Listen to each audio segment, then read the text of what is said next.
meeting to order at 9:02 a.m. and I'd like to invite the clerk to conduct the roll call. Supervisor McGorty, Here. Supervisor Mulhern, Here. Supervisor Hashak, Not on. one moment, we're bringing in Supervisor Hashak. Supervisor Williams, Here. Jurdy, Here. and Supervisor Hashak.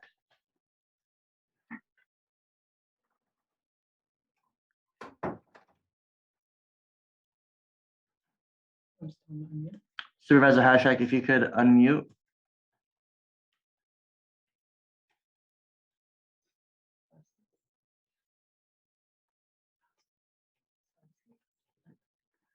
Hi, I'm here. Great. All right. We're going to go next to Pledge Allegiance. I pledge allegiance to the flag of the United States of America and to the republic for which it stands, one nation, under God, indivisible, with liberty and justice for all. Okay.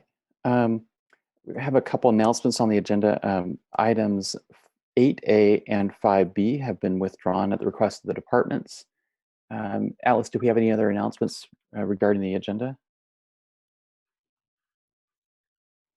We just announced 8A. Yeah, I announced that 8A and 5B were withdrawn at the request of the departments. Are there any other modifications? If I may, Mr. Chair, I'd just like to clarify that 5B is being replaced by item 8C. Okay, thank you. All right. Well then, let's see. We have. Do we have public comment on non-agenda items or the consent calendar? Yes, we do.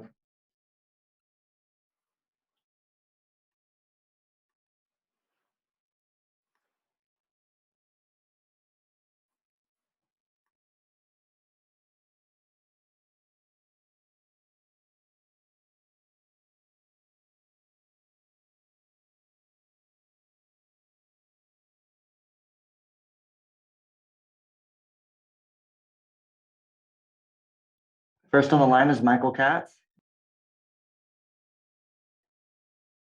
Good morning, supervisors. Thank you so much for taking the time to hear this comment today.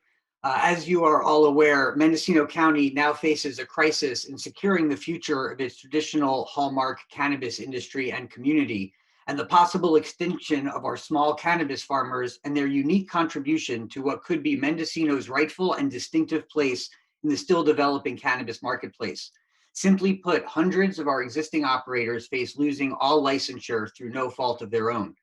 Due to the likelihood that the submitted referendum will have enough signatures, in the absence of adopted Chapter 2218, we as a community must take immediate action to ensure that existing operators can move forward in obtaining a county annual permit and state annual license, while continuing to explore and open pathways that will maximize environmental and neighborhood protections for those not currently in the system wishing to participate in the regulated market.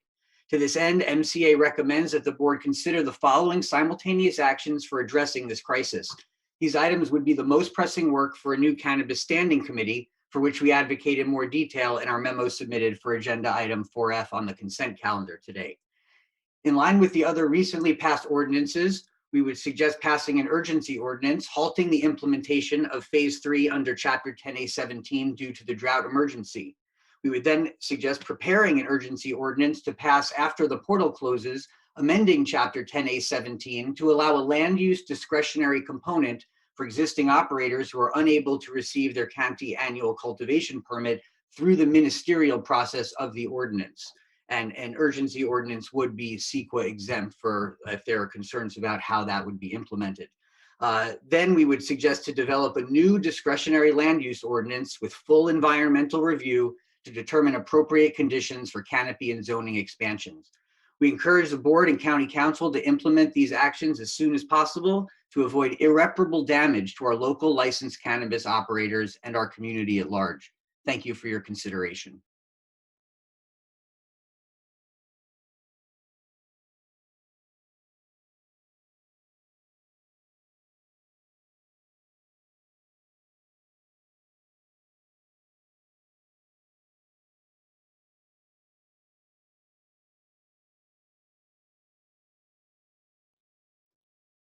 Next on the line will be Michelle Goodman.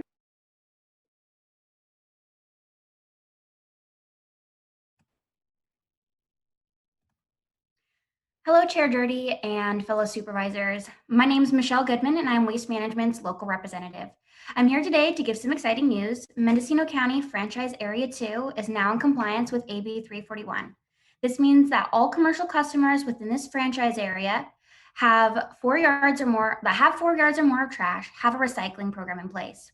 Now that this has been accomplished, we are making plans to push forward with AB 939, which identifies customers with disproportionate amounts of trash to recycling.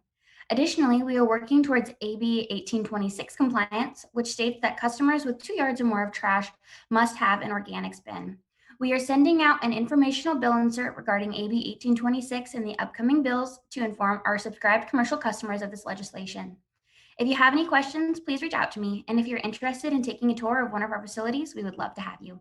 Thank you. Next on the line will be Janine Pfeiffer.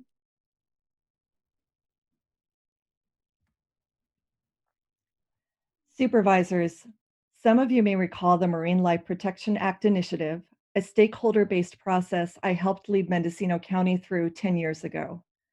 I'm contributing to public comment at this meeting because the California Fish and Wildlife Department, CDFW, has recommended the closure of kelp harvest along the Mendocino coastline for the foreseeable future. The California Fish and Game Commission will vote on this recommendation at their August 18th meeting. At first glance, given the recent loss of 95% of our kelp forests, the act of prohibiting kelp harvest seems like a sound measure.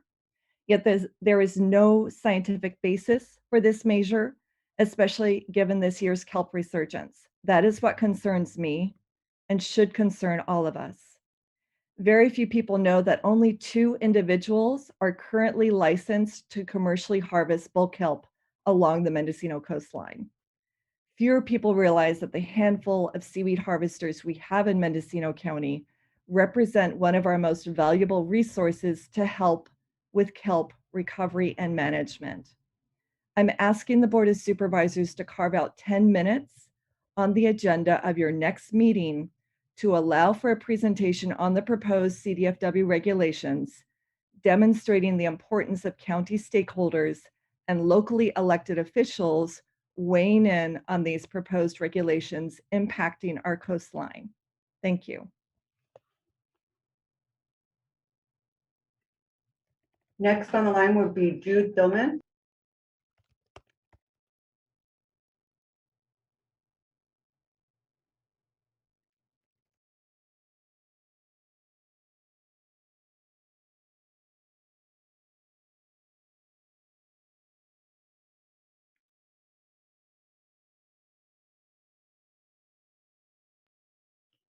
Jude, you'll want to unmute either by unmuting on your computer or pressing *6 if you're on the phone.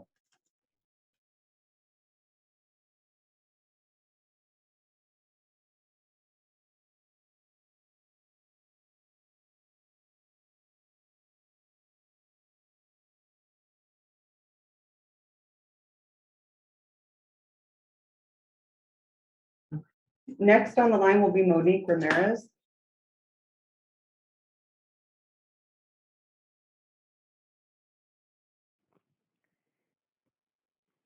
Good morning, Board of Supervisors. Monique Ramirez, District 3. I want to bring attention to a few things. First is about the equity program that's in circulation right now. I know that this board adopted to raise the grant allowance for the direct grant from $10,000 to $50,000. Thank you so much for doing that. However, applicants that are applying, if you go to the website, that update hasn't been made. And that's pretty important because when they go through the portal and try to apply for the grant, they have to clearly identify how they're going to spend the money line by line on a spreadsheet. And so we need to have that information available to the community and at least put it on the website so applicants know when they fill that out that they can actually ask for that amount. I'm personally one of the people that has qualified, and I'm going through the process right now, but it's come to my attention that we are being taxed on it, And I think that that's also something that the community should be aware of, that they need to allocate some of that money for their taxes. If you get 50,000, you can expect to pay about 28% between state and federal. So that's about $14,000 that is not really going to be able to be utilized. There's a lot of other concerns that I have going through this process. Someone brought up a really great point, like most of us don't have access to banking. So is the grant funding going to be given to us in a check? Because if so, there's no possible way I'm going to be able to cash that into my bank account without possibly having my bank shut down. So, and I feel like, wow, I'm not even sure if it's even worth trying to apply, because I'm also going to lose my Medi-Cal benefits because I am in the low tier for income bracket. So that's something that I'm really concerned with right now, and I'm not aware of how far or how much time we have to actually get the applications in for the physical grants, like once you've been awarded that. And so I just feel like there needs to be better communication around it to the applicants and the people that have been awarded grants so far. And so this dovetails into the consent calendar and disbanding the ad hoc for cannabis. There are so many things that still need to be flushed out that I highly would recommend that the ad hoc continue on. And I appreciate the comments made by Michael Katz of MCA and their thoughtful presentation of different things that need to be addressed. And so possibly a standing committee might be the better function at this or tool to utilize as we move forward, but we definitely need to have some type of committee, whether it's an ad hoc or a standing committee, to continue on so that there is checks and balances across the board, especially with the portal opening. It's a whole new process, so that staff has support from the Board of Supervisors to help understand how that's going. We still need a lot of information about. Next on the line will be Jude Thillman.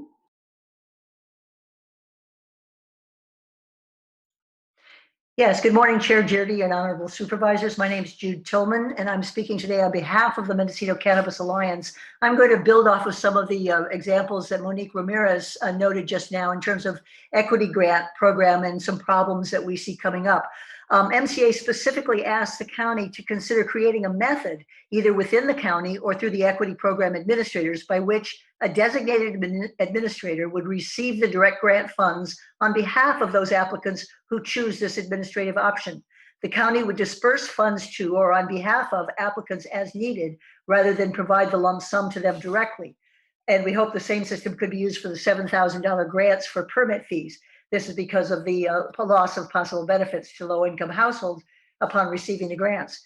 We understand this could potentially still be some avoidable taxes on these funds and some administrative costs associated with this proposal. But the grant specifically allows for up to 10% to be spent on administration. With the amounts awarded to Mendocino County, this equals about $300,000 to be spent on administering this program in a way that would be most beneficial to the applicants.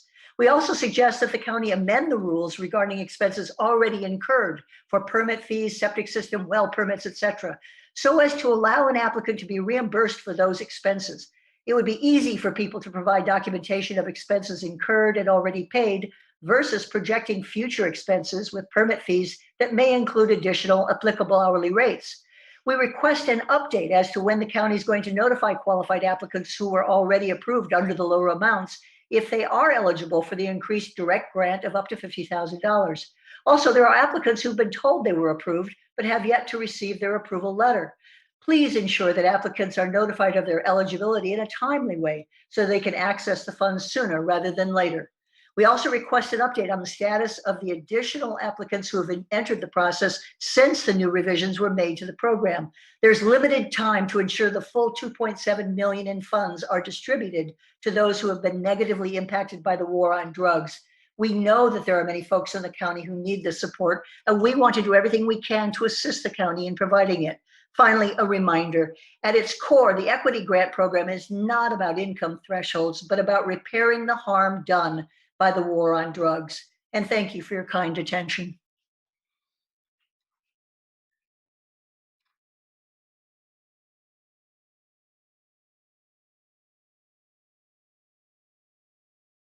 Public expression. Now moving on to consent, we had two callers who signed up. First is going to be Michael Katz, followed by Monique Ramirez.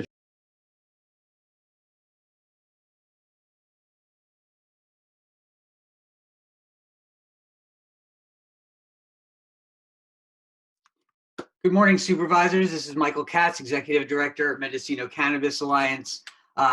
Again, thank you for hearing us today. Previously, as mentioned, the Board of Supervisors had formed an ad hoc committee to work with staff and outside agencies on a pathway for cannabis cultivators to get their annual licenses. We appreciate the efforts of the cannabis ad hoc to date, but given the lack of annual cultivation permits and state annual cultivation licenses in Mendocino County, and the likely success of a referendum to overturn Chapter 2218, it's clear that this work is far from done, even if the existing committee has run its course. In light of recent events and the ever-changing county and state cannabis programs, we support the CEO's report that issues would be better addressed in another format, and strongly recommend the formation of a standing committee to continue the laborious task of both overseeing the Mendocino cannabis program and providing every potential pathway for Mendocino's cannabis community to obtain their annual licenses. Along these lines, we have submitted a separate memo referred to earlier, identifying the three most pressing items to be addressed by the standing committee, and we submitted an additional memo outlining another 8 items that would need to be addressed, but that's not the limit of what the committee would still need to be dealing with for some time. So we strongly believe a standing committee with a broad scope of work, meeting at least bi-weekly, should be formed. We further request that the standing committee appoint experts and stakeholders from the community to serve the committee and to participate in workshop-style meetings.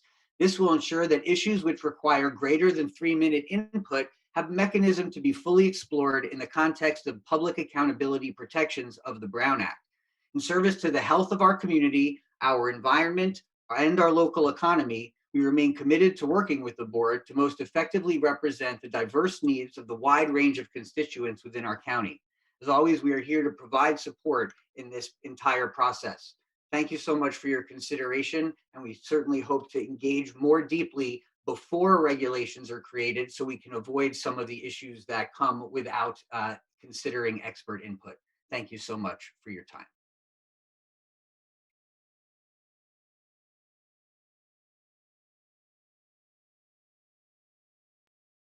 That concludes comments on for public expression and on the consent calendar. Okay, thanks. So now we're on to the consent calendar. Are there any items that board members would like to pull for discussion or consideration? Mr. Chair, I had an item for public expression. Okay, go ahead. Thank you. The 5 of us represent different geography and different constituents. It's important that we work together and are professional. We need to normalize not all voting the same, and we need to normalize accepting responsibility when decisions that we make affect other people. During the budget hearings, we saw a slide about a state code that holds department heads personally liable for expenditures over their budget. The 5 of us are responsible for making sure we know when departments may be going over, and whether that's monthly or quarterly reporting, we should be made aware of potential overruns before they actually happen. Accountability is our job. I'm requesting that the referral of this item to County Council and the General Government Committee instead be brought back to the August 17th Board of Supervisors meeting for a vote. We have department heads that are losing their houses or not being able to pay for college tuition, and I don't think that was the intention of this board, but that's where we're at now. I realize that this is a state law, and if we need to lobby for that to change, then that's an option, but I'm concerned that the department heads that are required to provide state mandated services are unclear about how this affects them personally. We all know that reimbursements do not all come in at the same time, and I think there are multiple other ways to make sure that we are being accountable for the budget and taxpayers of Mendocino County. I'm happy to work on a budget ad hoc with anybody that is interested, but I'd like for our department heads to know that they are supported and that we are committed as a board to work through any budget issues as they arise. Okay. Supervisor Williams? Yeah, I agree. And I think one of the underlying problems is none of us, not the department heads, not the Board of Supervisors, not the public, know how much has been spent year to date per department. And I think we need to fix that. I don't think a department head would be concerned if they saw their spending relative to the budget and knew that there was adequate budget for the months ahead. And we don't have that. We haven't had it since I've been on the board. I think it's just a changing time, and the county perhaps wants to catch up with modern accounting standards.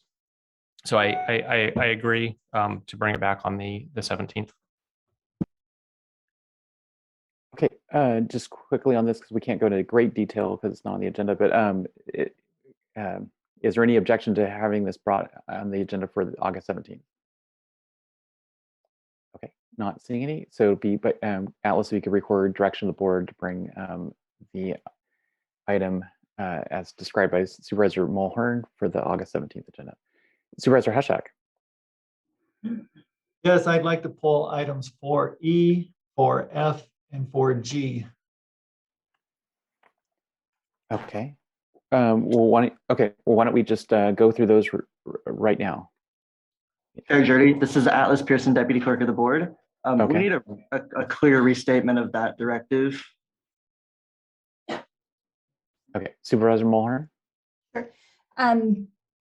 The item was the state law that requires that department heads are held accountable for their budget. It was referred either to County Counsel or to the General Government Committee, and I'm requesting that that be brought to our next meeting on August 17th instead.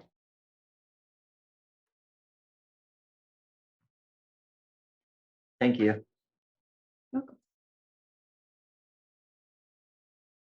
Okay, and I just asked that Supervisor Mulhern work with county staff on that agenda item. Okay, great. Supervisor Hashak, want to go to the first consent calendar item? Yes, on item 4E, which is disband the Wildlife Services Contract Ad Hoc Committee consisting of Supervisors Jurdy and Haschak. I think that this deserves a report out. And so I just like to say that I have been working with Rich Molinari, Director of the Animal Care Services, to try to take animal control from the Sheriff's Office and consolidate it with the animal care program. And so that should be coming to the board shortly. We're working on a budget and the implications of that for everyone. I am concerned that I did see an email from, I talked to Chair Jurdy, that Chair Jurdy said that he and Supervisor McGorty were working on a contract for the Wildlife Services. And then I saw an email from Supervisor McGorty saying that on July 2nd, that we are trying to negotiate a scaled back contract with Wildlife Services. So I'm kind of wondering about how that fits into this ad hoc committee's work. So just briefly, the board did not indicate that they supported continuing the contract with Wildlife Services when you brought forward a standalone agenda item. And but the board did ask Supervisor McGorty and myself to see if Wildlife Services was willing to provide the board with any other options for scale back services. We've met with Wildlife Services multiple times individually and as a commit or as two supervisors, and they are unwilling to provide the county with any modifications of substance in their contract. And so the existing contract, which is expired, will come back to the board for a final vote. And my assumption is not going to pass because there weren't 3 votes for it last time. But we were unable to get a substantively different contract out of Wildlife Services. All right, thank you for that information. And then would you like me to, so that's enough for the item 4E. Okay. From my point of view. Would you like me to go on to 4F? Sure. So 4F is also disbanding the Cannabis Licensing Ad Hoc Committee. And Supervisor Williams and I have been meeting regularly with the Cannabis Program Manager. Lately, we've been working on what to do with people who are in our county permit system, but do not have state provisional licenses at least. And so what do we do with those people? Because you cannot cultivate legally in the state without the state provisional or annual license. And so we've had discussions about what to do about that. I think that needs to be brought back to the board soon. But I think that there's a lot of issues that are going on in the cannabis program. I think that, the part of the thing was this ad hoc was to create different pathways for people to get their annual licensure from the state.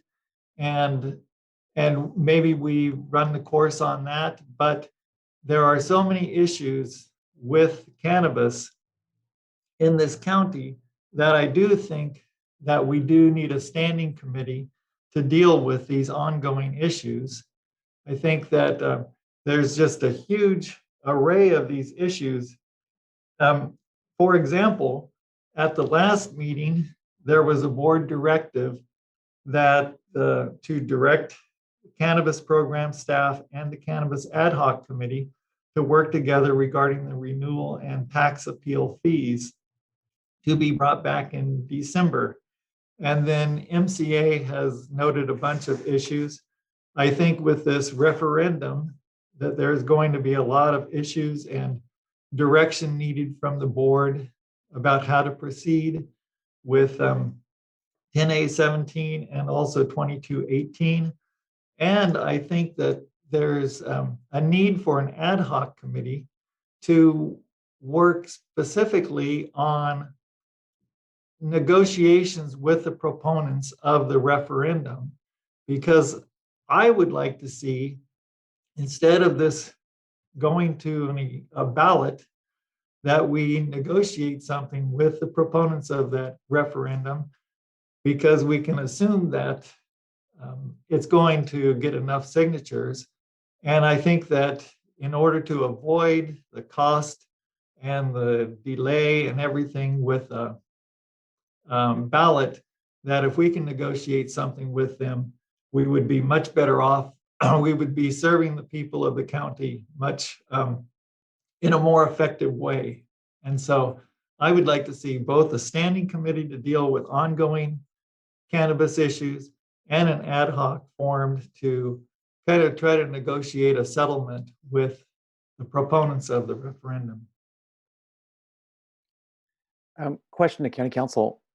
Has County Counsel had any discussions with Supervisor Hashak, and or would that be in conformance with the Brown Act if we had a standing committee on general cannabis, a standing committee that would handle general cannabis issues, which I'm sure is legal? Would it be then appropriate and possible for the board to have an ad hoc specific to the referendum issues? Thank you, Mr. Chair. That does present some concerns. There would need to be very clear lines between what the ad hoc was working on and what the standing committee was working on. And I would suggest that the composition of the ad hoc committee, I don't think should be the same as the standing committee. In fact, I think the best way to do that would be to have two entirely different members on the ad hoc than on the standing committee, if the board wanted to go in that direction. Or another idea would be, instead of having an ad hoc deal with negotiating with the proponents, just, I would be willing to do it, and just wanted to inform the board that that could be going on. Okay, Supervisor Williams? For County Counsel, if we were to form a standing committee as a catch-all for cannabis-related issues, would the supervisors who sit on that standing committee be able to engage on cannabis issues elsewhere? Say Facebook forums, town halls, and the like? If I may respond through the chair, I think the question that Supervisor Williams is asking is aimed at the sort of the ability to engage with the public on social media and other forums. Yes, that would be the case individually in the same way that any supervisors would. However, those two supervisors would not be able to, say, meet on cannabis-related issues and discuss that among themselves in the same way that they would if they weren't members of the standing committee.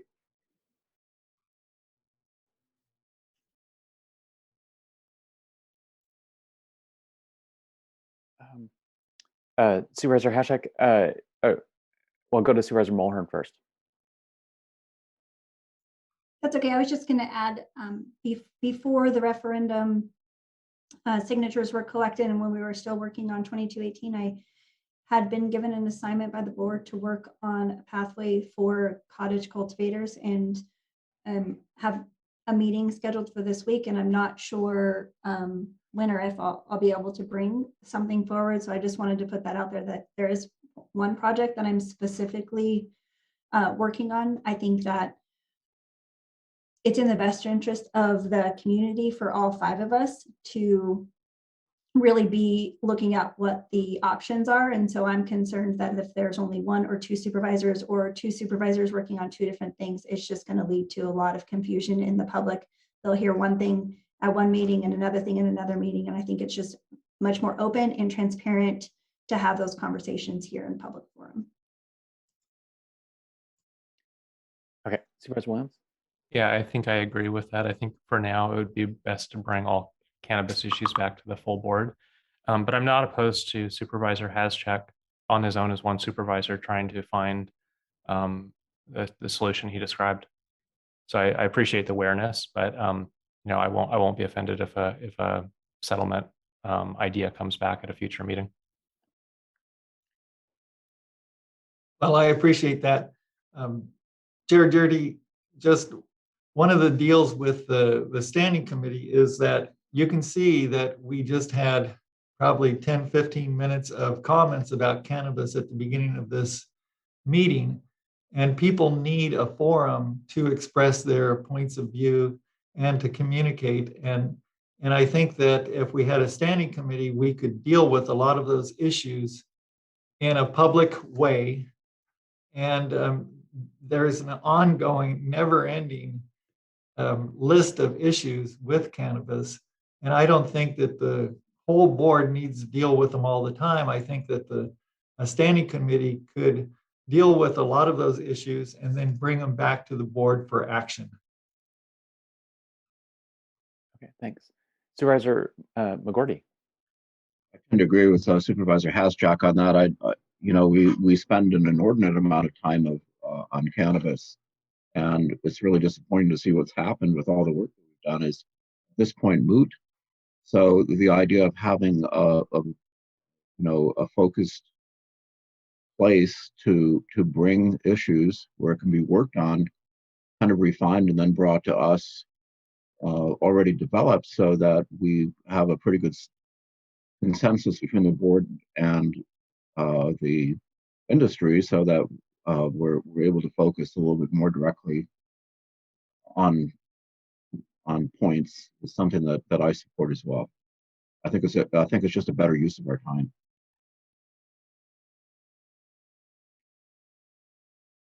Okay, so we do have this consent calendar item to disband the ad hoc, and that's where we're allowed to discuss this in some detail.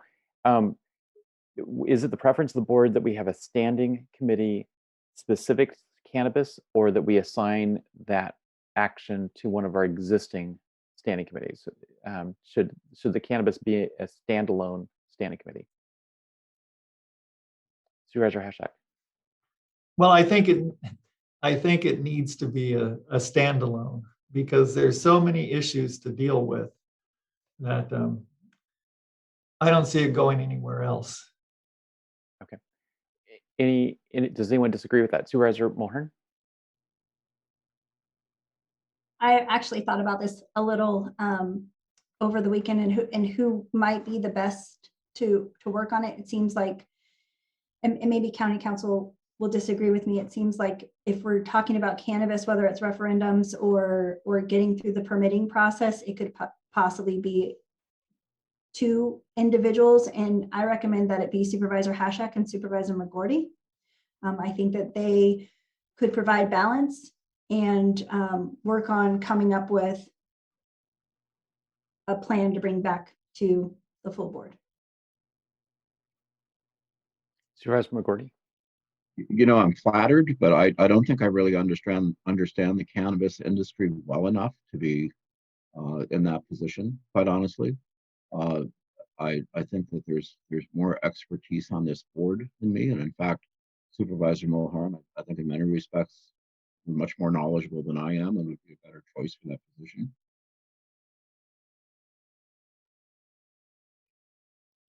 Okay, so I am hearing a preference for a standalone committee specific to cannabis, standing committee, public meetings. Supervisors Mulhern and Hashak, would you be willing to serve on that committee? And if so, I guess we would need to probably agendize that for our next meeting. I'm not, I'll go to county council, but I'm not sure that we can create a standing committee without an agenda item, but Yes, I'd be willing. Supervisor Mulhern? If it's going to come back at a future agenda item, I want to clearly understand the scope and the expectations before committing. All right, thanks. County council, would this item need to come back at a future agenda item as a standalone agenda item? Mr. Chair, I believe we'd be able to bring that back as a consent item for next board meeting. We'd probably do just a simple resolution designating the creation of the committee and the scope. If there's any, and then if there's any changes that the board would want to make at that time, we'd be able to make adjustments to reflect the board's intended scope. All right, thank you. Supervisor McGordy? Because I'm a little bit new to the process, what is the significant difference between a standing committee and an ad hoc committee? Does one have to be noticed? Is that the principal? That's the principal issue, Supervisor McGordy. So they would have a regular schedule for meetings. They could have special meetings, but each of their meetings would be publicly noticed, publicly noticed meetings. And as County Council Chris mentioned, the two supervisors on that committee could not then meet, independently of those meetings on the subject of their committee. Supervisor Williams?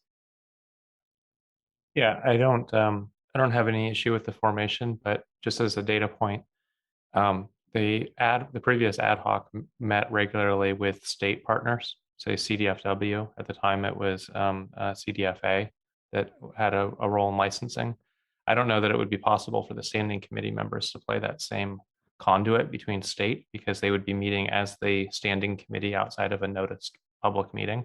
And I don't know that the state would be willing to conduct those meetings noticed and with such a public spotlight. So just throwing it out there, it may no longer be a concern, but at the time, that's part of why we decided to continue with an ad hoc. And I support all three, Glenn, Mo, John, whatever two of you decide you're willing to step up. Thank you.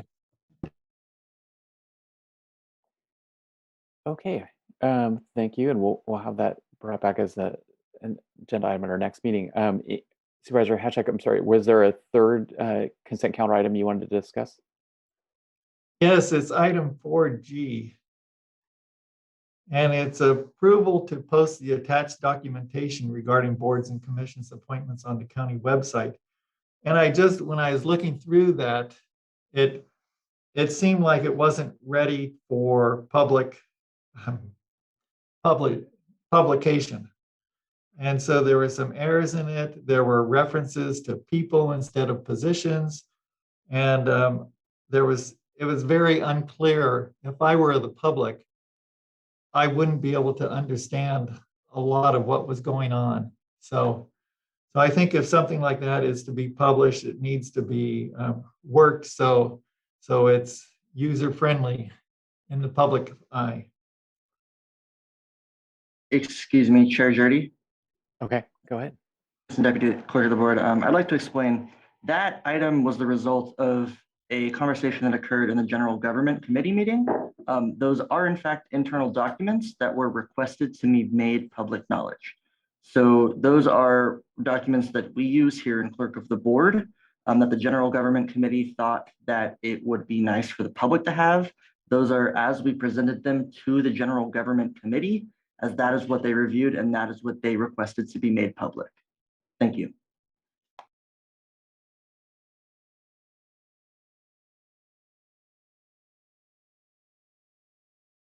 Well, I'll give you a couple examples.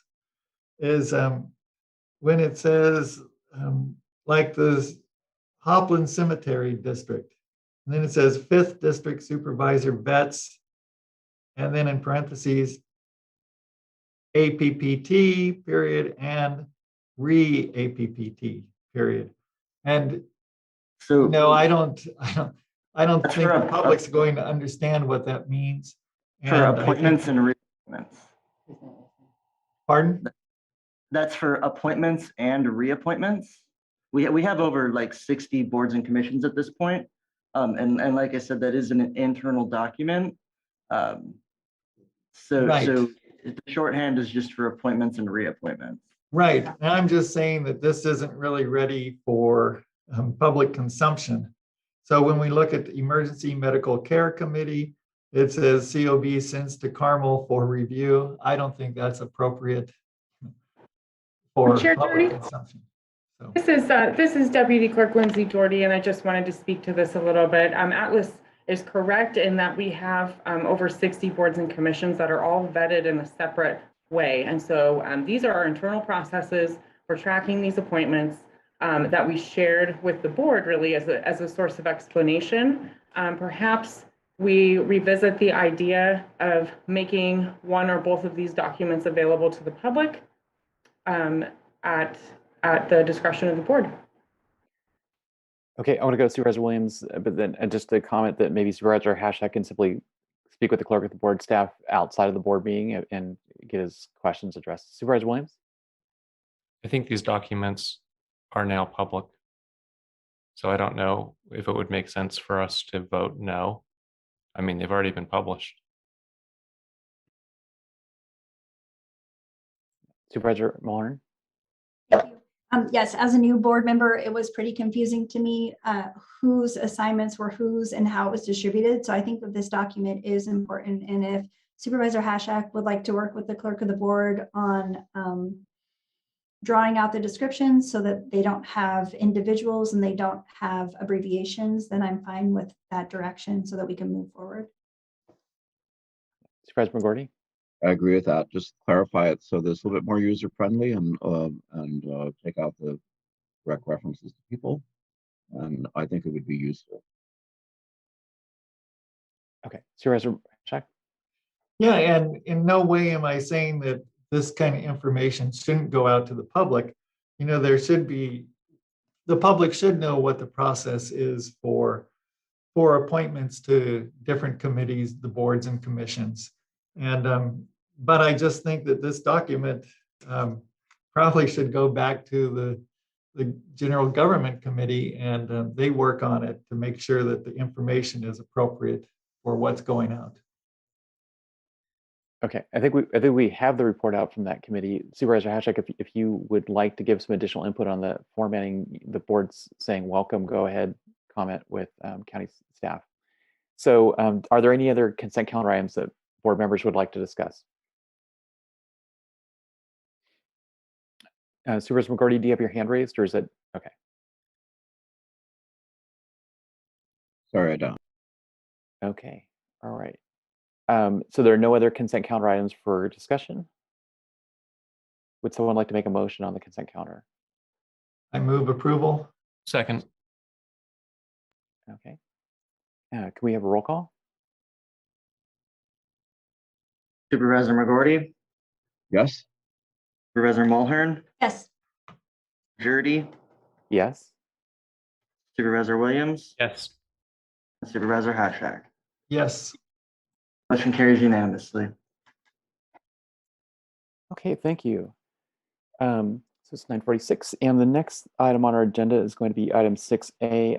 And since Supervisor Hashak and I are the co-sponsors of this item, I'm going to ask Vice Chair Supervisor Williams to chair this agenda item.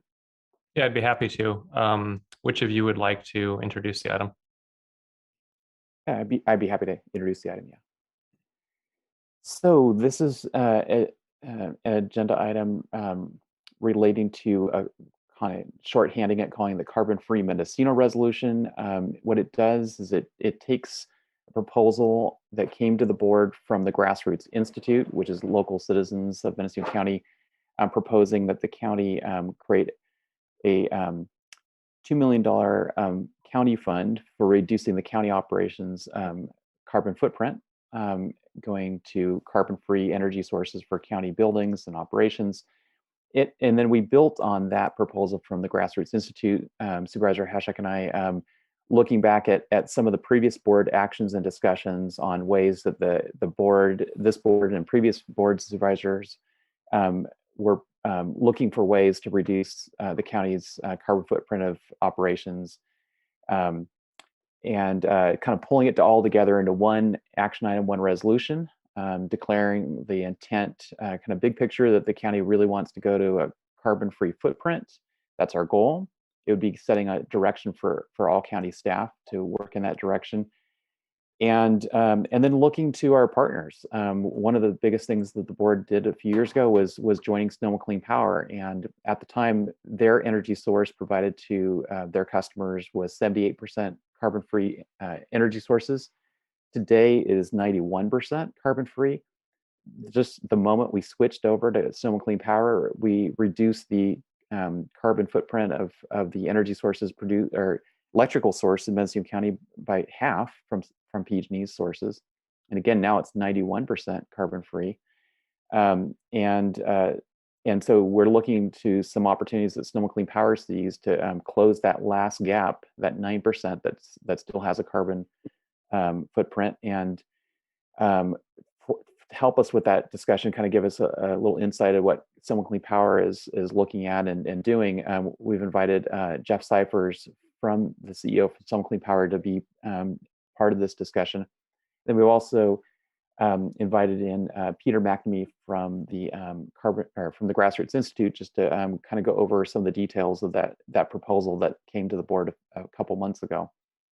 So those are some of the highlights, and I wanted to hand it over to Supervisor Hashek. Well, thank you, Chair Jurdy. You know, I think that this is a down payment in this time of climate crisis, and it's a down payment in our future, and it will also recoup the money, you know, in not so many years.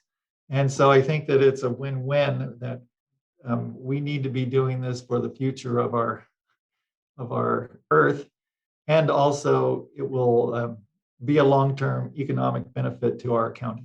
So I very much support this and appreciate the work that Supervisor Chair Jurdy put into it. Okay, thanks. Maybe we could go to Peter McNamee. He was actually born and raised in Willits. He now lives on the Mendocino coast and has a long career in public service here and in other counties. And he's a volunteer member of the public who's with the Grassroots Institute. And if he could just kind of introduce for the public the proposal that went to the board a few months ago. Thank you. Can you hear me? Yes. All right. Yes, the Grassroots Institute is a citizen participation organization. We've been involved in Mendocino County for more than a decade. And the way the Institute works is that it's open to anyone, and citizens who are concerned about issues facing our county come together to educate themselves and to advocate for solutions that they would like to see action on at the local government level. And we like to think of ourselves as advocating progressive solutions that make good common sense and benefit the entire county. In the case of the open letter that we sent to the Board of Supervisors back in May, we had been meeting since February of 2021, talking about the issue of climate change. We have met with representatives of the Mendocino Climate Change Advisory Committee. We met with representatives of Sonoma Clean Power. We met with city council members We met with Board of Supervisors members, Jurdy. We have talked with officials throughout the county and experts in the area of climate change. And after doing that, we came up with an agenda which we felt really addressed what could be done.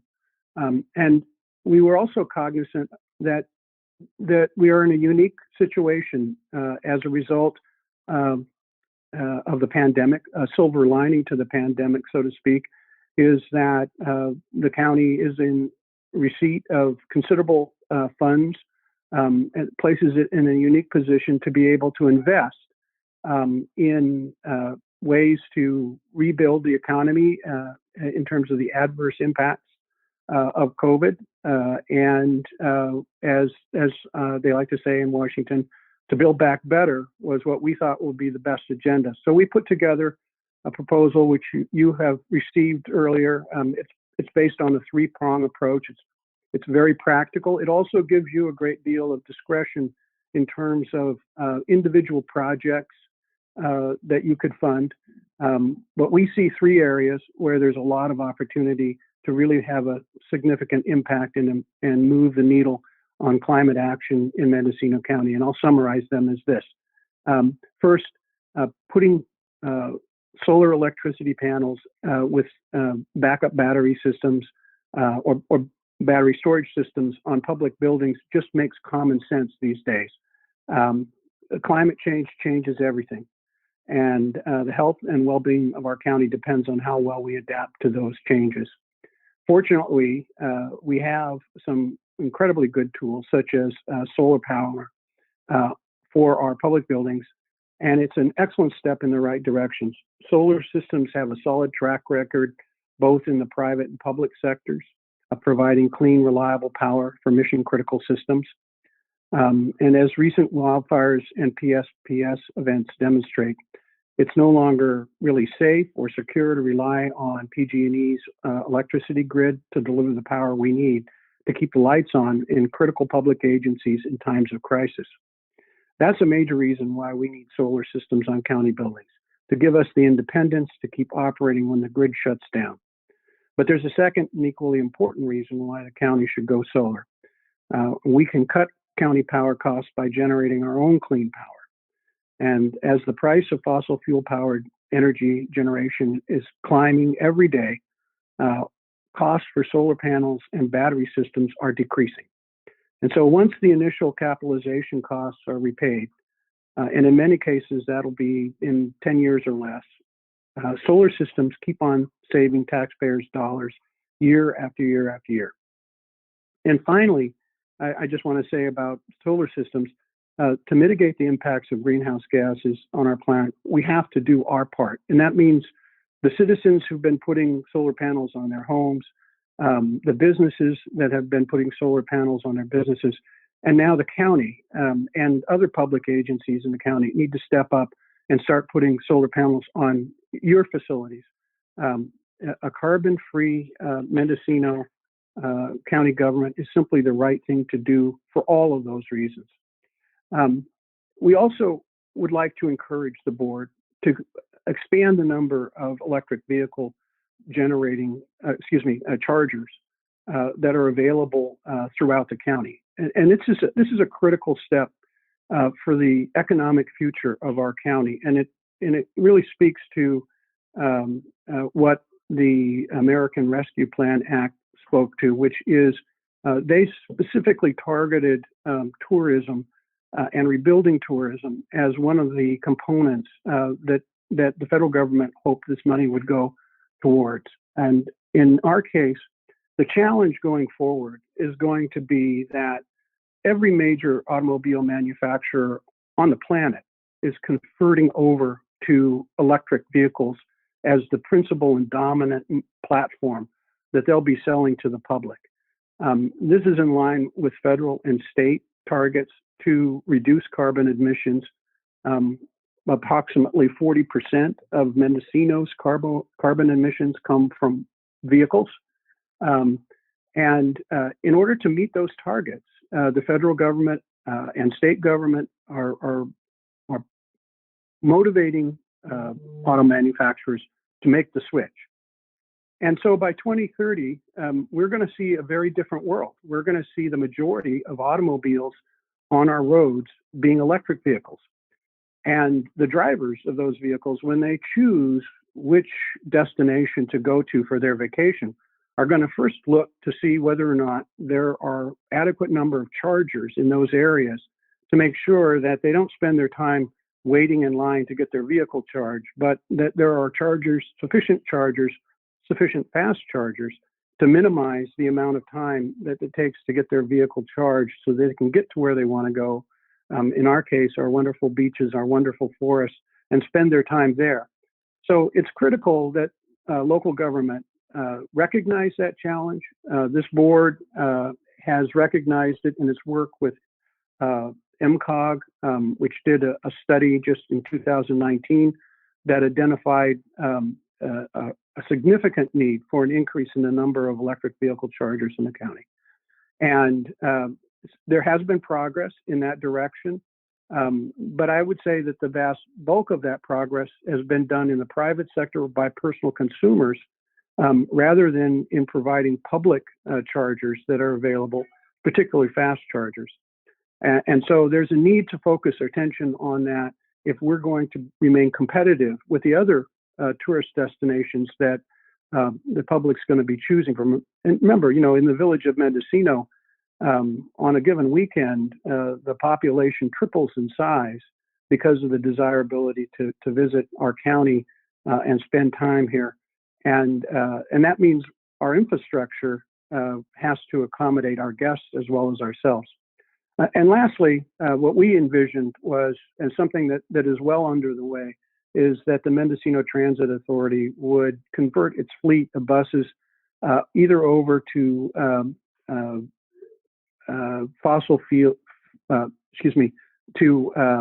fuel cells or over to electric vehicles. And we've met with the executive director, Jacob King, with the Mendocino Transit Authority, and he's assured us that that's a very feasible goal, that there are federal funds available. And what he really is looking forward is support from the public and support from public agencies in the county to make that move as fast as possible. So I hope I've answered, at least in part, the questions you might have about what we were proposing. And I just would add one last thought. We've circulated petitions in the county. We've gone to businesses. We've gone to civic organizations. And universally, we've gotten nothing but support. Over 650 citizens in the county signed our petition. More than 40 major businesses in the county have endorsed, businesses and civic organizations have endorsed this proposal. I think that it's time, and I hope I encourage the board to support it, and I sense that you recognize it's time to do this as well. And I'm available to answer any questions you might have.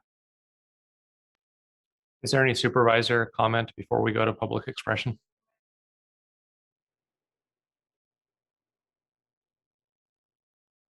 Glenn? So I, of course, totally support this. I mean, this is mission critical for us, is to reduce greenhouse gases, because the imminent threat of climate change is extraordinary, and we're witnessing it. So a few things, just questions in terms of how this works. At present, if you have a solar array on your building, you're pretty well locked into the grid, so that during a PSPS, you're locked out, right? So you can't use electricity to power your house. Do I understand that correctly?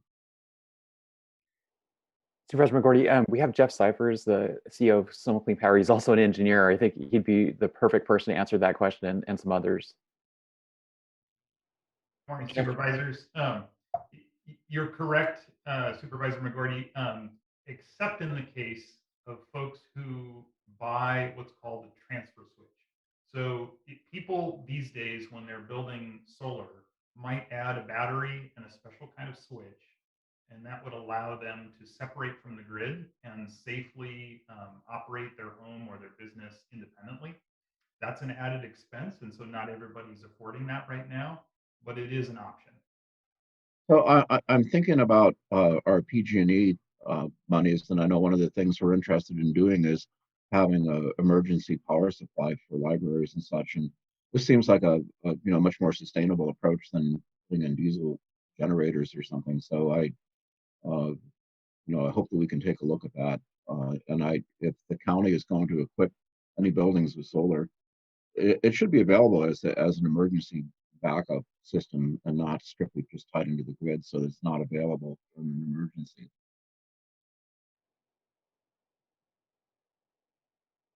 That's certainly consistent with this is Peter, what we envisioned. And I agree with Jeff. And there are an increasing number of county businesses and residents that are making the leap to battery storage and the ability to switch over and function independently. Again, in light of the PSPS and the number of wildfires that we face, having that capacity can keep you either operating and functioning and providing critical services, or it could mean you're dead in the water if you're not. Clark, do we have anyone in the queue for public expression? Yes, we do. Vice Chair Williams, I had a question. Go ahead, John. Okay, for Jeff Cypers, that what would be the cost to do the battery and that whole setup for like our libraries that instead of using a generator could use solar power and have that for an emergency PSPS? The answer you're not going to appreciate. It depends on the size of the system, and it depends on how long you want to run off grid and all of those things. But perhaps one way to think about that expense is to think about the value of the solar investment and whether or not you're capturing the full value. And so one thing to think about today is we're fortunate that the cost of solar power is now, it's about the lowest way to make electricity in the world right now, but it only works in the middle of the day. And because it's become so inexpensive on the solar side, there's a lot of it now. And what that means is the value of solar power around noon is quite low. And so if you use it yourself on your building as you're making it, it's worth the full retail value, and that's quite valuable. If you're putting it out onto the grid at noon, it's not very valuable and you won't be paid very much for it. So the way to think about batteries and the cost is if you're making a little bit extra solar in the middle of the day, the batteries can help you shift that into the evening. So you're actually putting that excess onto the grid when it's really valuable. So instead of being worth 3 or 5 or 6 cents a kilowatt hour, it might be worth 25 or 30 cents a kilowatt hour in the evening.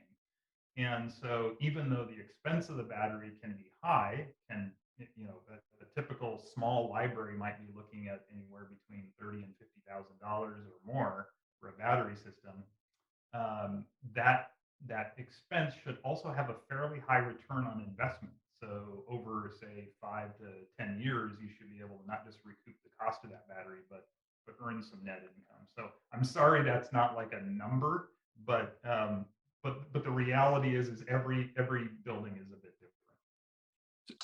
So I think we previously gave direction to staff to come back with a plan, solar and batteries for our public buildings. Perhaps we could have facilities work with Jeff offline. Thanks, Jeff. Any more comments before we go to the public? Okay. Clerk, let's go to public comment.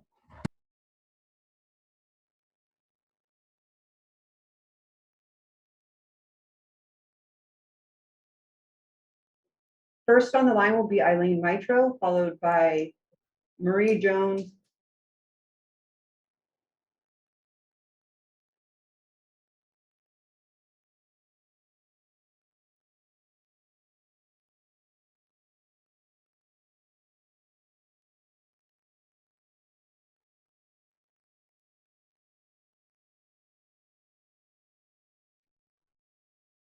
Eileen, you'll want to go ahead and unmute. Should be at the bottom left of your screen. Yes, I want to unmute, but I've written out what I want to say and I can't get off this full screen. I don't know how to get off the full screen. Yes. Oh, you'll want to press escape. Sorry, here we go. Our house is on fire. Greta, can you hear me? We can hear you. Our house is on fire. Greta Thunberg said these words in a speech to the World Economic Forum in September 2019. That was a time when temperatures were definitely warming. We had 2 years of terrible fires and we were a year into a drought, hoping we'd get plenty of rain that winter. Let's reflect on what's happened since, not just COVID, but a fire last year that burned over 1 million acres. The severity of our years-long drought and the consequent lack of water. With longer than 3-digit heat waves across the West and catastrophic fire a constant threat, there's no time to waste in addressing the fact that our house really is on fire. What concerns us at Climate Action Mendocino is how much people accept that climate conditions are changing and yet blithely keep doing the same things. Driving cars powered by fossil fuels that account for 60% of our state carbon emissions, sitting in parking lots, driving drive-throughs and picking up students at school, idling their cars and spewing emissions into our atmosphere. Cutting down large trees that sequester carbon. How about deciding solar panels installations are a good idea, but economically unfeasible right now? Air travel, watering lawns, very little gray water and rainwater collection. Our water and food availability, our wildlife, including pollinators, our quality of life are all at crisis levels. There's no time to waste in passing the resolution you have before you. It's a start. $2 million won't get us as far as we need to go, but it can fund some solar panels and cars, even battery storage, and search for grants through government and private investors looking for tax benefits. The Board of Supervisors has taken some easy steps in the past couple of years, making access to Sonoma Clean Power's high percentage of carbon-free power available in the county, creating the Mendocino County Climate Action Advisory Committee, and passing a climate emergency resolution. Thank you. Now, your resolution to install solar and maybe battery storage on all municipal buildings to transition quickly to electric vehicles and provide many more fast charging stations, as well as making the MTA completely solar. All these things can't happen soon enough. The county's actions are a model for our cities, residents, and businesses to follow. Our house is on fire, and until we start acting like it with the county taking serious steps to reduce and eliminate carbon emissions, now we're allowing our house to burn down, taking us with it. Thank you.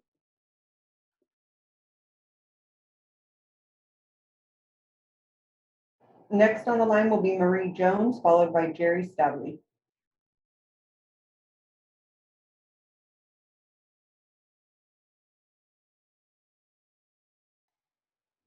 Can you hear me, guys? Yes, we can. Okay, great. So thanks for taking this important step for Mendocino County. It's a really great breath of fresh air. Thank you, Eileen, for some beautiful words. They were very moving for me. The Mendocino Climate Action Committee fully supports this initiative. We also really want to encourage the county to get in front of the funding that's coming from the federal government through the ARPA funding, through Economic Development Administration, and the new infrastructure plan, which does include funding for further solarization and infrastructure in Mendocino County to make us resilient to the impacts of climate change by dealing with some of the drought issues that we face, and also to help us deal with climate change by reducing our carbon input in the county as a whole. So I really applaud you for taking this first step. I encourage you to look for additional funding sources to help our community transition to this new reality where the house is on fire and we got to get it out, but we also have to deal with the consequences of the burning that's happened. So thank you very much for your efforts. Super appreciate it. And with that, I will go.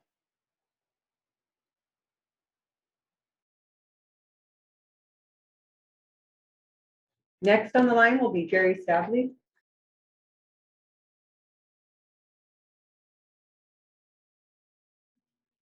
Okay, this is Jerry Stavely. I'm a member of the League of Women Voters.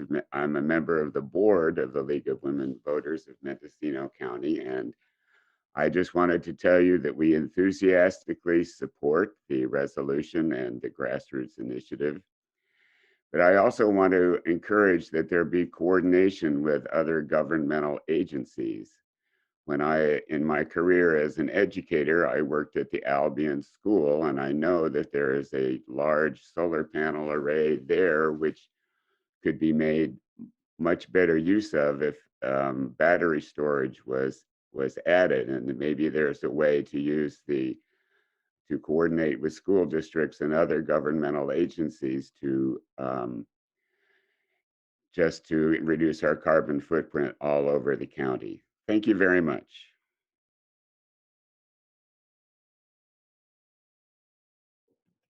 Next on the line will be 4 voicemails. My name is Steve Henderson. A comment, public comment for line item 6A. And my opinion is that this resolution should be adopted. We need to start reducing our carbon footprint in any way possible.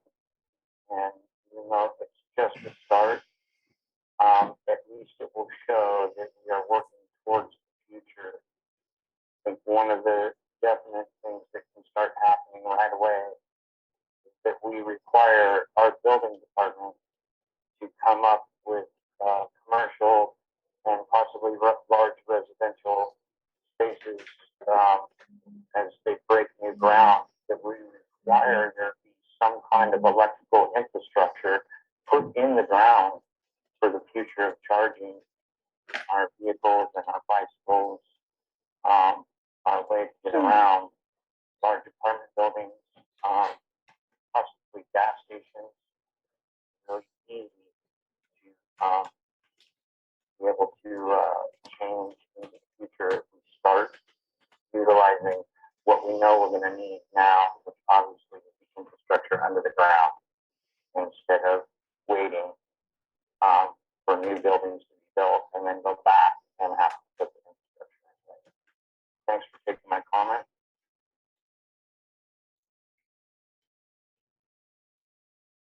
Good evening. This is Juan Orozco, Prime Mayor. I want to give my support for the climate action resolution. Item 6A, the carbon reduction resolution. I think it's a wonderful thing to do. County would be a leading force in doing that, and hopefully cities will do the same. Thank you. Good morning, Chair Jerdy and board members. My name is Susan Scher, and I would like to comment on agenda item number 6A. I'm a member of the Mendocino County Climate Action Advisory Committee for the MCAC, as recalled, as well as Climate Action in the Community, grassroots Ukiah-based group.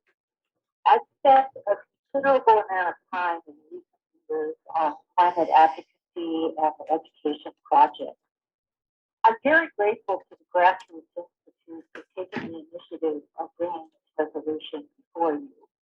As you may recall, the MCAC shared with you our list of what we call first priorities. These are our recommendations for climate action that we would like to see CACI take. We also submitted a list of recommendations to the Mendocino Council of Government.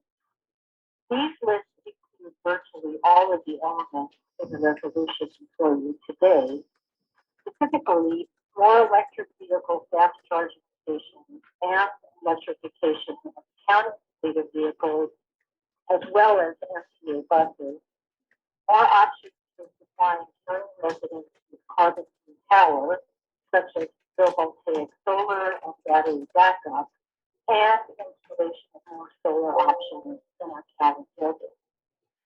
Also in our list was a recommendation for a very easy fix of requiring county employees to refrain from idling while driving county vehicles, i.e. turning their engines off when the vehicle is not moving, thereby reducing gas emissions and saving taxpayer dollars on gas.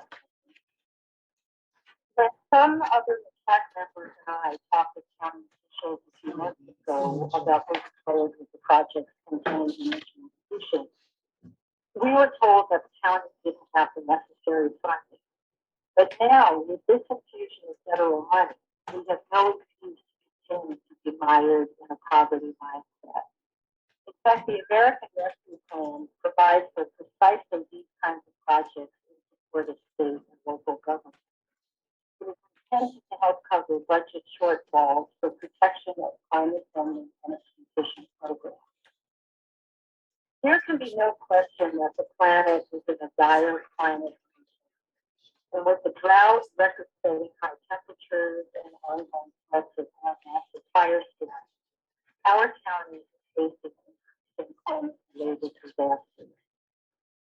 So please treat this time in which we are living as the emergency it is and pass this resolution.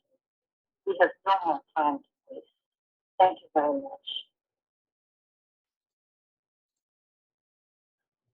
Good morning. My name is Chris Bennett. I'm a Potter Valley resident and adjunct professor at Mendocino College and Sonoma State University. I study, teach, and worry a great deal about climate change. So I felt compelled to weigh in on the carbon-free Mendocino resolution. That is agenda item 6A that's up for debate this morning. I used to have to ask my students to imagine what a future climate crisis might look like, but now we only have to look out the window. The American West, including Mendocino County, currently faces its most severe drought in recorded history. According to recent research, the increased evaporative demand brought on by human-caused climate warming may account for nearly half of the current drought severity, showing what would have been the 11th worst drought in the millennium and the second most severe. And then there's the wildfire. In 2015, our four-county region has amassed an aggregate burn scar larger than the areas of some New England states. 40% of the forest that existed just 1 year ago is now gone across the million-acre footprint of the August complex. Property insurance premiums are skyrocketing, adding considerably to our region's affordability challenges. And we are far from alone in struggling to adapt to the rigors of a rapidly warming climate. Nearly every night now, our TV screens flash images of heat-fueled disaster from around the world.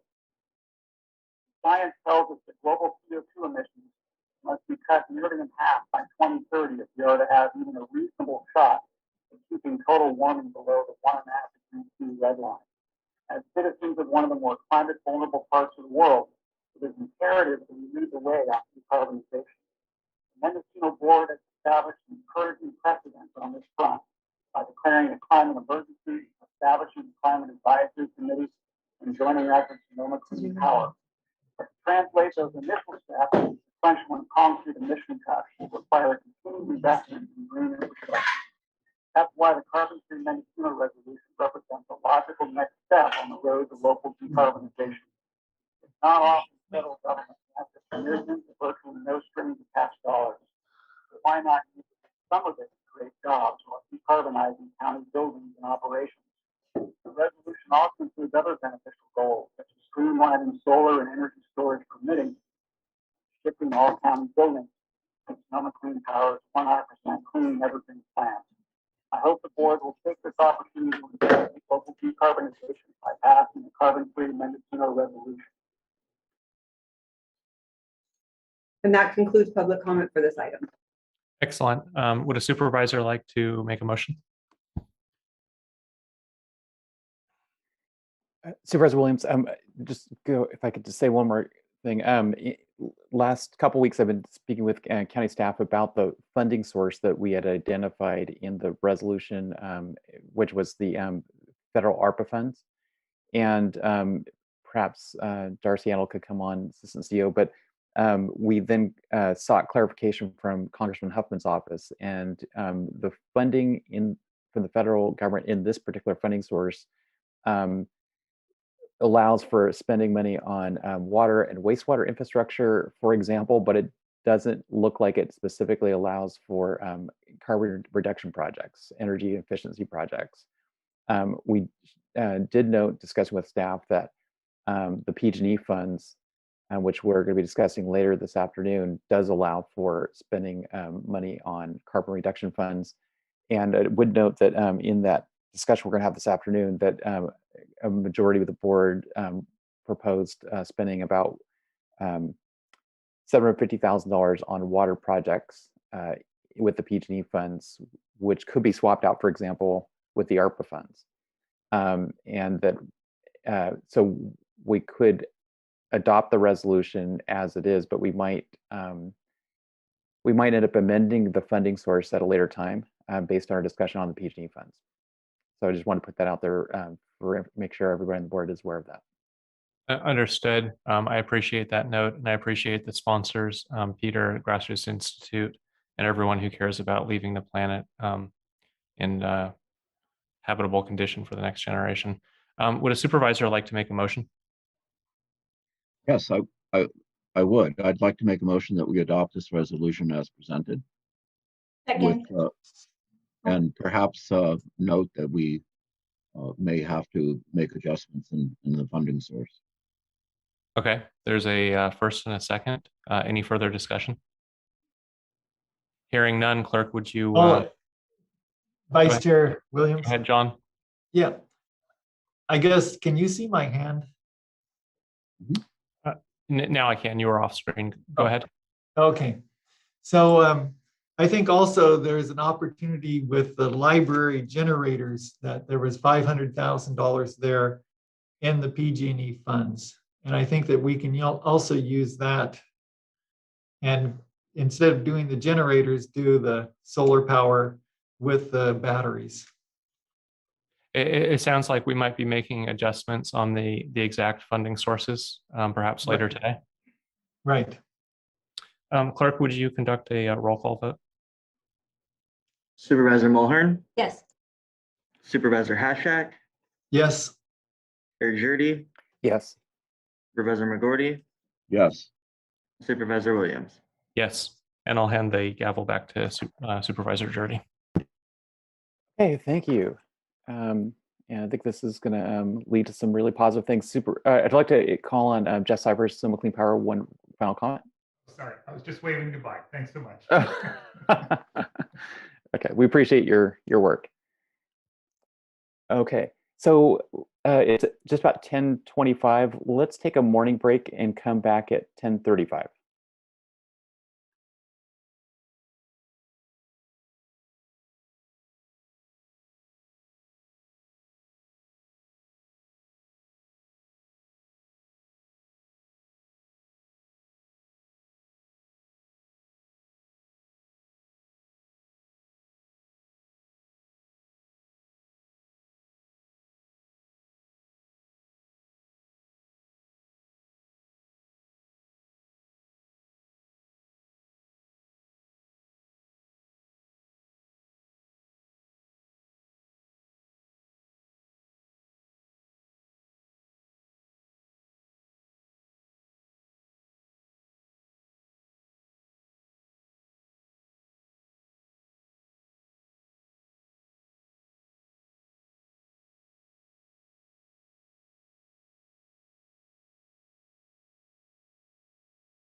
And it looks like we're back in session. The next thing on our agenda is going to be item 5A, which is discussion possible action, including an update associated with COVID-19. And this is being brought forward by Public Health Department.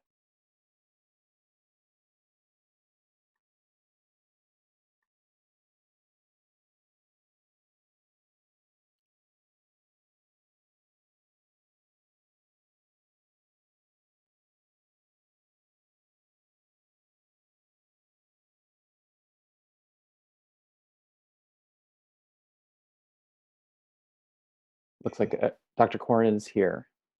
Yes. So thank you, Chair Jurdy, members of the board, and CEO Angelo. Today, I'm requesting your support for 3 responses I'm planning for the current COVID surge. One is an order for universal masking for all indoor public settings. That would be for all vaccinated and unvaccinated people. Second is an order to extend the CDPH order now applying to healthcare workers to include Mendocino County Fire, EMS, and first responders to verify vaccination status, or for those unvaccinated to have frequent testing. This is also what Sonoma County is doing. And third, I want to issue guidance strongly recommending that all employers in Mendocino County develop and implement HR policies to require vaccine verification or frequent testing for their employees. And I'm hoping that you, as the County Board of Supervisors, will mandate our county HR department to be the first example. I propose these measures to be enforced under your urgency ordinances, so violations result in infraction if available, or an administrative citation, for a fine rather than a misdemeanor, to decrease the burden on law enforcement, but also with an intent to inform rather than punish offenders. But the true consequence of our failing this is the possibility of again having to close schools, recreation, and business, as well as seeing increased illness and death. So a little bit of background. We're all aware of the surge of COVID-19 caused by the Delta variant, and it's causing an increase in illness, hospitalization, and death in the United States and worldwide. As of August 1st, the highest case numbers and deaths are in the United States, and in California, the total cases are also increasing. May I have slide 1, please?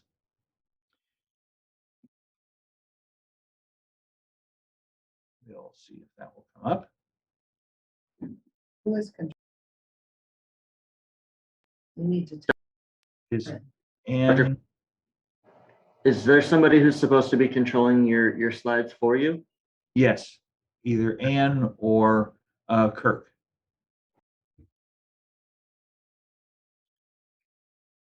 Fortunately, I'm not prepared with them.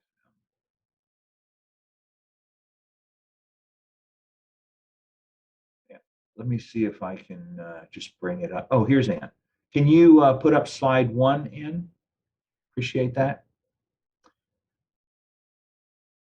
And I will move along. In Mendocino County, since May and June, our average case rates have increased from 3 to 6 per day. In July, we jumped to 14.6 per day. And this exceeds the surge that we were seeing in February, which was the coming down of the winter surge. And in the last week, we had 21.4 new cases per 100,000 per day. Yesterday, we had 42 new cases. And if we look at last winter, we're right in the midst of that level of impact. On slide 2, our neighbor in Lake County is surging even greater than we are, with up to 55 cases per 100,000 per day. And at the current rate, Mendocino could be there in 2 to 3 weeks. Hospitalizations usually follow cases, and we're seeing rates approaching last winter. The hospitalizations in July ranged in 11 to 11, with 2 to 5 in the intensive care units. But Sunday, we had 14 Mendocino residents in the hospital, 6 of whom were in the intensive care unit. And last week, we had our 52nd citizen who passed away from COVID. 88% of the cases in Mendocino County are in unvaccinated, and 99% of symptomatic cases have been in unvaccinated people. The hospitalized cases take over 95% of unvaccinated. We have no recent outbreaks at this point, but several high-risk exposures, especially in public-facing workers in retail and restaurants. And for those that we can't contact all those exposed, we are currently doing press releases to notify the public. I think this is slide 3. Yeah, this is slide 3. And we can see that nearly all of the cases lately are in the unvaccinated. The slide shows this data in the gray bars. These are new data, so they're not completely vetted yet. But the cases in the unvaccinated, you can see, are 7 times what they are in the vaccinated. That in the hospitalizations are 12 times more than in the unvaccinated. And deaths are 0.1 in the unvaccinated, almost 0 at this point in vaccinated.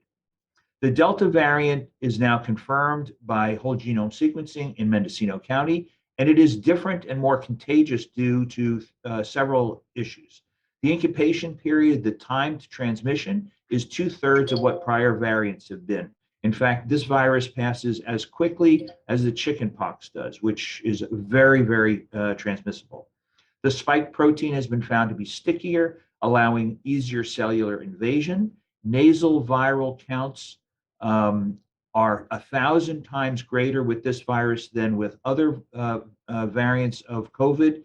And this is both in unvaccinated and post-vaccinated patients, so that fully vaccinated patients have now been found to be able to pass the infection to others, even without symptoms.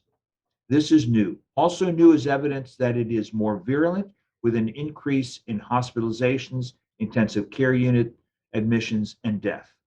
We are now also in the midst of the summer with the fall and winter influenza and the RSV epidemics coming up. As far as vaccines go, these are the most important protection.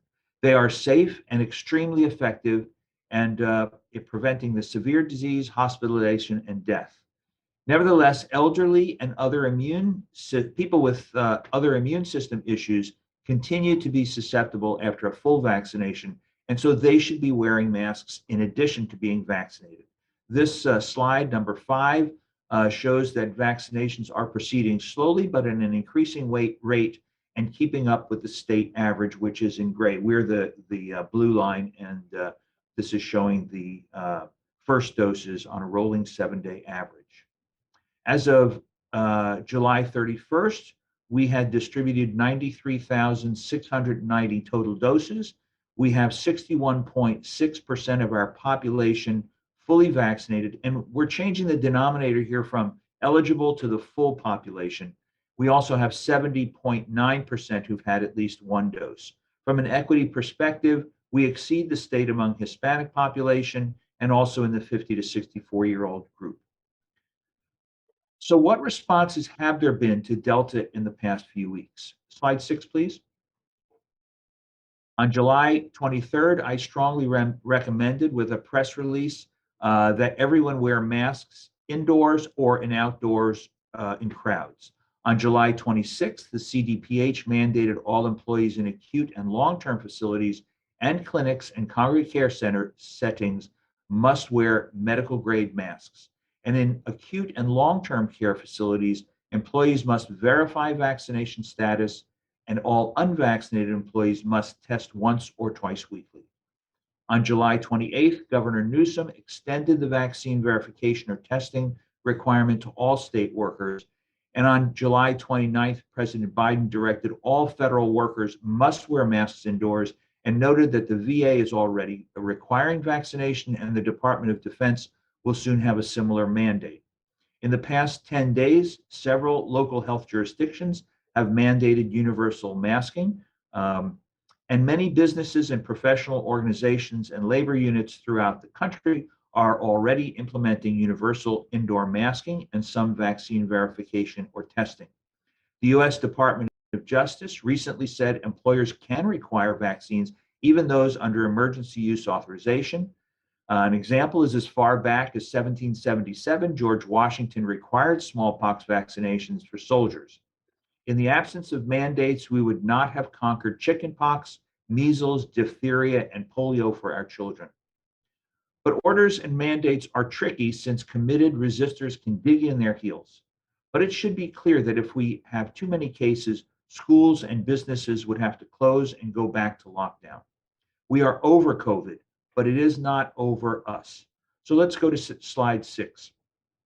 The proposals that I'm putting forward and intend to enact include universal indoor masking for both vaccinated and unvaccinated people throughout Mendocino County. The second is to extend vaccination verification or test for EMS, fire, and law enforcement. And third is that all employers, including the county, develop policies for verification of vaccine status or regular testing for employees. The county, I would hope, will be a leader in this and direct HR to develop a policy for county workers. So I would like to stop at this point and hear what you're hearing. I'm getting a lot of requests for these from throughout the county. And I would like to hear what you're hearing and what your opinions are, and also see if we can get some consent on this. Supervisor Williams? Yeah, I would like to follow through with Dr. Corin's requests. And do we have support for directing our HR to develop and implement a policy of either proof of vaccination or regular testing? I personally would like to see that as a policy for the County of Mendocino and its employees. Supervisor McGorty? Yeah, definitely. So we've been sort of screwing around with this long enough, as far as I'm concerned, as a scientist. And my doctor is sitting here telling me what to do, at least my doctor who raised me and my kids health-wise. And I think that's the most important source where you go to for information, not the internet. You deal with people who actually have a clinical knowledge of how to deal with a health crisis, and it is a health crisis. It should be over. The longer we screw around with this, the more likely we're going to get variant that may start to break down resistance or create resistance to with the very good vaccines that we have. It's just a matter of time, because these things are extraordinary in their adaptability, and they're such a simple organism that mutations are really, really easy for them. So it's time for us to get this over. And I know some people are going to feel personally offended that we're violating their rights. Well, I have a right too. I have a right to stay healthy and not to get sick, and not to have the people around me who can't take care of themselves to stay healthy as well. So this is really important for us to move forward and be very proactive in this. And I think we're getting good information. I trust Dr. Corin, and I personally want to follow all of his recommendations. Supervisor Hashak? Thank you, Chair Jurdy. So I want to support Dr. Corin and his belief and this policy for the county. I'm also hearing from a lot of people in the community that are very concerned about what's going on, and that they want businesses to uphold these standards of masking indoors, because they don't feel safe going into them. And yet some of these businesses are, required. People have to go into these businesses at times. But so I think they would like further support from Dr. Corin. And I want to support what you're doing. Thank you. Okay, it looks like we have maybe a hand raised in the clerk of the board's chambers. Thank you, Mr. Chair. I would just note that if there's going to be a directive to HR, I would suggest that it be contingent upon meeting any requirements under the MMBA. I'm not sure that this would require any particular meet and confer, but I'd like to consult with our labor council first and just make sure that we're doing things properly before we get too far ahead of ourselves. Okay, thanks. Supervisor Williams? Yeah, question for County Counsel. Does it actually need to be direction from the board, or does Dr. Corin have the authority to order the county? So this actually gets into sort of an interesting legal issue. To the extent that Dr. Corin makes an order of general applicability that would apply countywide, then the county would go ahead and need to comply with that. A more targeted order issued directly at the county might look like an attempt to circumvent labor unions or conflate issues of the public health officer's authority versus those of the county administration. I would generally suggest that Dr. Corrin not try to parse things quite so finely unless there's a particular public health reason that there needs to be a different treatment or a different order required of those in county government than in other sectors. Yes, through Supervisor Jurdy, my intention here is to make it a general order. And I'm just requesting that the supervisors act and move the county to be a leader in adopting these HR policies.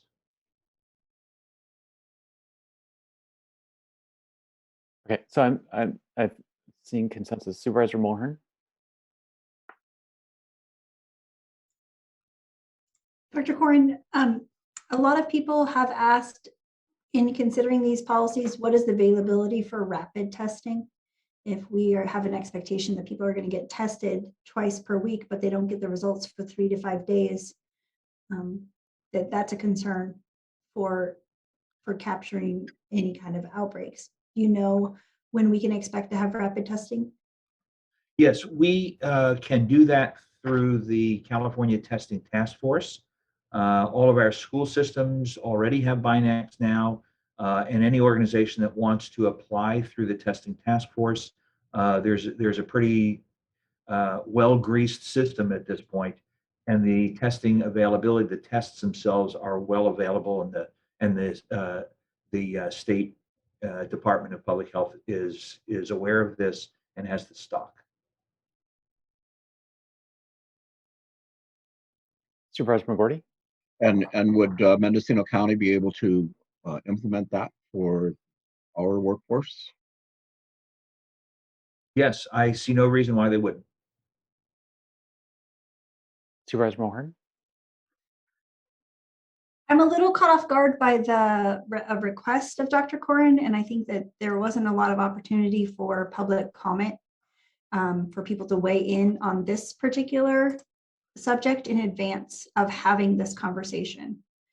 So I don't know if the clerk of the board recognizes if there's anybody in the waiting room. I understand fully Dr. Corrin's request of the board, but I'm concerned that there wasn't a lot of public outreach in advance of this conversation. Do we have any members of the public wishing to comment on this agenda item? Yes, we had 2 people sign up for public comment. If you're ready to do that now, we can go ahead and bring those people on. I would like to clarify the directive, though, either before or after they speak. Let's go with the directive after public comment. First on the line will be Julia Conway, followed by Sarah Wood.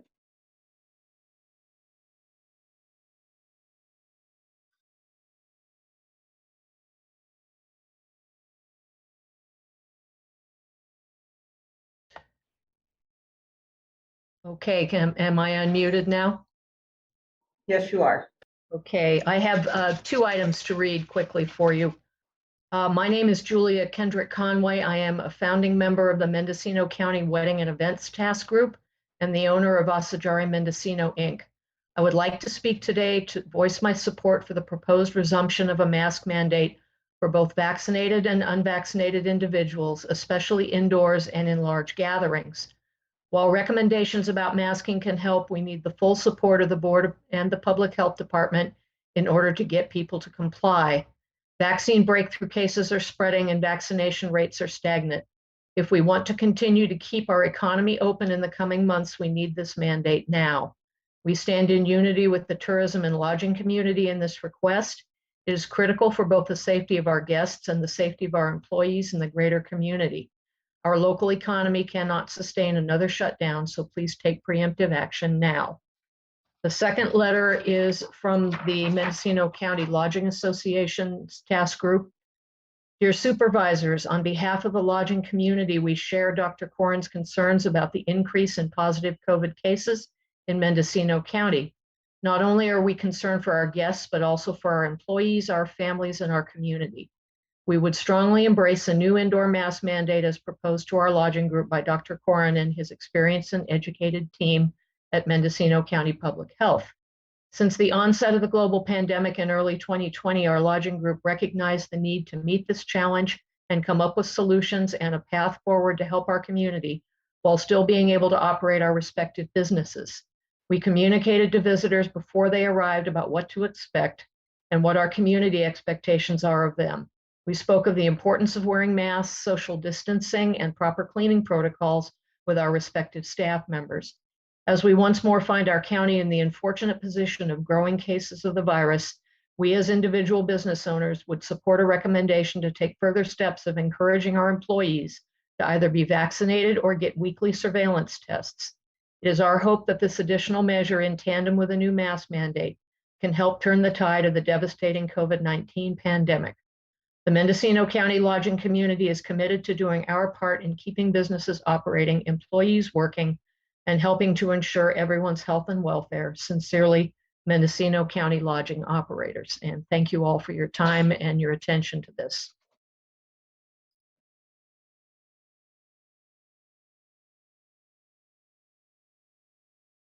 Next on the line is Sarah Wood.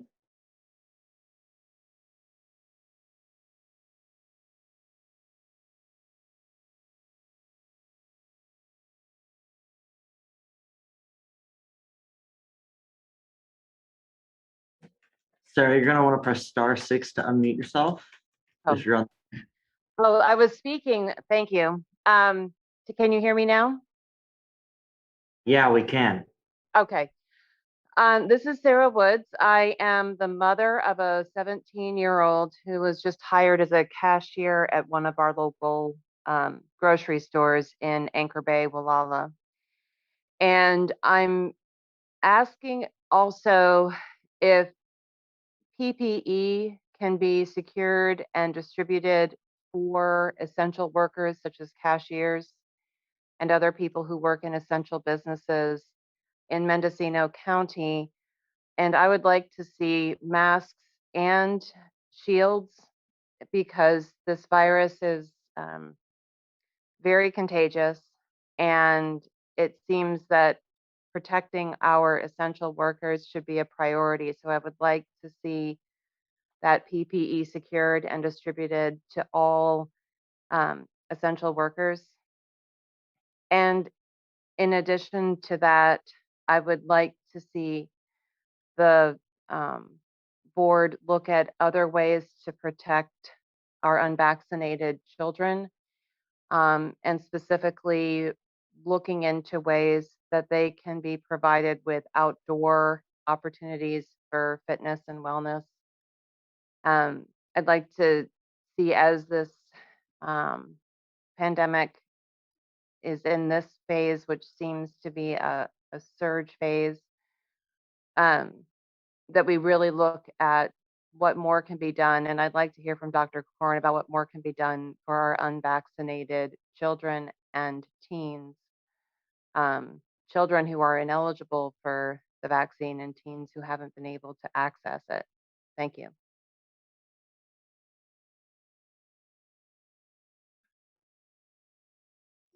That concludes public comment for this item. Dr. Corin, any advice or suggestions for parents of children who are too young to get the vaccine? Yeah, thank you. I think the concerns that have been raised are very insightful and very helpful. First of all, we do have the masking rule in the schools as they open, and we will be having in the schools a mandatory staff and children testing according to cadences that are appropriate and will depend on the case rates in the county.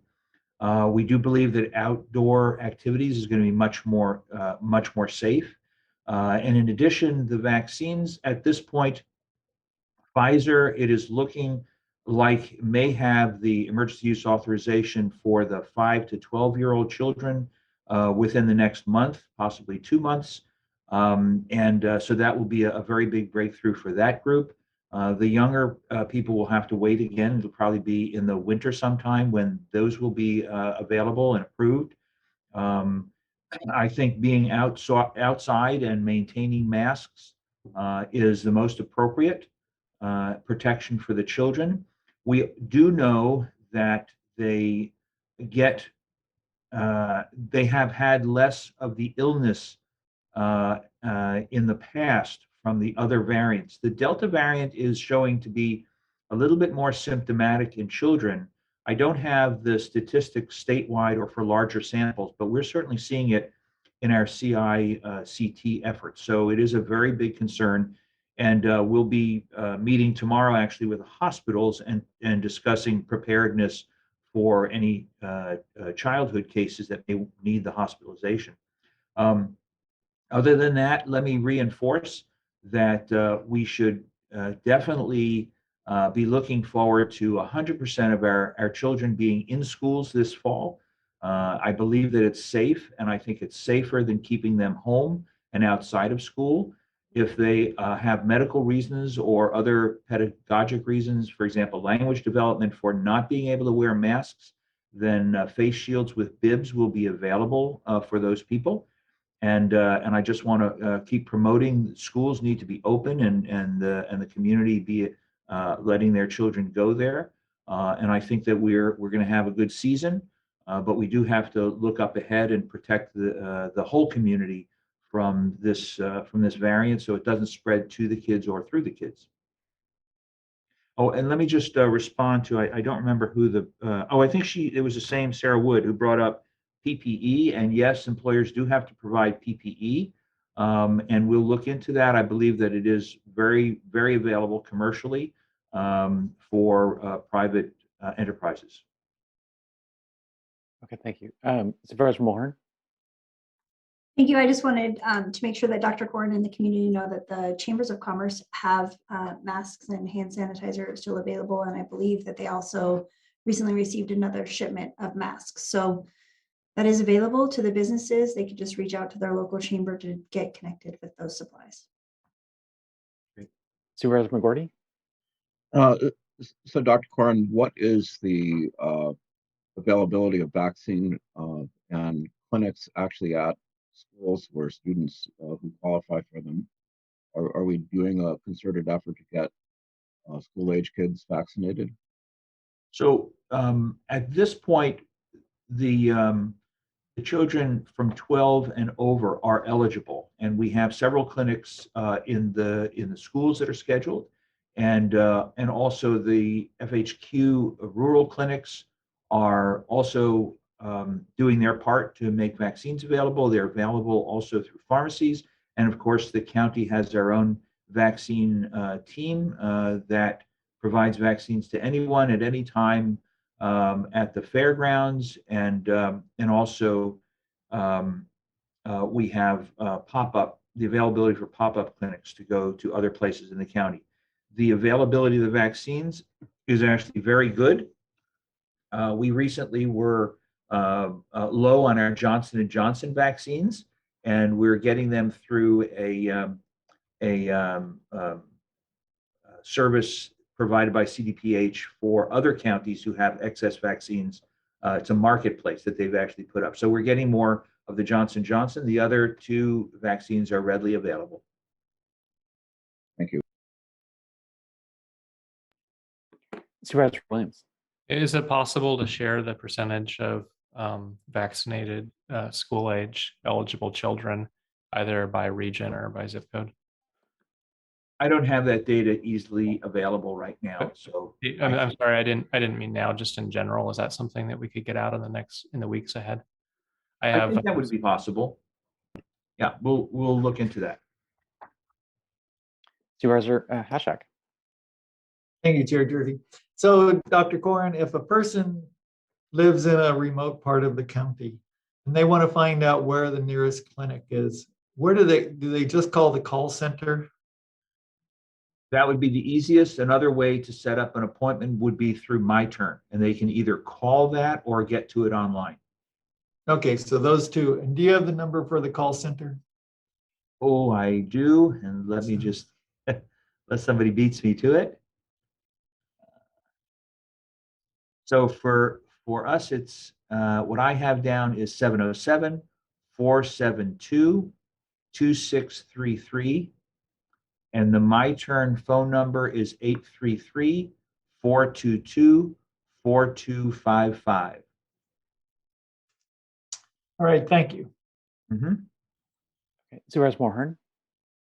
Thank you, Chair. I just wanted to mention that the COVID information is all easily accessible at our website, mendocinocounty.org. And I know that I had received a call from somebody that couldn't find the information internally. So I just wanted to make sure that everybody knew that if you just go to our website and click at the top, you'll be able to find all of the information that you need about upcoming clinics, where to get tested and who to call, as well as updated information about health orders. And I refer people often to that website. So thank you to the team for keeping it updated as a resource for our community. Thank you. I also wanted to also thank Julia Conway from the Special Events Organization and the Lodging Association. You know, early on, I think everybody, including the lodging operators, were concerned that their industry could be a source, in theory anyway, of spread, and they have done such a great job of educating their guests, providing a clean and safe place for people to visit Mendocino County, that we really haven't seen the spread in Mendocino County due to the lodging industry, and so the leadership that group has brought forward to educate the industry and their guests has just been phenomenal, and really appreciate their work. Supervisor Hashak. Thank you. So have we provided clear direction for human resources to uphold the vaccination and test policy that Dr. Corin outlined? Well, so what I'm hearing is consensus from the board that we support the health orders proposed by Dr. Corin, and just looking at County Counsel, if the board needs to be provide specific guidance for county employees, if that's something that the board needs to do. I also heard support for that as well, but we could record that as a directive from the board from today's meeting, unless County Counsel feels we need something in addition to that. Thank you, Mr. Chair. I just want to make sure that I'm understanding correctly. I thought I'd understood Dr. Corin to be saying that he was doing a universal masking order, but that he was recommending that the county adopt essentially policies or practices that would allow for testing of unvaccinated employees with a certain frequency. I didn't understand him to be indicating that he was going to be issuing an order on that specifically. And so the county might be moving forward on that before any such order would be generally applicable. If that's the case, then I would recommend that the board just provide such a directive to HR, subject to its meet and confer obligations under the Myers-Mellius-Brown Act. So through the chair, if I may clarify, my intent is to create guidance strongly recommending that all employers in the county develop and implement HR policies to require vaccine verification or frequent testing for their employees. And that would include the county, but it would be a general guidance. Okay. I was hearing consensus for that guidance. I think we were also expressing support for that policy to be implemented by Mendocino County HR for Mendocino County employees. Could we record that as a directive of the board? So this is the directive that I wanted to clarify earlier. I'm going to go ahead and read back what I've captured from the discussion, and then let me know if that is accurate. So general consensus of the board to direct the Mendocino County Human Resources Department to implement a policy regarding proof of COVID-19 vaccination for vaccinated employees and regular testing for unvaccinated employees as an example for all other employers within Mendocino County.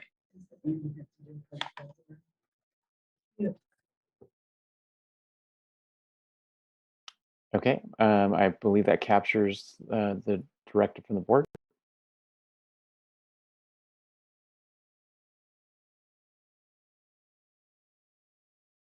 Okay, Dr. Corin, do you need anything else? No, just to thank you all for your attention and your support. All right. Okay. We're going to take a quick break and then go into we have several closed session items. So we're going to go to closed session this morning. It's now close to it's 10 minutes after 11, and we're going to go into closed session at 11:20.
rolling in the next week or so. So that would be brought in centrally to Ukiah and then distributed to various pickup points around the county for public access. And we'll be sure to be sharing more information about those resources when they're on the ground.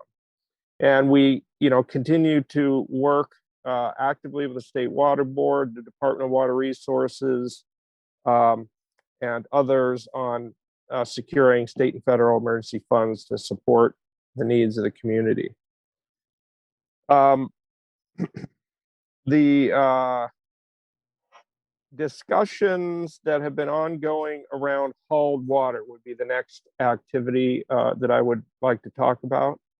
And first, with some good news, we were able to work with the Mendocino Unified School District in the town of Mendocino, also with the campus in Albion, to access well water that they have in excess at those locations.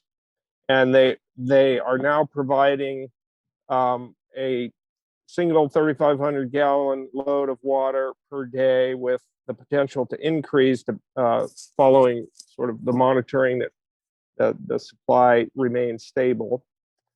So that's something that, involved multiple partners, with enthusiastic engagement by the school district, Superintendent Jason Morse and his board. They came out, really wanting to support the community.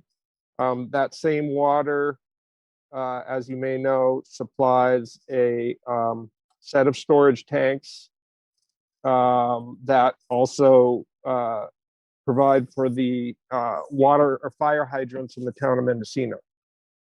So they're really seeing their role in supporting the community, and they have conveyed to the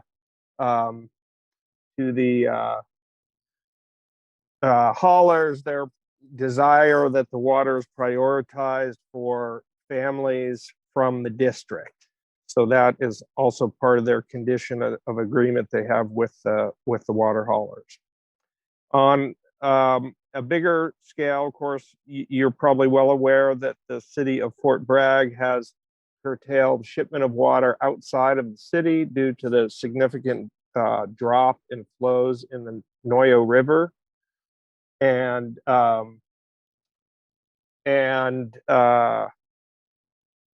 so that has resulted in, supply constraints on the coast. And while there are, while there are domestic wells that are drying up and people having to, significantly conserve domestic supplies, my understanding is that the biggest impact from this curtailment so far is related to our critical, hospitality industry on the coast, which is a mainstay for people's well-being. And so we're really working to try to find sources of water that can meet both increasing domestic needs and some of these economic needs. And so there have been conversations underway, as reported previously, about the potential for building a virtual pipeline of water through the Mendocino Railway from Willits to the coast. That has sort of diminished in viability for a number of reasons, not the least of which being kind of questions on supply sustainability on the inland side, but also activation of the train and so forth would require a number of complex and kind of public and private sector actions. Currently, the most active conversation that I'm aware of is the potential to access excess supplies that the city of Ukiah may have through their strategic water resource portfolio. And there's a number of complexities in that. One thing perhaps it goes without saying, water is regulated in a very complex landscape, many different voices from state, federal, and so on. So we're really working hard on that almost on a daily basis. And I would hope to be able to bring back to the board some update by your next meeting on, that we've actually been able to get some new supply rolling out to the coast. Are there any questions on that piece? I do have additional material that I'll like to talk about related to kind of more strategic activities, but if you all had any questions on those that I've just reported, I'd be happy to take those. Yeah, Josh, Supervisor Williams has a comment or question. Yeah, Josh, I was relieved to see the school district finding itself in a position to support a load a day. But I'm also hearing about wells going dry or needing to be augmented at a greater rate than supply is increasing. And yes. one water hauler on the coast told me he can't take any new customers. He got 8 calls in one day. Can't take them because he already has a line of customers who need water regularly. And Okay. he estimated that the cost of hauling from Ukiah, where I believe water may be as low as 2 cents a gallon, to the coast will be about 35 cents a gallon. So approximately $1,225 for a 3,500 gallon tank load. Okay. I know a lot of families can't afford that, and a lot of businesses may just have to shut down. They can't, restaurants and lodging probably can't afford to operate with water at that price range. Do you see any state subsidy coming to get water from inland to the coast? And if not, is it helpful that we have water in Ukiah if we can't get it to the coast economically? Yeah. So that's a good and fair question.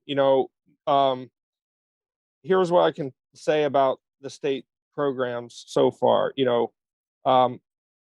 First of all, that they are set up and there are a number of different programs, but this is kind of talking specifically about the State Water Board's drinking water program, which is basically focused on meeting emergency drinking water needs for communities that are affected in one form or another, to not have that. And they basically have sort of qualifying criteria that have to do with area median income and use being domestic rather than for economic purposes. So that is the way that would work in the county is that we would establish a program that would be administered, really need to be administered by the county, a sort of a qualifying intake form, basically, that would say, hey, as long as you're meeting these conditions, you could be reimbursed for up to a certain amount per month, and I think it equates to around 1 truckload a month of water. And so for a subset of people in need, that is a probable outcome. For folks operating businesses, it gets very complex very quickly. And so far, I have not seen or heard a program that would compensate businesses for meeting their water needs at this time from the state. So hopefully the message back from the county to the state is we have a problem and we don't have a solution at hand. We're trying to put some Band-Aids in place. The drinking water, I think, is a Band-Aid. It's really important for people who don't have drinking water, but I don't think it's a solution to keep business going. And it's not just the business owners who get hurt, it's all their employees. Glenn, you have your hand up? Yeah, so we also are in conversation with Assemblyman Jim Wood and with Senator McGuire. And what Assemblyman Wood told me was that we have to have something really specific that we need for him to be effective. So we have to kind of come up with a specific ask.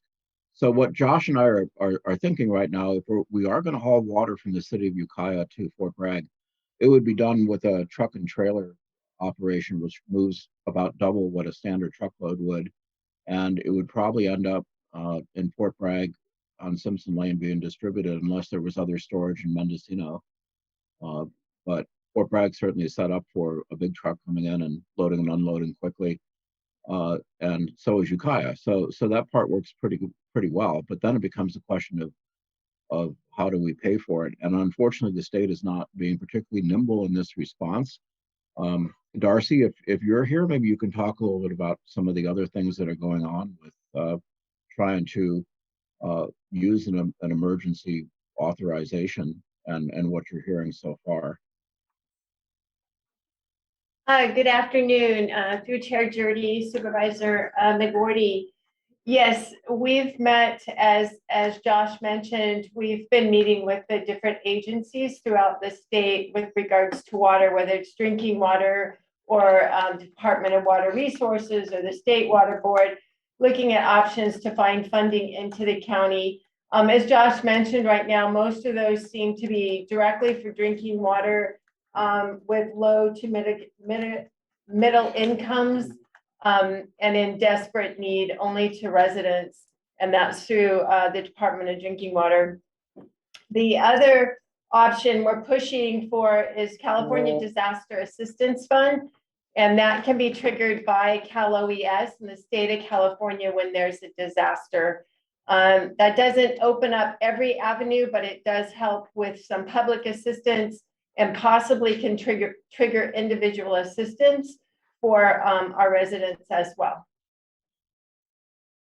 So, and in that, Darcy, would that start to address the use of water for businesses? Because obviously, if the businesses go down, our communities go down. And then having just survived COVID, it would not be a good thing for the hospitality businesses and restaurants to have to close again on the coast right now. That would be disastrous. So what are we hearing? This is a question for Josh as well. Yeah. I mean, I can tell you what I don't have any solid yes is in the short answer. I think in every conversation that we have, whether it's talking about supply and accessing supply from inland sources, there generally comes the question, well, what is the use of the water? And if, the use of the water is, much farther away from, meeting kind of community drinking water needs or domestic needs, people start to get less, enthusiastic about, supplying water. And same goes for the agencies that we've been talking to. I can say that the best source that is on my radar for dealing with the impacts to the economy would be the Federal Economic Development Administration, who have programs from the pandemic, for example, where they are empowered to compensate businesses who might have been impacted by the pandemic. So the question then to them will be, how are we dealing with the drought? And I think that's where your conversation, Supervisor, with Supervisor Hashak and McGordy with Senator Feinstein's office last week would help us move the needle. So I think it's high on our radar. We definitely understand the relationship between water availability, economic activity, and community vitality. And so, every day we're trying to get somewhere. I don't have a better response for you than that at the moment. Is there any talk about a temporary water pipeline? So temporary water pipeline conversation, are you referring to, say, something along, from where to where, I guess would be my question. Water pipeline from the interior to the coast? Yeah, cut across Jackson State. What is it, 2,000 100-foot sections? Some pumps? I don't know. When I look at the town of Mendocino needing in normal times about 300,000 gallons per day, and a handful of 3,500 gallon water trucks running, it just seems like the solution. There's such a gap between what's available and what's needed. Yes. So to that, I think you're starting to get into the category what I would kind of describe as strategic activities. Our ability to do something like put a pipeline of water in between now and the end of the year is, in my experience, quite low. So we would be talking about what are we doing to meet this need next year and for future years. And so that's where, the establishing, productive relationships and awareness with our partner agencies who do have more of an ability to fund strategic projects will come, be the best way forward in my experience. So, we're working with the Department of Water Resources. They have a list that we've been curating now for several weeks of water resource projects from either from partner agencies around the county, cities, water districts, Groundwater Sustainability Agency, and others. And, I think, talking about what are the key projects on the coast, I think water pipeline high up there. The question of what source will be piped into that water is part of that equation. But I think that's something that, is, again, not an answer for this year's situation. Okay, thanks. Supervisor Hashak. Thank you, Chair Jurdy. So I just wanted to add to what Josh said, that Supervisor McGordy and I met with Senator Feinstein's office. We also had Assistant CEO Darcy Antle and Brent Blazer from the Office of Emergency Services. Kind of what we were talking about was, the Economic Development Administration help, what they could give. Also FEMA, whether they could bring in bottled water, those kind of things. And the Army Corps of Engineers and long-term fixes to such as the Coyote Dam. So we had I thought it was a pretty productive conversation. We'll see where it goes from there.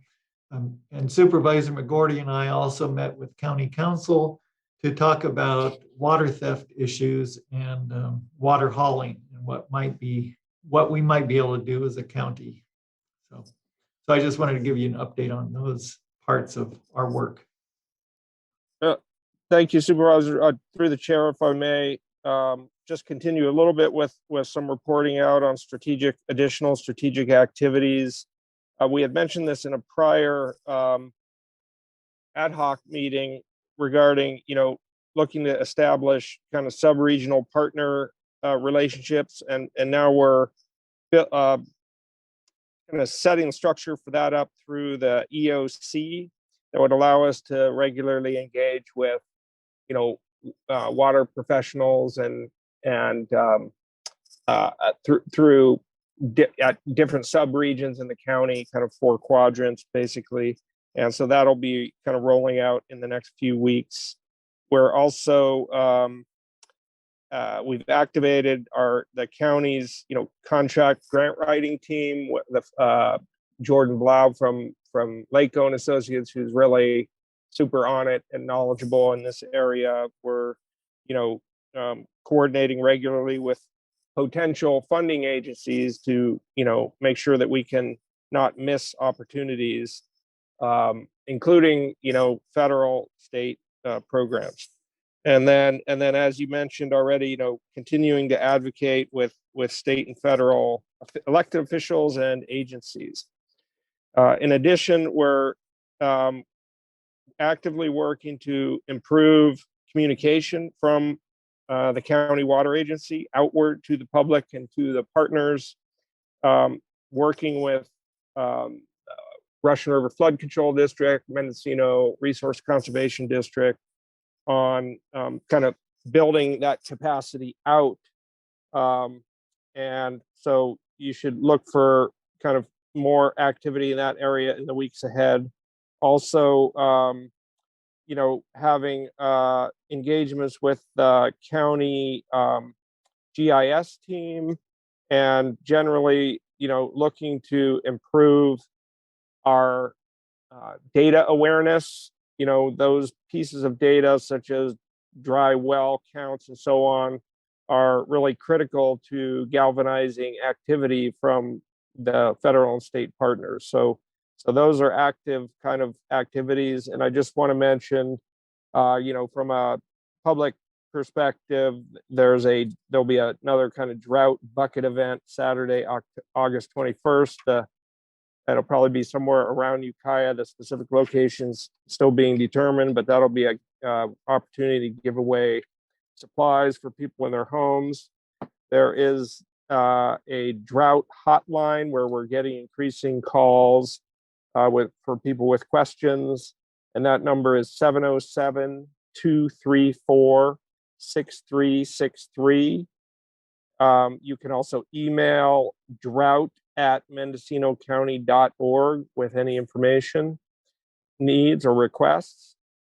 And really, you know, this point about the data and the reporting of the dry wells, really an important point. There is a state website that's operational. It's really best for us to use that site so that all this data is kind of coordinated into a single location, and that's mydrywatersupply.water.ca.gov. And so that is kind of what I have to report here today. And I wish I had more hopeful information. I really do appreciate the engagement of all the local partners that we've been working with.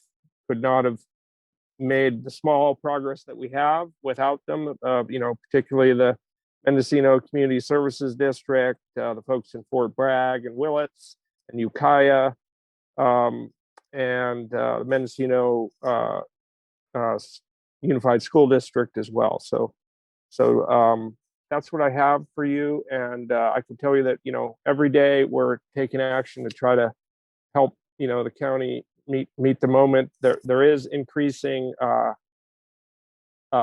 state and kind of national press interest in the story. And while some may you know, look at that as potentially a negative in terms of impact on tourism, my experience would suggest that, you know, the only bad press is no press in this regard. And so hopefully we could use those press opportunities to spur activity at the state and local level regarding funding and support from our partners there. I'd be happy to take any other questions you might have. Okay, thank you, Josh. Any other questions at this time or comments? Well, just a comment. I have a lot of confidence in Josh. I think he's doing a really great job with communication and putting potential partners together. I guess I see that we, you know, unless we get some state or federal assistance, we're probably not going to be able to solve this problem, not even 1% of it. Just trying to be realistic, it's looking pretty bleak. Like, you know, I may be asking Glenn if I can take a shower at his house when I'm over the hill. Glenn, what do you think? You know, can you give us sort of like realistically a range of solutions? Do you think we have a 25% chance of getting through this period, or is it more bleak than that? I think we're going to get through this period. The city of Ukiah is committed to helping us. Their board has directed their staff to figure out a way. There are some disagreements between the city of Ukiah and the State Water Resources Control Board over which sort of bucket of water, as you will, the water should come out of. So that's being worked out behind the scenes. And the next big piece is trying to set up a contract to haul water from Ukiah to Fort Bragg. I still think that's our best option. And essentially, we're looking at about 10 truckloads per day, which is doable. Truck and trailer loads, and that would take care of a pretty good chunk of Mendocino's water supply, as well as people south of Fort Bragg who are kind of water scarce at the moment. So I think it's doable. I think it's not happening as fast maybe as Josh and I would like, because other agencies also have to kind of weigh in on this. I don't know that we have the availability of trucks that are certified to haul water. Certainly there's plenty of trucks that can haul water, particularly in the wine industry. What they use is very similar. They have to be certified by California Department of Public Health to haul water, and there's some other equipment that has to be put on, like an air gap and things. But I think we'll have a solution. It's not happening as quickly as we'd like, but yeah, you won't have to come over here to take a shower. Pretty sure, Ted. You think that somehow it'll be subsidized so folks aren't paying the full freight cost of inland to coast? Well, that's a good question, and I think we may actually have to start this program with some of our own emergency money, which is something we will probably get to talk about today, because everything that I can find out is that payment is always in arrears. So we'll have to pick up the tab at first if we're going to do this, and we'll also have to work out some business agreements between the city of Ukiah and the city of Fort Bragg to be able to ship the water. Probably more problematic, and I think Darcy could answer this too, is that there's just logistics of billing and making sure that water goes where it's supposed to go. Those are also something we're not staffed for at the moment. Darcy, do you want to weigh in on that and just tell us what you both need? Yes, Darcy Antle, assistant through the chair. The logistics of doing this, even if we were able to get the Department of Water, drinking water funds, logistics of making sure that it went to an appropriate family in a certified truck is something that the counties logistically would be challenging. And it feels we would really need our partners. The city, in this case, would be the city of Ukiah and the township of Mendocino to participate in making this happen, along with whoever we would hire, or the cities would hire, the individuals would hire to transport the water. So there's a lot to be worked out. That's the reason we asked Brent Blazer to open up the EOC so we could get a few more resources behind this. Josh has his hand up. Yeah. Thank you, Supervisor. I just wanted to make a couple more points. I think to Supervisor Williams' question on solutions. I would concur with Supervisor McGordy's assessment that while it might not be glamorous, that we will likely get through this period, and I will, my sense is that at some point there will be state and or federal funds that we can use to help folks in need. I think over the longer term, there are some big projects that I think would be smart to get on the radar soon and kind of begin evaluating with the community. And I think I've mentioned these previously, but interior, I think the biggest game changer would be the already congressionally authorized raising of Coyote Dam. to increase storage behind Lake Mendocino, in Lake Mendocino, and participate in that financially so that the county can be a wholesaler of water.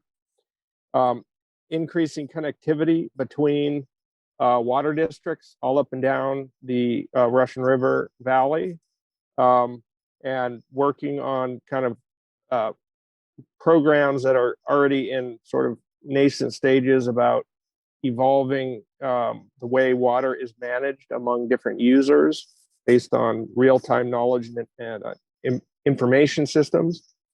And then on the coast, I think, you know, the long term is about establishing a mix of different sources from groundwater to surface water and potentially even desal, and then connecting them all with pipelines and storage. I mean, those are the things that are going to really move the needle in the face of where we are today and where we are likely to be in the years to come. So a lot of work there, but certainly achievable if you look at the accomplishments that, you know, our society has made in infrastructure over the past many decades.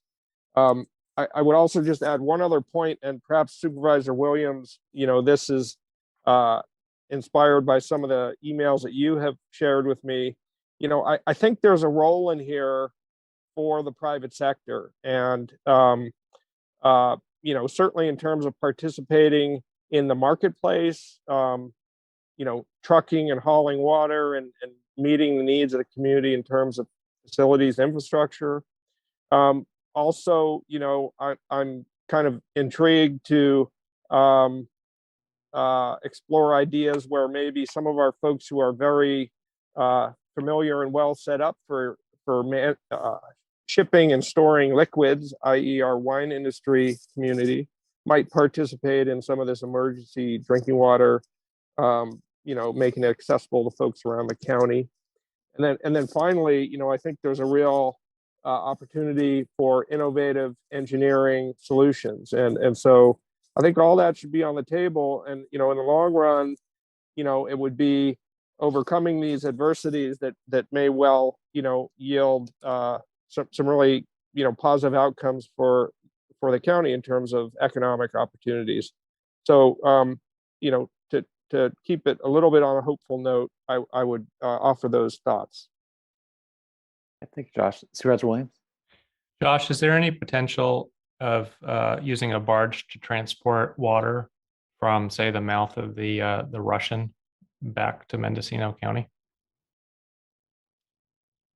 That topic of barged water was raised early on, actually brought up by one of the State Water Board's analysts.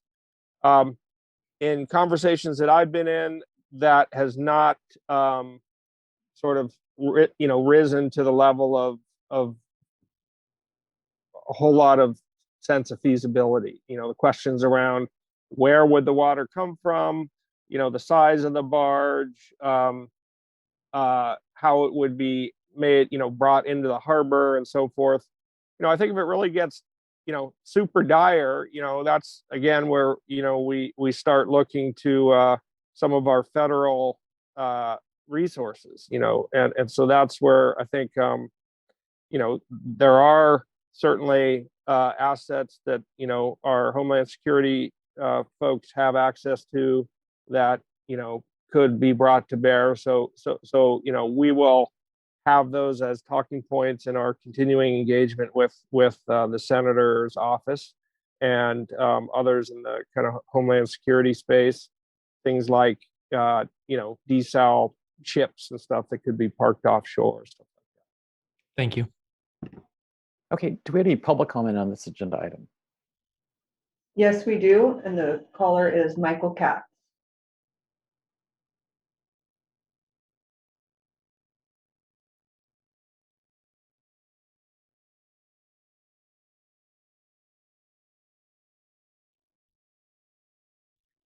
Good afternoon, supervisors. This is Michael Katz, Executive Director of the Mendocino Cannabis Alliance. I'll keep this very brief. Thank you for discussing this important topic today. Obviously, the drought emergency is on all of our minds, and I wanted to reiterate our recommendation that we had made previously to streamline the process for folks to put in ponds that can be used for irrigation. We feel that this would be beneficial not just to folks in the cannabis industry, but to multiple agriculturalists who are facing severe issues with water storage and water availability. So understanding that the board has the ability to make adjustments to that process in light of the emergency, we sincerely request that that is something that this board choose to do. The process for implementing ponds can be complicated, time-consuming, and we want to make sure that folks are able to start as soon as possible if they are able to undertake this water storage method. So I would ask if this board would be willing today to move that idea forward and request that staff come back with a way to do that. So thank you very much for your consideration, and we look forward to seeing ponds be made easier in the county. Thank you.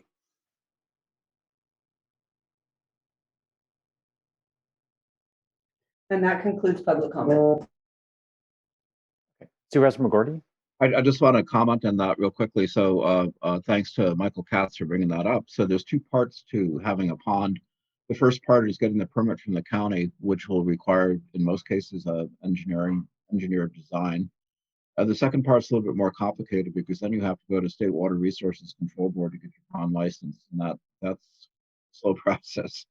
And it's unfortunate because I think ponds are going to have a solution for Mendocino County, and I think that surface storage is being used by Fort Bragg. I think they probably would like to have more pond space available, and I think of the same thing for Mendocino. And our pond technologies have gotten pretty good. So as I know I've talked about before, the wine industry in Anderson Valley uses a technique which basically are lined ponds with a septic system in reverse. When things are saturated, they pump water out of the ground and into the pond, and that doesn't really require State Water Resources Control Board permits at this time. So that's one option that could be used. But we still have requirements from the county in terms of having an engineered pond design. And I would not build a pond without a liner, which is expensive. So, but I think that again, looking long term, as Josh is talking, that's something that could play a big role on the coast because it wouldn't take a huge number of these ponds. So a 50 acre foot pond fits pretty nicely on a 10-acre parcel. So it's something that could be done without a huge amount of trouble and expense, but getting water to fill it could be a problem.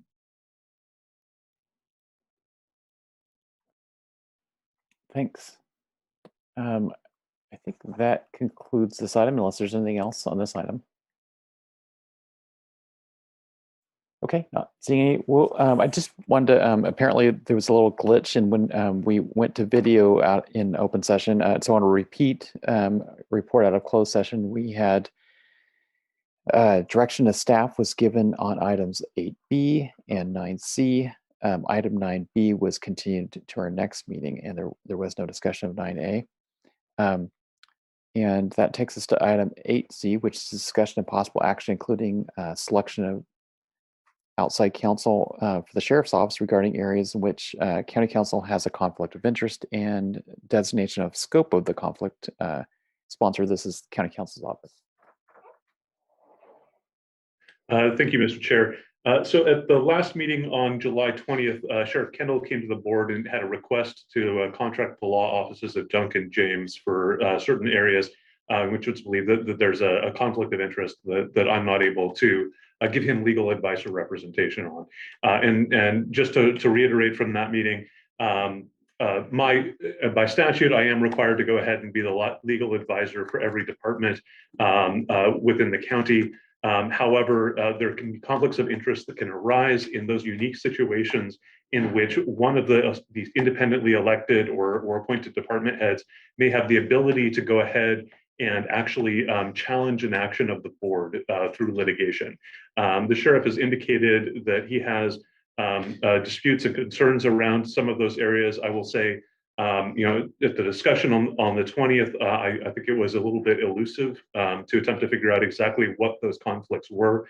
Since that time, Sheriff Kendall went ahead and filed a ex parte request with the courts to have Duncan James appointed as his counsel to provide him legal advice and services. The court has deferred any action on that until hearing set for tomorrow. In the meantime, we do have, I think, the first real articulation from Sheriff Kendall as to what the 4 areas are that he thinks that he has a conflict on. Additionally, I think we need to address those as part of the scope of work of any contract that might be awarded. Additionally, during the July 20th meeting, the board had indicated that it wasn't comfortable with the law offices of Duncan James representing the board, representing Sheriff Kendall for reasons related to cost and the fact that they are actively suing the county in another matter. Because of that, the board asked me to go ahead and to provide some recommendations of potential firms to this board that they may be able to contract with. We provided 4 here. What I would ask as part of this item is that, frankly, we really think that any of the 4 would likely be adequate. Our process was to reach out to those firms or counties that had prior experience in this area. We also, frankly, did a little bit of research online to see which firms had handled published cases related to this field. Based on those recommendations, based on the prior experience, we went ahead and found the firms that would do this work. We've got some information as to the firm that actually does the most amount of this work is Jones Mayer. They indicated that they are unavailable at this time. They did indicate, however, that their rates for the service are about $250. So that helps us understand what the market rate is for these types of services generally. And then we've gotten 4 proposals with rates ranging from about $260 to $300 an hour for the various firms that would be handling it. I think one of the proposals, $260 was the amount for the partner in the firm, and they would actually be $230 for any work being done by an associate. Each of these firms is one with expertise in the public agency field, which can be a relatively specialized area of law. What I'm recommending is that the board go ahead and pick one of these to provide as a possible nomination in the proceeding that is currently pending before the court, or to contract with in the event that there is no need for an appointment of counsel. My suggestion would actually be to let Sheriff Kendall sort of pick which of these, or provide any other name that he may think is appropriate, and to sort of authorize me to go ahead and provide all of the names to the court, but also to select, whichever one would be the board's top choice. I'd also note, one other possibility that I think wasn't really a practical option earlier on, but may be a bit of an option now, is the creation of an ethical wall within the office. In looking at the issues previously, I think that we had too many attorneys that had advised on related issues or accessed particular files. This would not be my first choice, but one possibility would be that it may be possible to also offer Sheriff Kendall essentially conflict representation through the new Deputy County Counsel 4 that we just hired. That attorney would be starting this coming Monday.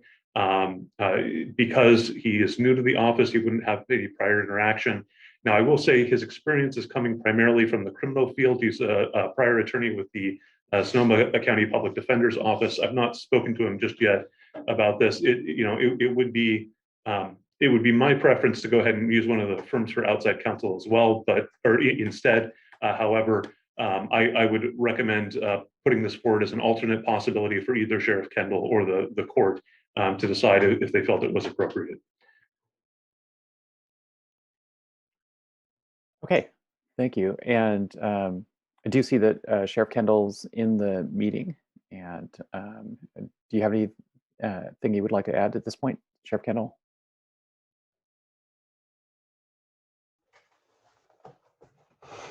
Chair Jurdy, members of the board, no, I don't have anything to add to that. I've made my selection of the attorney. I provided my reasons why. I received the listed names from County Counsel. and I still have my name that I have picked, and I'm not sure what else there is to discuss on it. Honestly, I don't think that we should be trying to litigate the case here.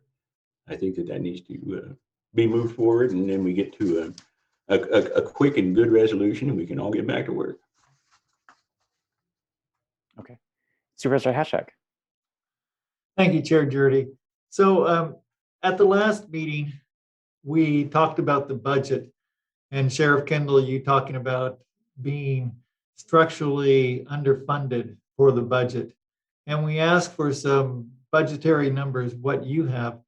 Do you have something that we could work with as far as a budget? Do you, line by line, could we go and say, oh, this is what you really need, and this is where your budget is insufficient? Is there something that you have so far that you can give to us? It would be the budget that we submitted. I don't know that the board didn't lay eyes on it. I'm not sure what happened there, but the sheriff's office submitted a budget. It is not the budget that was adopted. And part of that was the issue with the vehicles. Some of it, yes. Yeah, and I think some of that is going to be taken care of with the PG&E funding, possibly. I'm not certain. Okay, so if those issues that you brought forth before were taken care of, then that would suffice.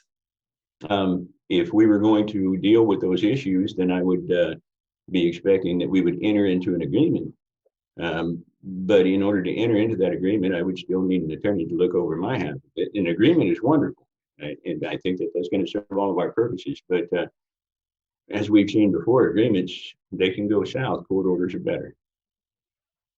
Well, you need an agreement with an attorney, or no, an agreement with you, with the board, Supervisor Hashak. With the board over this budget process. I believe we would need an agreement on that. We would need an agreement on Sheriff's IT. Everything that we're in conflict over, we would need an agreement on. But in order for me to sign off on that agreement, I would want counsel to look at it. Okay, thanks. Supervisor McGordy. This question is for County Counsel. We haven't discussed it all, but do people use mediation ever for solving problems like this? Is there another option to court? If I may respond to the chair, I'm not familiar with any process of mediation. So mediation is always an option in terms of a voluntary dispute resolution process. I'm not familiar with it particularly being used in this context. Candidly, with respect to the budget issues, I'm not sure there actually is a conflict that would require legal counsel at this point. My understanding is that the board has essentially authorized all of the items that the sheriff had requested. So without some specifics as to sort of what has been denied, I don't know that there's actually an appropriate conflict to be going in front of the judge. And I just want to note, when this item initially came up, budgetary concerns weren't particularly called out. There had been a question regarding some of the sheriff's ability to spend monies sort of outside of the budget, which I think might be something appropriate for the sheriff to have an independent legal opinion on. And then there had been some questions regarding essentially whether the board was required to be providing separate IT services to the sheriff, or whether it was allowed to consolidate those with respect to the county's IT department. And there was a particular government code section that had been raised as the supposed basis for why there had to be a completely independent sheriff's IT structure. That potentially is also a legal issue that may require sort of an entitlement to a separate attorney and outside counsel for possible resolution. With respect to the budget itself, there are situations in which individual budget items can be the subject of litigation. For example, there was a case back in the 70s involving the Orange County District Attorney, in which the Board of Supervisors in that case had tried to consolidate investigative functions between the District Attorney's office and the Sheriff's office. And in that case, the board actually took an affirmative budget step of eliminating all of the items for the investigator positions in the DA's office. That sort of concrete step is something that can lead to litigation. There's similarly been disputes. There was a case out of, I forget if it was Butte or Sutter County, but that involved, layoffs and reductions in a sheriff's budget, and whether those concrete actions were things that would then, in fact, have to be overturned by a court. I'm not familiar with any situation in which there's a basis for sort of a legal dispute or a legal argument without some sort of particular budget items to be looking at.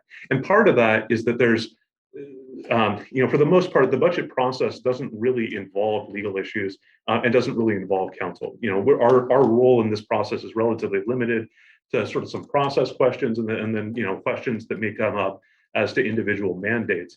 The general question of what is the best funding level, what's appropriate, et cetera, is ultimately a policy question.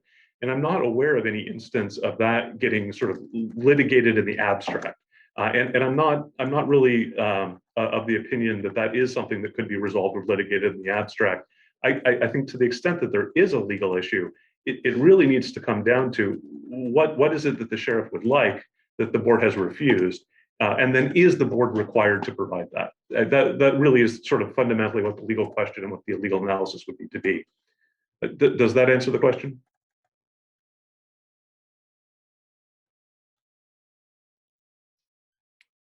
It answered it for me. Supervisor Williams, looks like you have your hand raised. Yeah, I was curious. I see law offices of Duncan M. James on the header of the court filing on July 30th. Do we have a contract with the law offices of Duncan James? Or is this pro bono?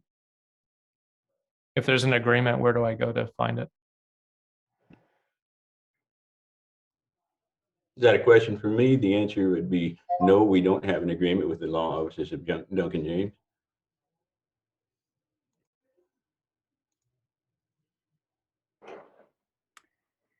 Okay, so we seem to have basically 4 issues outlined here that seem to be at issue, and so maybe County Counsel Christian Curtis, maybe you could kind of walk us through the 4 issues that were brought forward by the sheriff to the court, and see if we could get clarity from the board,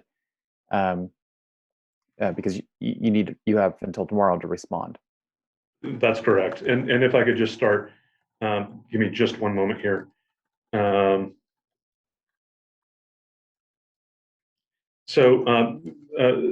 Sheriff's Counsel had articulated four bases for conflicts, and this would essentially be the scope of work if the board were to go ahead and contract with outside counsel.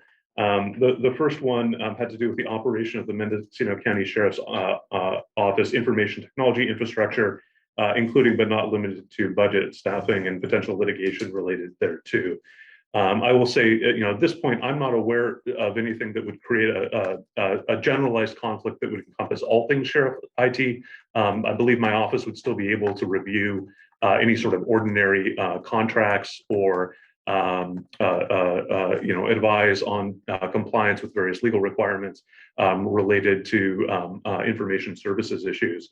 With respect to the budget, staffing, and potential litigation, my understanding from what has been explained to me is that the proposal that was submitted by the sheriff's office for IT infrastructure and for IT staffing was fully funded by the Board of Supervisors. And if that's the case, I don't know that there's a legal conflict that would require outside counsel or require resolution by an attorney. So before I think that the board would be able to make any sort of determination as to whether there's a conflict on this issue, there need to be some specifics as to what it is would be desired that can't be provided.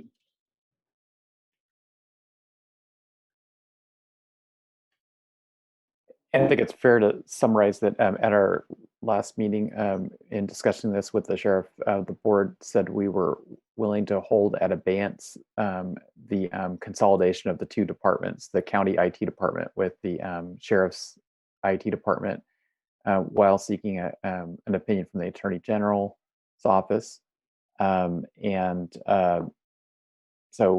So therefore, there's status quo. We were looking at keeping the status quo and not changing the IT functions within the sheriff's office, keeping them as they are. And so if there's no change, how is there a conflict? Actually, Mr. Chair, I believe that's going to be the second item we're going to get to. If we want to start with the first one, it would just be the budget issues. Okay. So is there anything else we need to address on the budget? I guess my question would be, is the board, could we get maybe a straw poll indicating whether the board concurs with the analysis that there does not appear to be a conflict on that issue at this time? Do we have any board members feel that there was a conflict over the budget for IT? No. No. No. Okay. Okay. Sheriff Kendall, do you have your hand raised? Yeah, I'd like to be able to speak to that. I don't believe that Christian described things from the same point of view that I was looking at them from. I'm not saying that there was an issue in the budget. What I was saying was the issue of holding me personally liable for an underfunded budget seemed absolutely ridiculous to me. And so somehow it is morphed into it's an issue of the budget. That has not morphed. What the issue for me is, will department heads, myself included, be held personally liable for overages over a lot of things that we can't control? And I think that we've kind of missed the point here. Sheriff Kendall, I think Christian Curtis is going to get to that as his third bullet point. Okay. Yeah, and I just want to clarify that there were 4 items that were submitted by Sheriff Kendall's attorney to the court as the areas of conflict. And these would be the 4 areas that would be the scope of their work. The first one specifically talked about the operation of Sheriff's IT and its budget, staffing, and litigation related thereto. I'm not aware of anything, and I'm not hearing from Sheriff Kendall right now of anything that would indicate that there is a conflict with respect to the Sheriff's IT budget.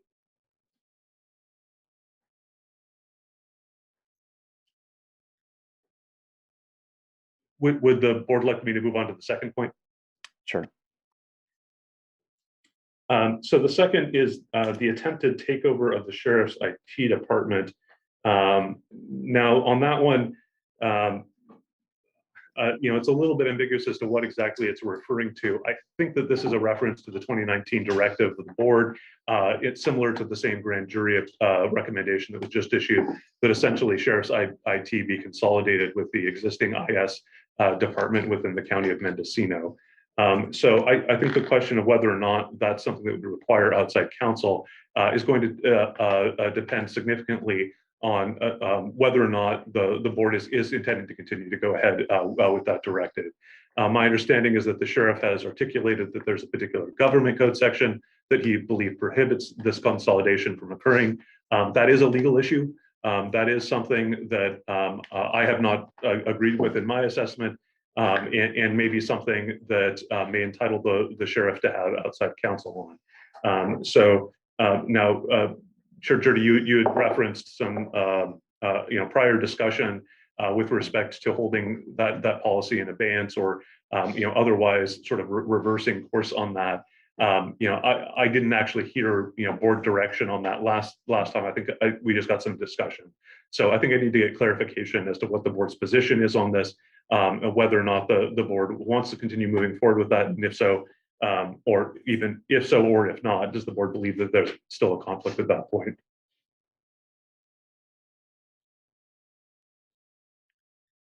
My own thoughts is that I think it'd be beneficial for everyone if we held the status quo, did not consolidate the two departments, but also not make any further any changes that would limit the ability of the public to be sure that public documents are made available to the public. Supervisor Hashak? Yeah, thank you, Chair Jurdy. So if we put that into abeyance and just kept the status quo, then it seems like with Sheriff Kendall, that would take away that as a conflict. Is that correct? How long would it be placed in advance? Pardon? How long would it be placed in advance? We have to have a decision on whether or not it's legal or not to move those two departments in together, and putting it off, this just begs that the question will have to be answered sometime in the future. If I may, Mr. Chair, I believe what I'd heard the board discuss last time around was the possibility of requesting an Attorney General's opinion and essentially deferring the question until after such an opinion might be issued. That wouldn't necessarily resolve the conflict. There could still end up being litigation at that point, but it would give, I think it would give at least the short-term possibility of not needing to litigate the issue. If that were the case, I'm not sure there would be a conflict. However, I think I would still recommend that the board, just in its discretion, go ahead and provide sheriff with an attorney that could go ahead and submit the sheriff's position, the sheriff's thought to the attorney general as part of that process. Not that that would necessarily be a legal conflict creating a need for litigation, but quite frankly, I think the process will work better if the sheriff has a voice in it, and there's an opportunity for him to be able to put forward his viewpoints. And I think that will increase the likelihood that whatever opinion gets issued by the Attorney General is something that all of the parties might be able to agree to. Okay, I would support that. Supervisor Hashak, do you have your hand raised? Yes, thank you, Chair. I guess, it seems like we're trying to recreate the wheel. And, what is the practice in other counties? Are we doing something that's totally abnormal? Or is this a practice in other counties? Sheriff Kendall, do you know that? Or does the IT department know how other counties are dealing with this so that we have some precedent and can follow some of the best practices? Well, Supervisor Haschak, my understanding is that most counties work in the fashion that we do. The areas that we can share with Granicus, with Munis, things like that. There's a model there where we work with the county, but those areas that we cannot let people into either virtually or physically, those have to remain locked down.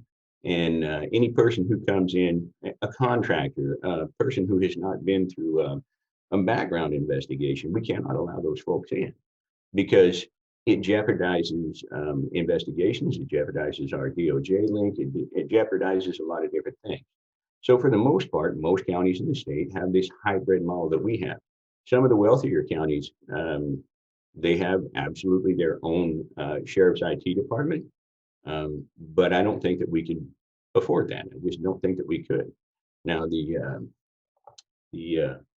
grand jury report, when you dig into it, it basically states it goes both directions. The sheriff needs more personnel in there. I've tried to hire more personnel in there, and it was clicked out from underneath me, unbeknownst to me. Those types of things going on are absolutely controlling my operation, and that's a big no-no. These are the things that aren't being discussed that need to be discussed. And there's so many things, there's so many moving parts here. I don't know that we can just put something in advance at this point. And I mean, we are really kind of rattling down the road that we shouldn't be. You're represented, I'm not. And that's an uncomfortable situation. It should be uncomfortable for all of us. It should be very uncomfortable. So I'm doing my best to kind of stay between the lines here and not have an issue pop up that would cost any of us liability. But if we want to come to an agreement on something, the first agreement is if we can't even agree that I should be represented on these things, I don't know that we can come to it. That's the concerning portion. Okay, Supervisor Williams. I just wanted to voice support for the dirty status quo on number 2, no conflict.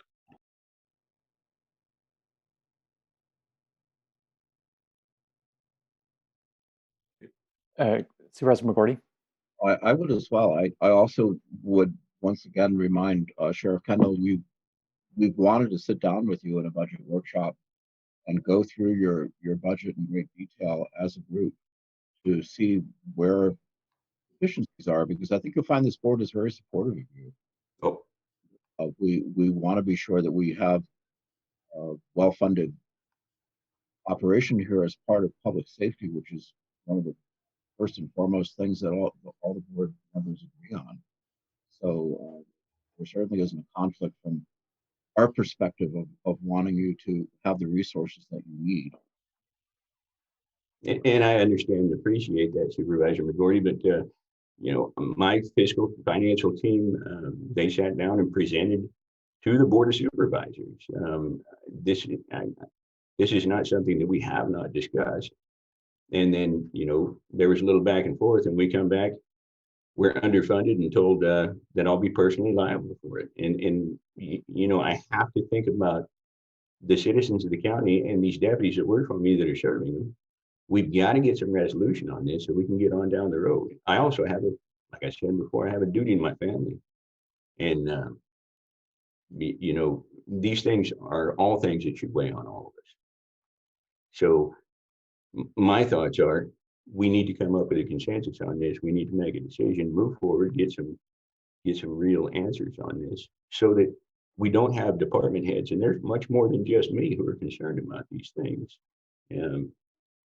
We've got to be able to get down the road and get this worked out in a good fashion. We're in a strange point right now. It's like, you know, being in a pub with all your friends and a fight breaks out, and somebody's got to be the grown up and say, hey, you know, let's get this over with without too many teeth on the floor. And then Christmas time's coming right around the corner. Let's all get along. You know, that's where I feel like we're at. But if we can't make these decisions, how do we get there? How do we get there? And that's what's concerning for me.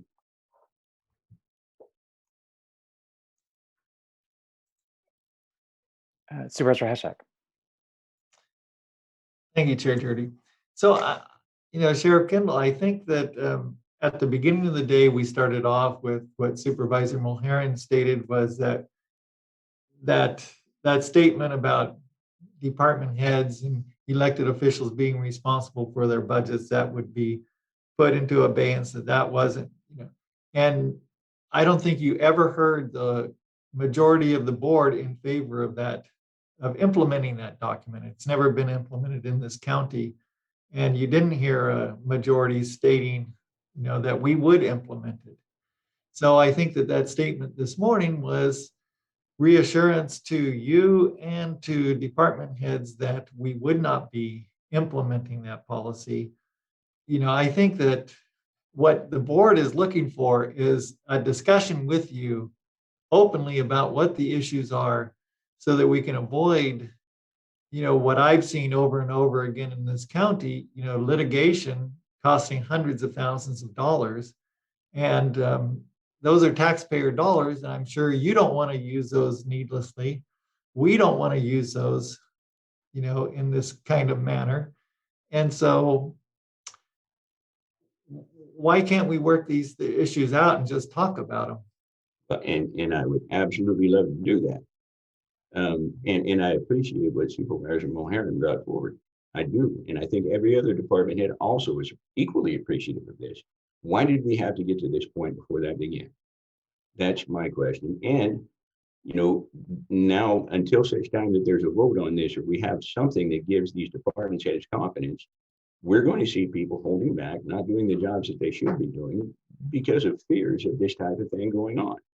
And until we can get that guarantee, and I want an ironclad guarantee, that's what I want to see. And if we kick it down the road, will we have an ironclad guarantee? I don't know. And it's not that I think that everyone on this board is a good, trustworthy person. I do. But we've also got to think about future boards. We've got to think about the future. We've got some young department heads. You know, I wish I was one of them. I'm not. But there are things that happen that could have impacts for the next couple of decades. It can impact the way that we do things. And if we get good decisions now, even if we get a decision that, heck, none of us are happy with, at least we've got a decision. And that's, you know, that's kind of where we need to be. And you have to understand how uncomfortable this is for me working in the criminal justice system my entire career to be having these conversations without representation. And I've tried to raise the flag and blow the whistle that this is not okay numerous times, but I'm still continually being questioned. And I'm telling you, this is not the road that we want to go down. We want to make a decision, and then we can all come together and work this out. But I am seriously uncomfortable answering questions without an attorney.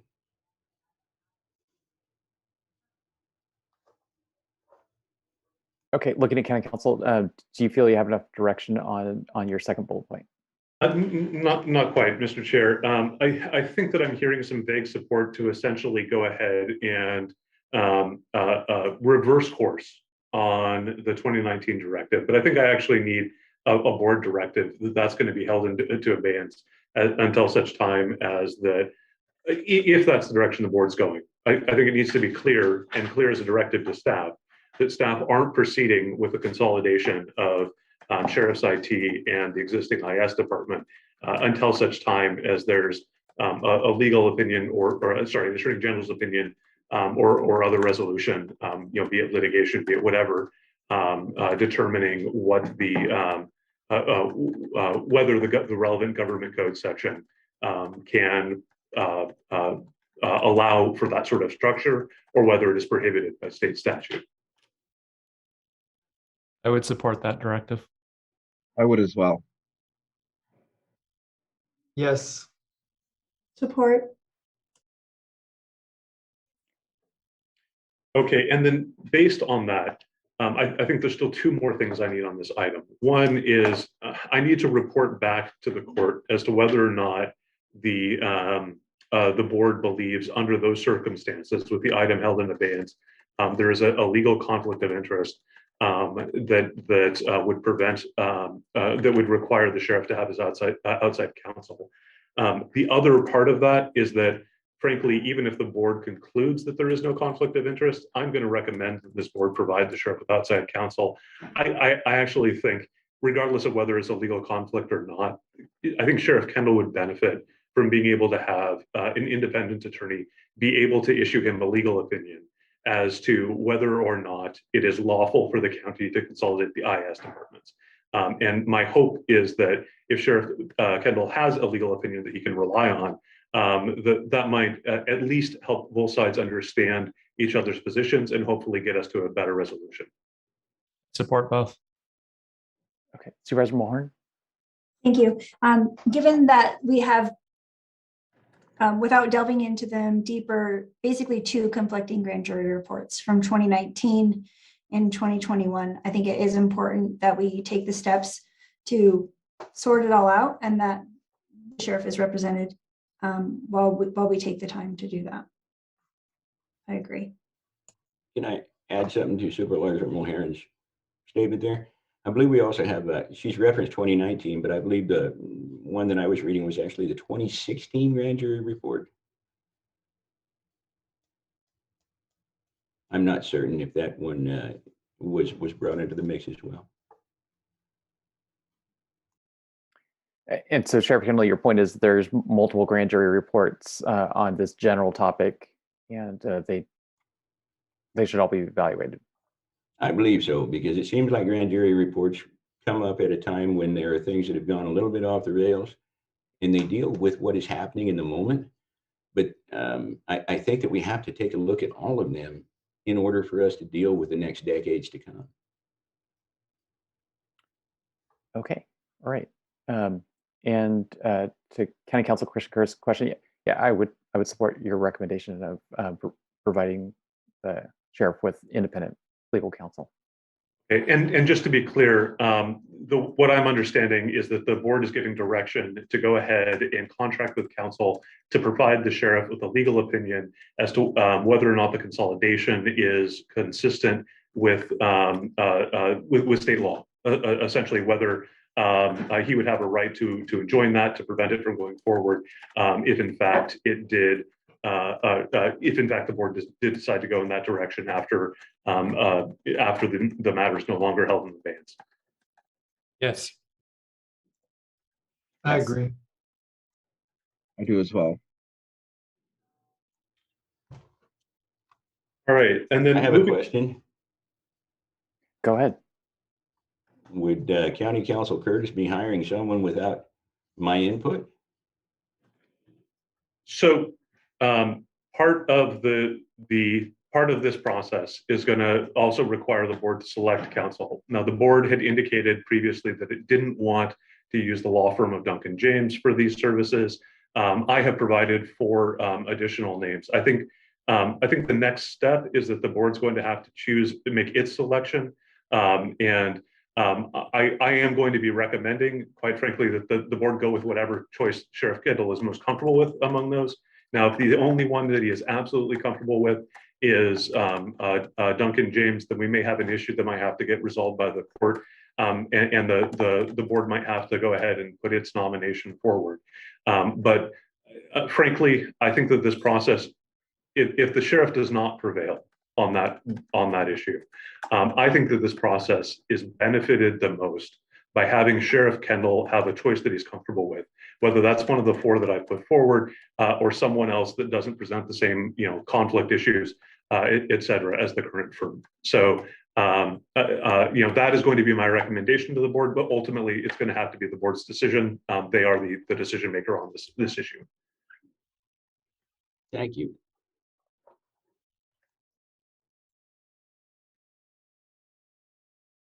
Okay, I think that takes us to item 3. And the third item that had been put forward as a basis of conflict was the sheriff's ability to spend county funds for non-emergency purposes beyond what had previously been budgeted and appropriated, and whether there's any personal liability for any expenditures. Now, there's sort of a few pieces of this, so I want to try and be as clear as I can. I have opined to this board that I believe that the sheriff may have an ability to exceed his budget in certain emergency circumstances. That specifically, if the sheriff incurs overtime expenses, helping with an evacuation, helping with a fire, that go beyond what had previously been budgeted, that I do not believe that Sheriff Kendall can be held personally liable, and I think that is within the scope of his statutory authority. Similarly, responses to immediate requests for service that require an overtime response, these sorts of emergency things that are unplanned, I do believe, and I have made that the advice to, or have given the advice to this board, that I think that's within the sheriff's prerogative, regardless of whether the board had budgeted or not. I have also opined to this board that I believe that the more routine overtime expenses, or that sort of the ordinary day-to-day operations of the sheriff, do have to be within the scope of the budget, and that the sheriff, if he wants to spend more than that, does need to go ahead and to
The backup power going there.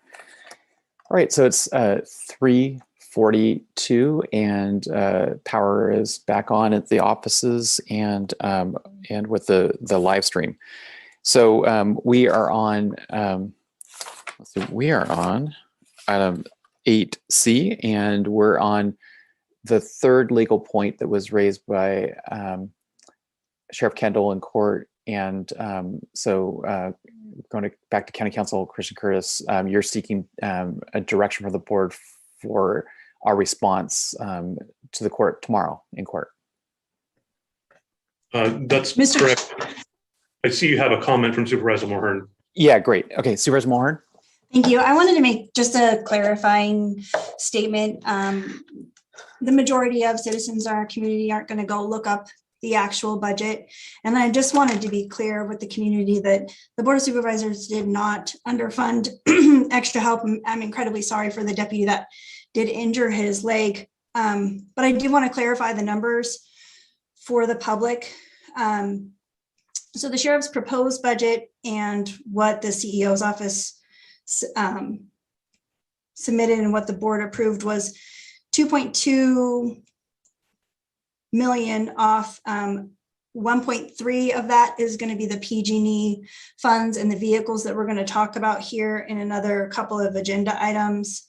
And the other portion is that our auditor says that there's additional sales tax revenue than what the sheriff's office estimate is. We do have about 17 positions in the sheriff's office that are currently unfilled. And given that we had last year similar scenario and the budget actually came in less than expected, of course, because we weren't able to get fully staffed. The budget for this year is actually 1.6 over what the estimates are for this year. So I just wanted to clarify for the community that all of this information, the budget documents can be found on our website, and I sincerely hope that the sheriff's office and the CEO's office can continue to work on getting to where they need with that $255,000. I hope that the board approves the vehicle purchase. We'll get there when we get there. The other thing is that I asked for and have met with Captain Van Patten from the Sheriff's Office and Janelle Rao from General Services about a vehicle replacement program so that we know how many vehicles per year the Sheriff's Office should expect to have in their budget. So, there's a lot of work to do on this, but I just wanted to clarify for the public that the board is, trying to work with the Sheriff's Office to get to some middle ground on some of these things. Okay, thanks. Supervisor Williams. Yeah, so thank you, Mo. I appreciate that. On item 3, I have issue with the last line. It's asking for clarification as to whether there is any personal liability for any excess expenditures. And I don't think the county has argued that there's personal liability of any department head as far as the county is concerned. The issue is, as I understand, department heads have the ability to spend county funds that have been budgeted. And if they spend beyond that or outside of what's been budgeted, by law, the county's not incurring a debt. Perhaps the county could retroactively pick up those expenses, approve them, adjust the budget. But just as it stands, if a county department head, decides to buy something that wasn't budgeted outside of budget, by default, that doesn't become a county incurred expense. There are some nuances, as I understand, for the sheriff's office. During a time of a disaster, it's an emergency situation, it's expected that the sheriff may not have time to go back before the board to adjust the budget. And those are legitimately public expenses. And so, I can think during a fire, all types of expenses that may be incurred. We would never hold the sheriff personally responsible for those expenses that come out of responding to a disaster. I don't see any conflict there. And so 3, I I see as a non-conflict item. If there is conflict, it may be between the sheriff or other department heads and the state legislature, right? Because this is state law you're talking about, but it's not with the county. The county is not holding anybody personally liable. Sheriff Kendall. Well, and I understand what Supervisor Williams is saying there, but you know, our 4,000 series this year that we would normally get IT infrastructure and things like that out of, that is, you know, truly 4 fixed assets. There was a total of $3,000 placed in there, which wouldn't even purchase 1 fixed asset at a $5,000 limit. And then the other thing of, you know, basically, you know, last time we discussed, the board questioned me, could I go out and buy a helicopter? No. Absolutely not. That's a fixed asset and that would need to be approved by the board. And so all of these items that we're talking about are things that would need to be approved by the board. Anything over $5,000 that has a life of over a year. And, you know, there's all those checks and balances already in place. And so, but then when I have something break down over in IT and I go out and get a new server or something, knowing that the funds haven't been placed there, am I liable? I mean, it's not an emergency, or what we wouldn't look at it as one of these things that has to do with a fire, flood. You know, one of the biblical plagues that Mendocino County so often sees. But you know, if those things aren't funded, then it causes all these massive concerns about whether or not we go forward to keep the operation running. And so some of these things may not be what most folk would consider to be an emergency, but they're absolutely required to deal with, you know, the structural integrity of the agency. And we deal with emergencies every day, not just ones that are declared by the board, by the state, or by the, you know, the federal government. We deal with a lot of emergencies, and some of them are small, but they have to be dealt with. So I wonder if there's a means to deal with that. Maybe it's a contingency budget category for, you know, unexpected, we're talking small items, right? You lose a printer, maybe a low ticket item, but you need it. You can't stop your operation waiting a week for the board to have a meeting to approve a printer. Is it possible to have a fund to cover those incidentals that come up? And maybe that would mitigate this conflict item? Well, if the 4,000 series had been funded, then I think that, you know, that would have been a way to deal with it. But when a dollar amount is put into it that doesn't even cover a fixed asset, I don't understand why even put it in there. Why not leave it at zero? Supervisor Mulhern. Thank you. I was wondering if Assistant CEO could make some clarification regarding the 4,000 series, the information technology budget for the Sheriff's Office, $445,000. So could you clarify for the public, please?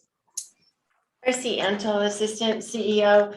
Yes, so through working with the Sheriff's Office at the direction of this board, under Sheriff and their finance person, Juanita Dwelling, came over and we went through it, and actually the departments fund to their own line items and their own series. And so during this, we realized 362,000 of assets were put in the 2000 series. There has been a request into to the auditor, and that will be corrected when the final budget is published. And that was 362,000 moved from the 2000 series to the 4000 series. And that'll take care of the various items that the sheriff had budgeted for, some workstations, video conferencing, network equipment, network switches, servers, desktop PC replacement. So the 4000 series should be whole per their recommendation, or per our recommendation when we met with Undersheriff. Strangely, that's the first that I've heard of this. And we received the paperwork back that basically said the 4000 series received $3,000. And that was the marching orders that we received after we had our meeting, the undersheriff and our fiscal manager.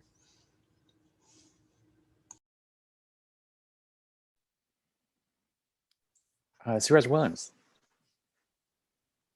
I feel like we can get through this conflict.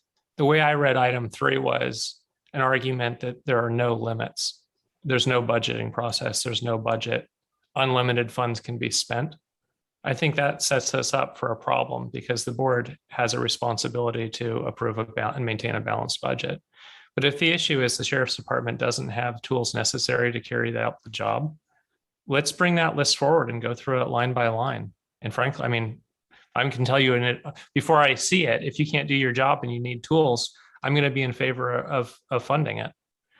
But, you know, there's been a lot of hand waving about, you know, I don't have a sense, are we off by $10,000 or are we off by $10 million?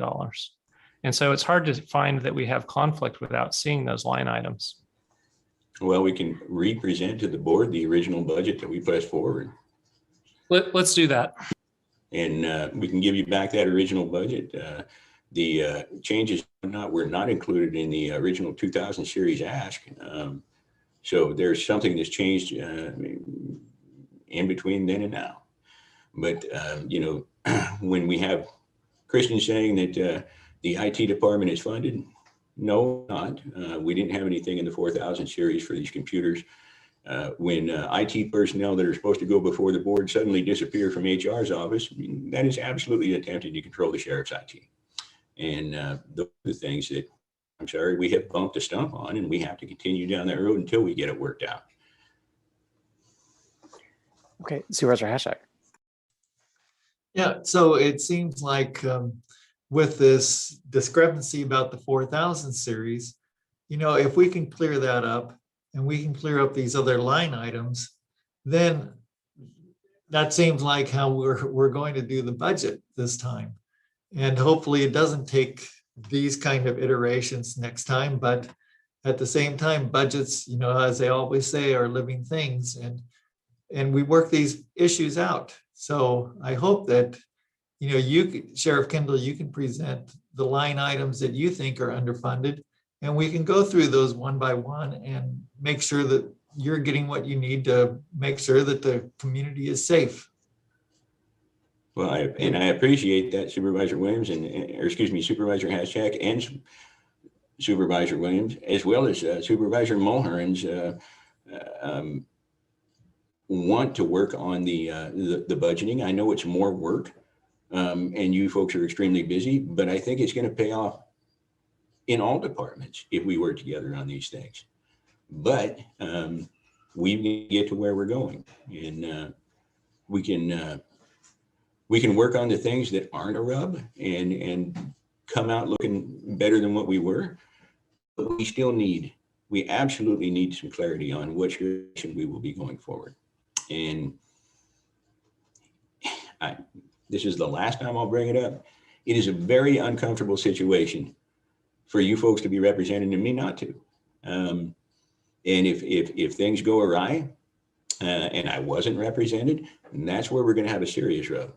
And I brought it up numerous times. I feel like people aren't listening to it. This is the last time I'll bring it up. I just want to let you know, I am not comfortable with this. And me being uncomfortable with it should make all of you folks uncomfortable with it. And that's just the way that this works. Okay, thanks. Supervisor Williams. Withdrawn. Okay, so looking at County Counsel, for your response to the court on tomorrow on item 3, is there anything else you need from the board? I just want to make sure that I actually accurately captured what the board was saying. I think what I understood the board to have said was that they don't believe that there's a conflict on that item. However, they are prepared to provide the sheriff with outside counsel to issue him an opinion as to what authority he has to expend non-budgeted money for non-emergency purposes. Is that accurate? Well, Chair. Go ahead. What I thought I heard Darcy say is the original request went into the 2000 series instead of the 4000 series, which sounds like a clerical error. And so I don't know that we really have I don't think we have the dispute. I'm not hearing it. The conflict that bullet point 3 was highlighting. I think we just need to look at the line items and fund the sheriff's office. So go ahead.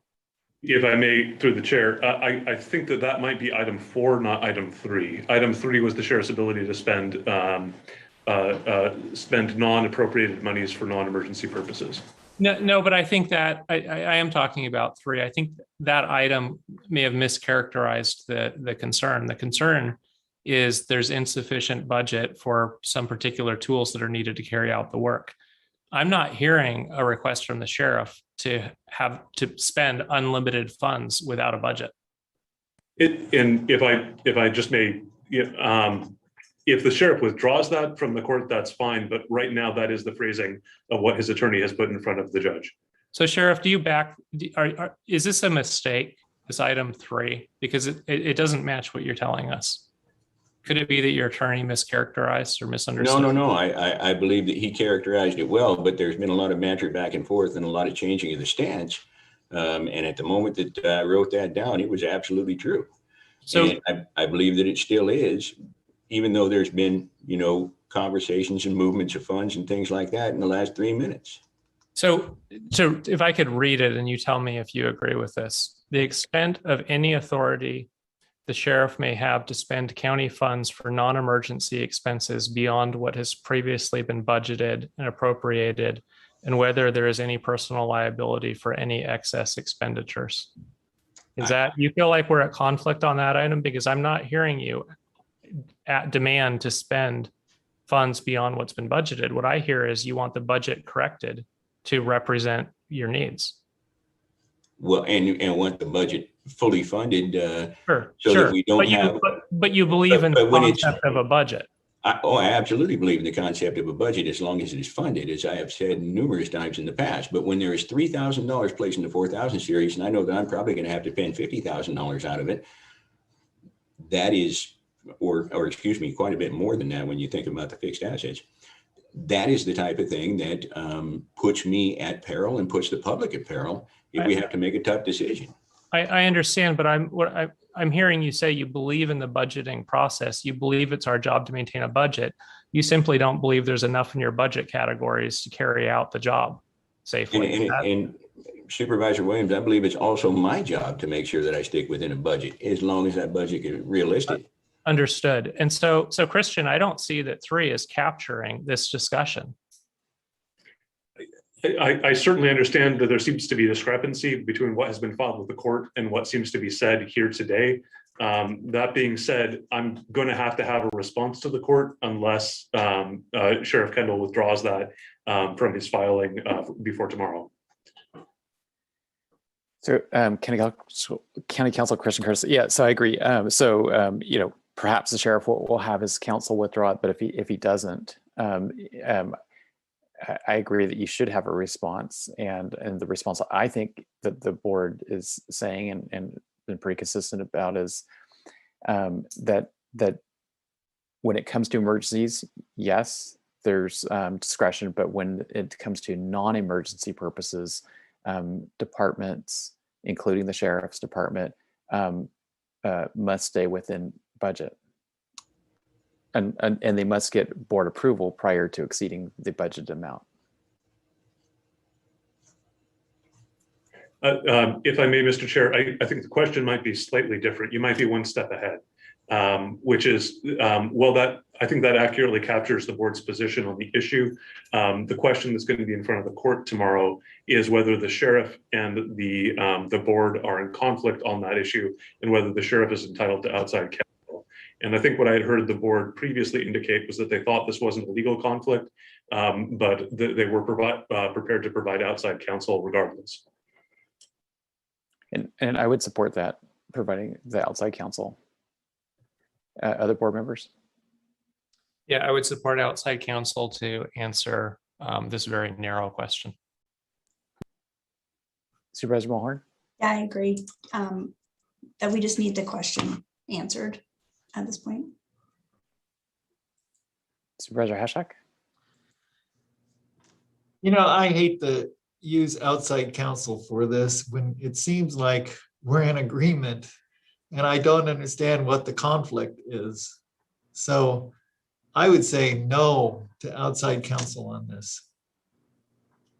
I just think that we're talking in circles, and if we had actual numbers and we could look at this budget and the proposal and we could work it out. And I think that this is theoretical, abstract, as you say, County Council, that it doesn't need to go this route where we're spending this budgeted money, thousands and thousands of dollars. I don't know where it's coming from.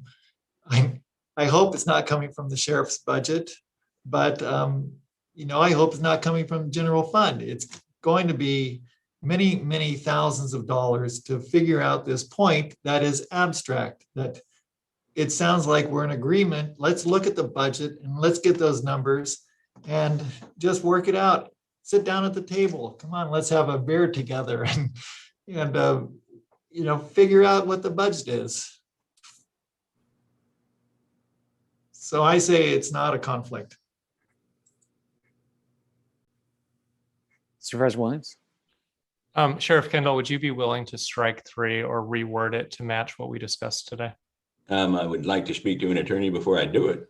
Okay. But I think that you guys have made some very good points, and I understand where you're coming from, Supervisor Williams. Okay. And then I know I asked at the beginning of the session, is there an agreement with Duncan James? And we heard there's not. And so as I understand, he hasn't billed for the work to date.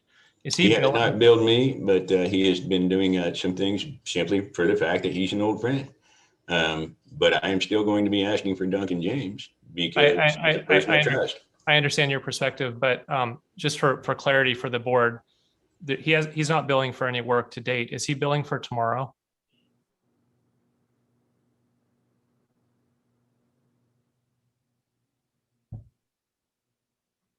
Who is that a question for? Supervisor Williams, I think your question is, so I think your question has to do with the court appearance tomorrow. Are you asking whether he will bill the county for his appearance tomorrow? Yes. Has that been authorized?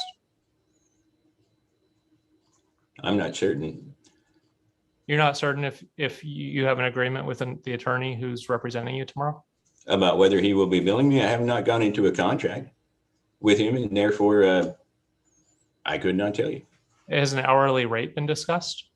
He provided the hourly rate to myself as well as county council, and I believe you folks have got it also. Do you believe he's under the impression that he's being paid for the services provided to date? I'm not certain, and I would need to call him and ask him. Can we take a break and do that? I guess, I mean, that feeds into whether there's conflict here, because I would see that as an expense not authorized by the board, especially in a process where we're deciding what council to fund and provide. Mr. Chair, if it would help, I would just note that per the legal codes pertaining to attorneys, any sort of agreement for representation that would involve, I believe it's more than about $1,200 in fees, would require a written fee agreement in advance. Otherwise, the attorney would be violating their obligations. Additionally, for the statutes related to counties and authorization of county funds, the Board of Supervisors has to approve any contract for outside counsel. Has such a document been circulated? Have any of us seen it?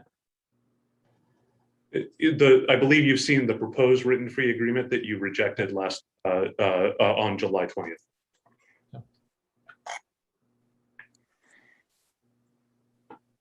Okay. County Council, do you need any further direction on item 3? Yes, just 2 more items, Mr. Chair. First, with respect to the 4th item of conflict put forward by the Sheriff's Council, the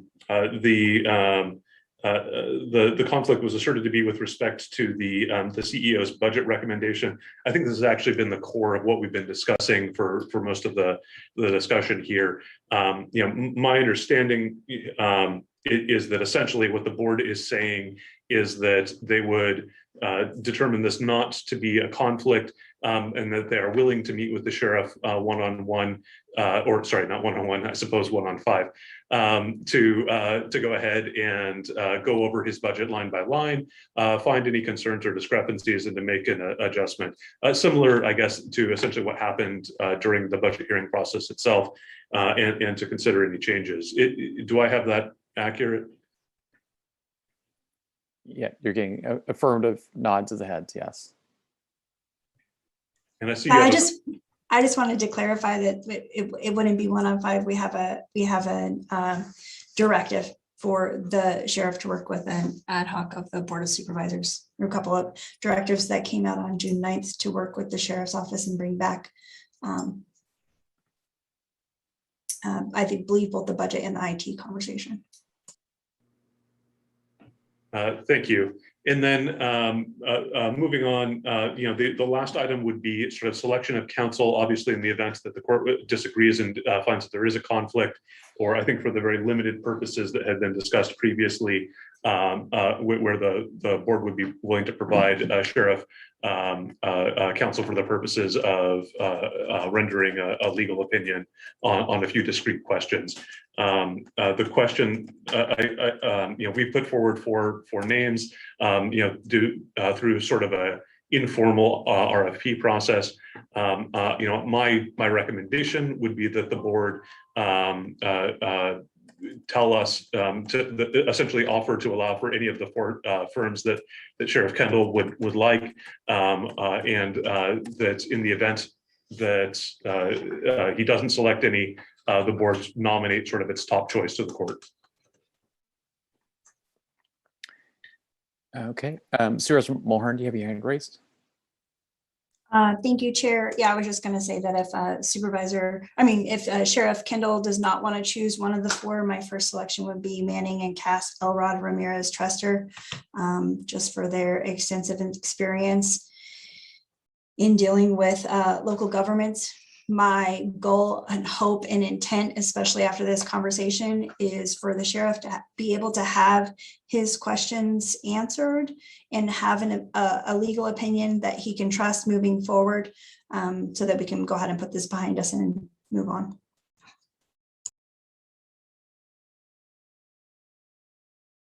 Any other thoughts on the four firms?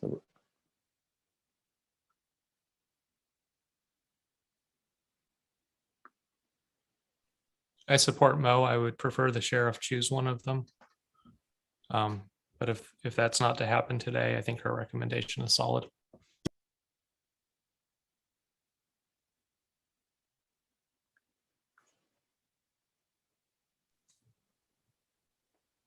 Okay, any other thoughts? Supervisor Hashak?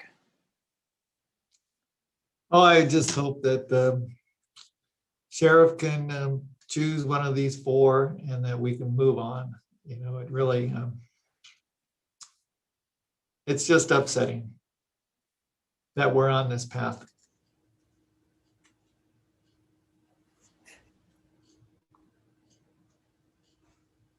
Okay, well, I concur with what Supervisor Mulhern said about hoping that Sheriff Kendall will pick one of the four firms if he feels he needs counsel, and if not, then we would go with the firm recommended by Supervisor Mulhern.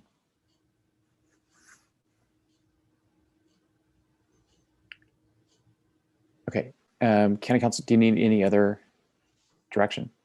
Mr. Chair, I just want to confirm that last part was board direction, that essentially the sheriff be authorized with his choice of the four, and that if not, the recommendation be Manning and Cass. And then I also don't know if we've called for public comment just yet. Okay, great. Do we have any public comment on this item? No, we do not, and all written correspondence has been uploaded to the item, but there are no verbal comments.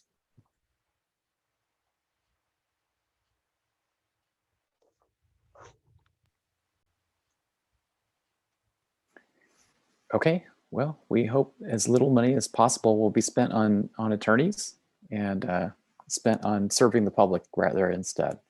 Well, I'd like to respond to Supervisor Hashak. John, I am not happy that we're going down this road either. I truly am not. I didn't pick the music. I didn't put the quarter in the jukebox, but we are dancing this dance now. And I'm sorry, I've got a lot of things that I have to think about. I don't enjoy going down this road in the least. I hope you understand that. But if we have to go down this road and get some clarity, I mean, I didn't pick the fight. Everybody knows that. We've got to go down this road and get some clarity. I deserve to have someone I trust, not somebody from San Francisco, from Los Angeles, from Roseville. And therefore, my choice is my choice. And I'm not trying to cause any issues for anyone. I want this resolved as fast as I possibly can. I get to work 7 days a week. This has probably taken 100 hours from me dealing with things that I should have been dealing with. I got to make that time up somewhere. So I'm not happy that we're going down this road either, but it still needs to get resolved. Thank you.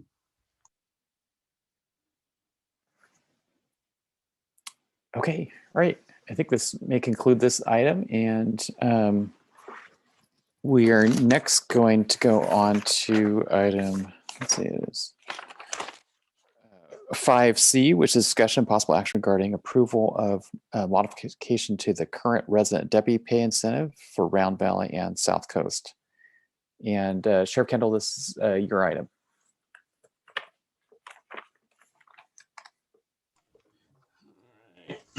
Now we're on a better topic.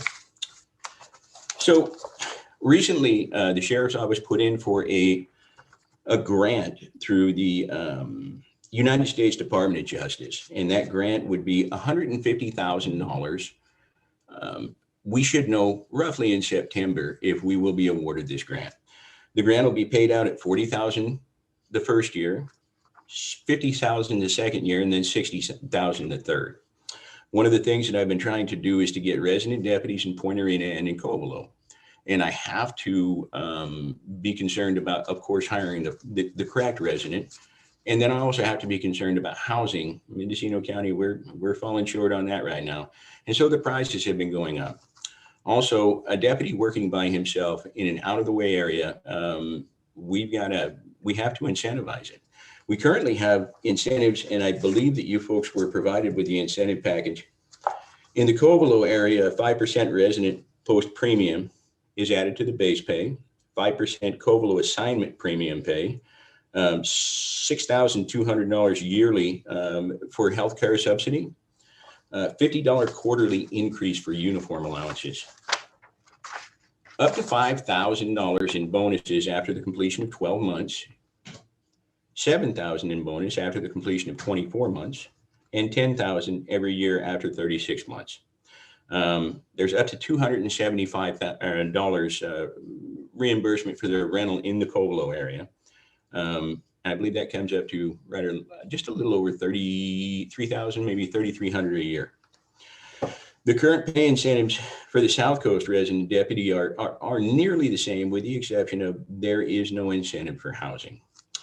Now, what I would be asking for is that we could use the rural grant, and you know, we're keeping our fingers crossed that this is coming in for the suppression of violence in our rural communities. What we would like to do is to go up to $15,000 per year for housing, because these deputies have got to maintain a home out there, and then up to $20,000 per year for bonuses for 12 consecutive months, but that would be at the discretion of the sheriff. Just because you go out there and you work doesn't mean that you should receive a huge bonus. That bonus needs to be structured on the type of work and your ability to get things done. But that's what we were hoping for on this. I think that it will help us to incentivize the rural areas a little more greatly and make them a coveted spot to work. Now we have resident deputy program for Potter Valley and for Boonville right now, but the reason why we need them in so greatly on the South Coast and in Covelo is our response times. Currently, we have a resident deputy in Potter Valley. He's out on injury and he's been recovering for quite a while. But response times, if you're working in the Adam Beat and Ukiah, are anywhere from 12 to 18 minutes, or if you're actually in Potter Valley, they're quite a bit shorter. In the Boonville area, if you work in the Charles Beat, the southern end, if we don't have a regular beat unit on in Boonville, a radio car in Boonville, you know, they're also 12 to 18 minutes depending on where you're at. However, the South Coast and Round Valley, even from Willits, and the roads, they're much better than they were when I was young. We're looking at, you know, 45 minutes to an hour. And so having those deputies in play in those locations, even if they are just home and not on duty, if they get called out, my average response time if I was living in Covelo was somewhere between 12 and 15 minutes. If I was home, my patrol car was parked there with me. And so that incentivizing this and getting those deputies into those areas will cut those response times down to an extremely acceptable time frame. You know, in Mendocino County, we're never going to see the 3-minute response times that we see in city municipalities. But, you know, anywhere between 8 and 15 minutes is pretty much the standard for the areas that we have really good coverage on. If you think about the distance involved in that, if you're a radio car and you are, you know, somewhere on North State Street and a call comes out in Redwood Valley, you can travel 8 miles in 8 minutes at 60 miles an hour. You know, standard freeway speeds, if we have people in the locations where we need them, are going to put us in the areas where we're needed the worst. So I realize a lot of this is kind of hinging on whether or not we get that grant. And I would ask you folks to think about that and then let me report back in on whether or not we receive the grant. If we can get the ball rolling right now, I think that sometime mid-September, we will know. Okay, Supervisor Williams. I support it whether or not we get the grant. So I would be happy if we move in the direction now. Supervisor Hashak. Yeah, I agree. I hope we get the grant, but I certainly think that we have needs in these areas that need to be taken care of, and we need resident deputies. And it's kind of like, what is the incentive? And we haven't found the incentive yet to entice people to really do it consistently. So let's keep finding that point.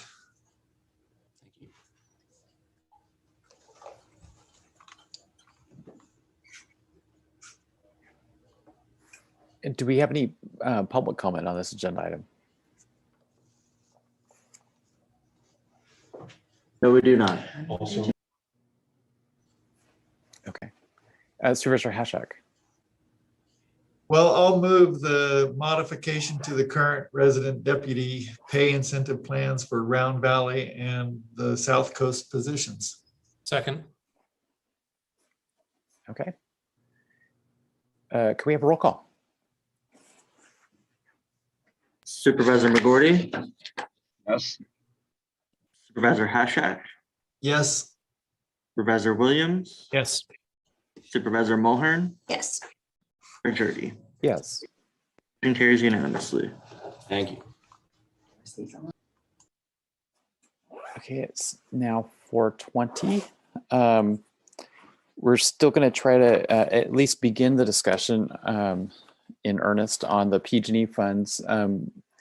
I don't know how far we'll get through it. It is 4:20. Pretty important discussion that we've led into for the last several months. And so looking to the CEO's office to begin the discussion, we've got a document that shows how each of us individually would have recommended the allocations, or I should say, the projects that had at least 3 supervisors allocating some amount of money to the project. And I think that's a good place to start. So thank you, Chair Judy, Darcy Antle, Assistant CEO. So as you mentioned, today we are here before you with a presentation of the prioritization of the workshop regarding the project strategically investing one-time PG&E funds, settlement funds. The Prevention, Recovery, Resilient, and Mitigation team, along with the fiscal team, have been before you 5 prior times: March 9th, April 6th, May 11th, May 4th, and June 8th. Several presentations were made to you by outside agencies and/or departments within the County of Mendocino with an ask of about approximately $50 million. This board agreed on 2 rating documents, a matrix scoring sheet, and a spending funding sheet. The results of these rating sheets is before you today for your approval. At this time, I will turn this over to fiscal team and prevention, recovery, and resilient mitigation principal analysts, Tim Holman and Sarah Pierce. Good afternoon, supervisors. This is Tim Holman, principal analyst of the executive office fiscal team. What we have here is a list, and on the very top of it, as you work your way down, you have funding asks in which at least 3 of the supervisors have placed that as an ask, and it is a combination between the original matrix as well as the other updated one where you chose to fund or not to fund any of the projects. You can work your way down. You can see where some of them have been listed as one-time funds, but also towards the bottom, we also see where we have others that have been funded through the combined method at the bottom here, and then at the bottom, those that have not been funded.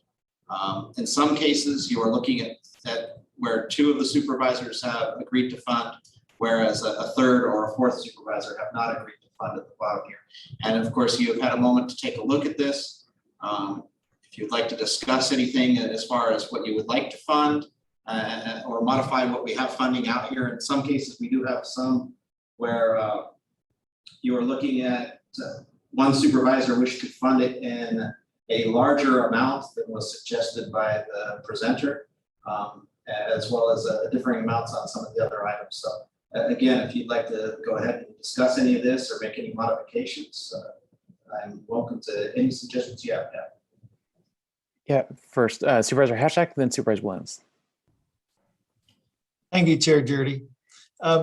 With the basic Mendocino County Fire Safe Council operations, and I think that the funding ask was $120,000 a year for 5 years.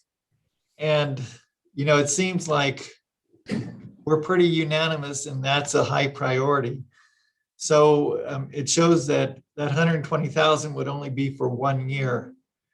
I was wondering if there's a board agreement that we could go for maybe 3 years to give them some continuity in their funding base so that we don't have hundreds of people writing us each year to fully fund the fire safe councils. And it would give them the ability to budget appropriately into the future. I agree. In fact, I think on my own personal allocation, I'd propose 10 years of funding at that amount to get them in an endowment more or less so they don't need to rely on the general fund. Supervisor Williams, you have your hand raised? Yeah. Under Coastal Valleys on the EMS item, I'm happy to see the CAD item, the monthly service for 5 years, because this isn't just about saving money. It's also, we use this countywide, we use a lot of volunteer time for EMS calls, volunteer fire responding first. And if we can send those people home sooner, it's better. We're not paying them. And we're really thankful that they show up year after year to help their neighbors. But the CAD integration is really critical because the service for monthly service for 5 years depends on that initial work.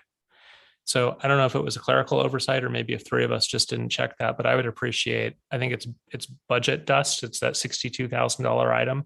We should include that because otherwise the remaining items don't necessarily make sense. Maybe we could get clarification from Darcy Annell. Hi, Chair Jurdy, thank you. I'll defer that question specifically about the CAD back to Sarah Pearson, Tim Holman, but I do want to make a couple of clarifications on this sheet. Separate from that, there are 2 items that I would like to make sure this board knows that are urgent for funding needs. And one is the funding assistance to the road widening for the Potter Valley, and that's the $1 million you see there. And then the other would be for the sheriff's vehicles and his radio and other equipment. that are listed just above that. So I just wanted to point those out to make sure you're aware that those are on. And then Sarah, could you talk about the CAD question? Yes, hi, this is Sarah Pierce, Principal Analyst within the Perm Department. So the CAD integration, are you specifically asking about the 62,000? Correct. Okay, so that one is funded. I'm sorry, I didn't see an X next to it. Oh, so the X is, sorry for the confusion, is just, it means it's a one-time fund. Got it, but it's funded regardless. Yes. Okay. Yep. And then I did want to just clarify that if there was multiple amounts suggested for funding and there wasn't a majority agreement on it, we took the lowest amount and noted that as the funding. So as described, the Fire Safe Council, there was, I think, as Supervisor Dirty said, 1.2 million, but that wasn't the majority agreement. So we took the lowest. So sorry, my questions come back to me. So I would think the CAD integration would be the one-time funding because it's a one-time integration effort. And then the monthly service would be an ongoing. I see what you're saying. I think that might just be an error, but I can go back and check. Okay, I support it either way. RC Antle, Assistant CEO. Sorry, what was really hard for us is if it was outside the county and it was particularly with an agency, we didn't know if it was a one-time fund or it was an ongoing. So again, we did our best with the one-time fund, that more in alignment, I would say, with county guidelines and policy versus outside agencies, because we just don't know, how they fund and what all these projects are tied to long-term. Thanks for the clarification. Questions withdrawn. I support it. And I also want to thank Chair Jurdy. I was a bit skeptical of this process, but seeing the outcome, I think it really represents needs countywide, and I appreciate the effort. Thank you. Supervisor Hashak. Yeah, so, well, it was in response to what Supervisor Williams was asking that. So my understanding is that all of these that we're saying are funded would add up to 18 million. And it's just within that, if we're in agreement with what's happening with this. And so I go back to that Fire Safe Council. I think that it should be boosted up. And I think 3 or 5 years would be appropriate for that. I have some other questions about this too. Like on the JP, if you want to take that right now, or if you want me to go through. Yeah, Supervisor Hashak, let's just, maybe people want to just give their sort of a straw vote on these items. If, is there a third supervisor who would like to see some increased amount on the Fire Safe Council to give them multiple years? Supervisor Mulhern? Yes. Yes. I was just, yes. I think okay. I had a much higher amount on my actual one I turned in as well, so. Okay, temporarily lost the screen there. Okay. What if we put in 5 years? I'm sorry, this is Sarah. I started sharing my screen. Can you see my Excel? Now we do. I do see it, yes. Okay, I was going to try to make some of these changes to better understand where we might end up. Okay, for the sake of argument, what if we were to put in 5 years, and that way the tally gets updated? Okay. So just going down the list, is there any other item on this list that was not fully funded that a board member would like to advocate to more fully fund it? Yeah. Chair Jurdy. Okay, Supervisor Hashak. With number 19, the JPA assessment and implementation. So I'm just wondering if we, since their funding ask was 1,359,000, and we're looking at funding it 1 million, is that still viable to do that process with the 1 million? So I probably am the person who put in the $1 million, and I guess that means I was the third person to put some allocation there. And I guess my assumption was that the entities that would make up the JPA might be in a position to contribute something themselves or cut costs. I didn't have enough information as to how they came up with that just under $1.4 million. And so I thought, geez, $1 million would be an awful lot of money to create a JPA, but maybe I'm missing something. Right, and those were my thoughts too, so. I think it's more than creating the JPA, right? It's a seed funding to begin using the JPA for transport. So I wouldn't be against bumping that up if we're able to. I think ambulance transport is a need countywide. We know we're falling short. I don't think anybody would harp on us for overfunding subsidy to ambulance service. Chair Jurdy, Darcy Antle, Assistant CEO. We were notified by Coastal Valley East and Banks. She can make this work for $1 million. Thank you for the ask. Okay. All right. Thank you. Okay, going down the list, is there another item on this list that people want to advocate for more funding? Chair, there was a question. I don't know if you can see us, Mr. Chair. Not always, thank you. Yeah, could the team clarify about the hydrants for Redwood Valley? Was it a duplicate ask between the water agency and the Redwood Valley Fire Department for fire hydrants, or did they both ask for like different sections?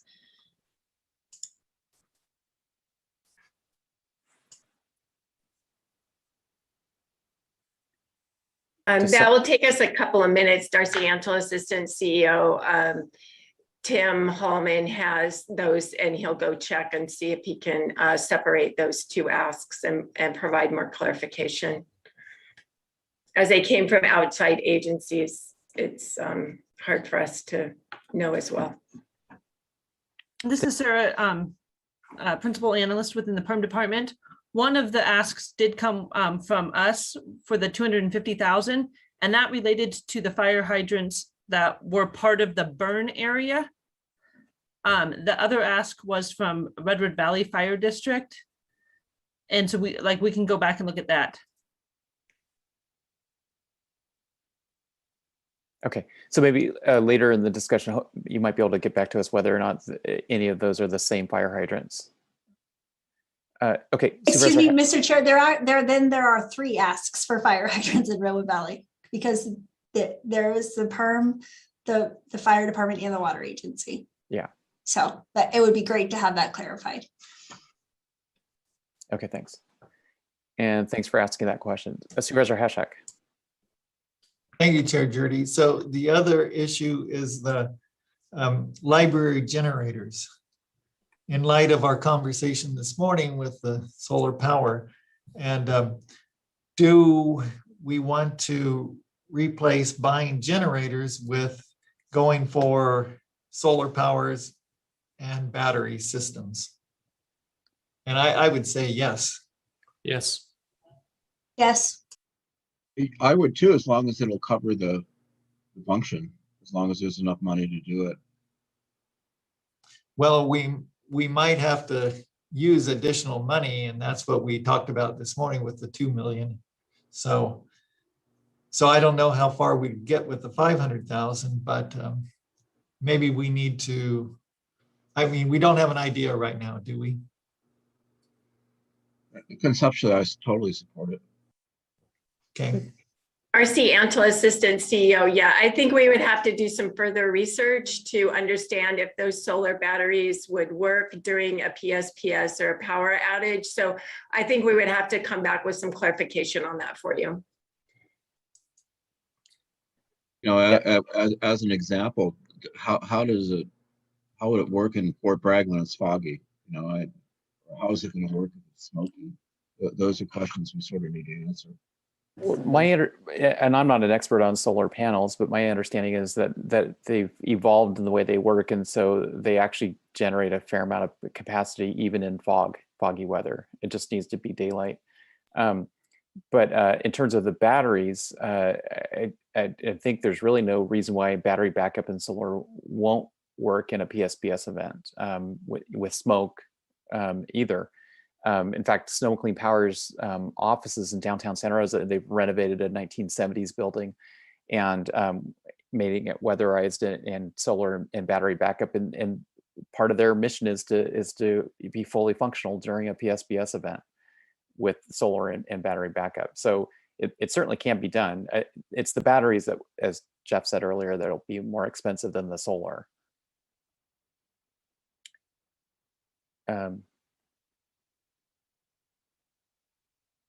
Well, Darcy Antle, Assistant CEO. Back to the fire hydrants. Thank you for the question, Supervisor Mulhern. The Redwood Valley Water District is just locks for fire hydrants, which we all know is critical right now. And we believe the Redwood Valley fire is in the non-burn area. And the ask from the internal PERM team, that is for the area of which right now we are doing the extension of the pipe and the retrofit. I'm lost without Howard right now, but you know, where we're redoing the work with Burlgie and Race out there from the burn areas. So the ones under the PERM team are for the burn areas. So it appears that there are 3 asks for 3 different areas. Thank you. Can I add a question then? If the hydrant locks is for 200, is that for the total amount of fire hydrants in Redwood Valley, or is that only for PERM team or for the fire department? What I believe is that they have 200 fire hydrants in Redwood Valley that they want to put locks on, and they're asking for $200,000 to put on those 200 locks.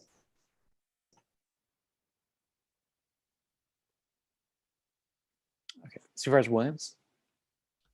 Yeah, Glenn, based on the conversation this morning about the water agency, were there any water agency needs that we need to capture? Well, there was one that didn't get funded, which was the idea of realigning the Russian River Flood Control District to include Redwood Valley so that they would have a more secure water source, because right now they don't. I don't know if there's a possibility of funding that through some of the drought relief funds that are coming out, but you know, we may want to look at that one and fund it with the contingency that if other funds are identified, that we put this money back into play for other purposes. I'm worried in some cases by not spending money, we may end up losing more revenue in bed tax, sales tax, and the like. Should we set aside, do we want to spend every dollar?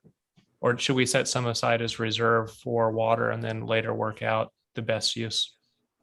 I think we do. And I think on the short term, it's what I call the revolving disaster loan fund, so that we always have cash on hand to take care of things like we need to hire some water trucks maybe this year that hopefully we can pay in arrears. You know, it would be paid as money becomes available to reimburse us through FEMA or somebody, but I think having some flexibility to be able to address emergency issues is something that would be prudent. Darcy, do you have any thoughts on that? I certainly agree with that, setting some funds aside for the drought and or other disasters that keep coming along. And as we're learning right now with the drought, sorting through the funding streams is very difficult and is time consuming. So to have some set aside, a little bit of a reserve set aside for us to kind of get this work going would be very helpful.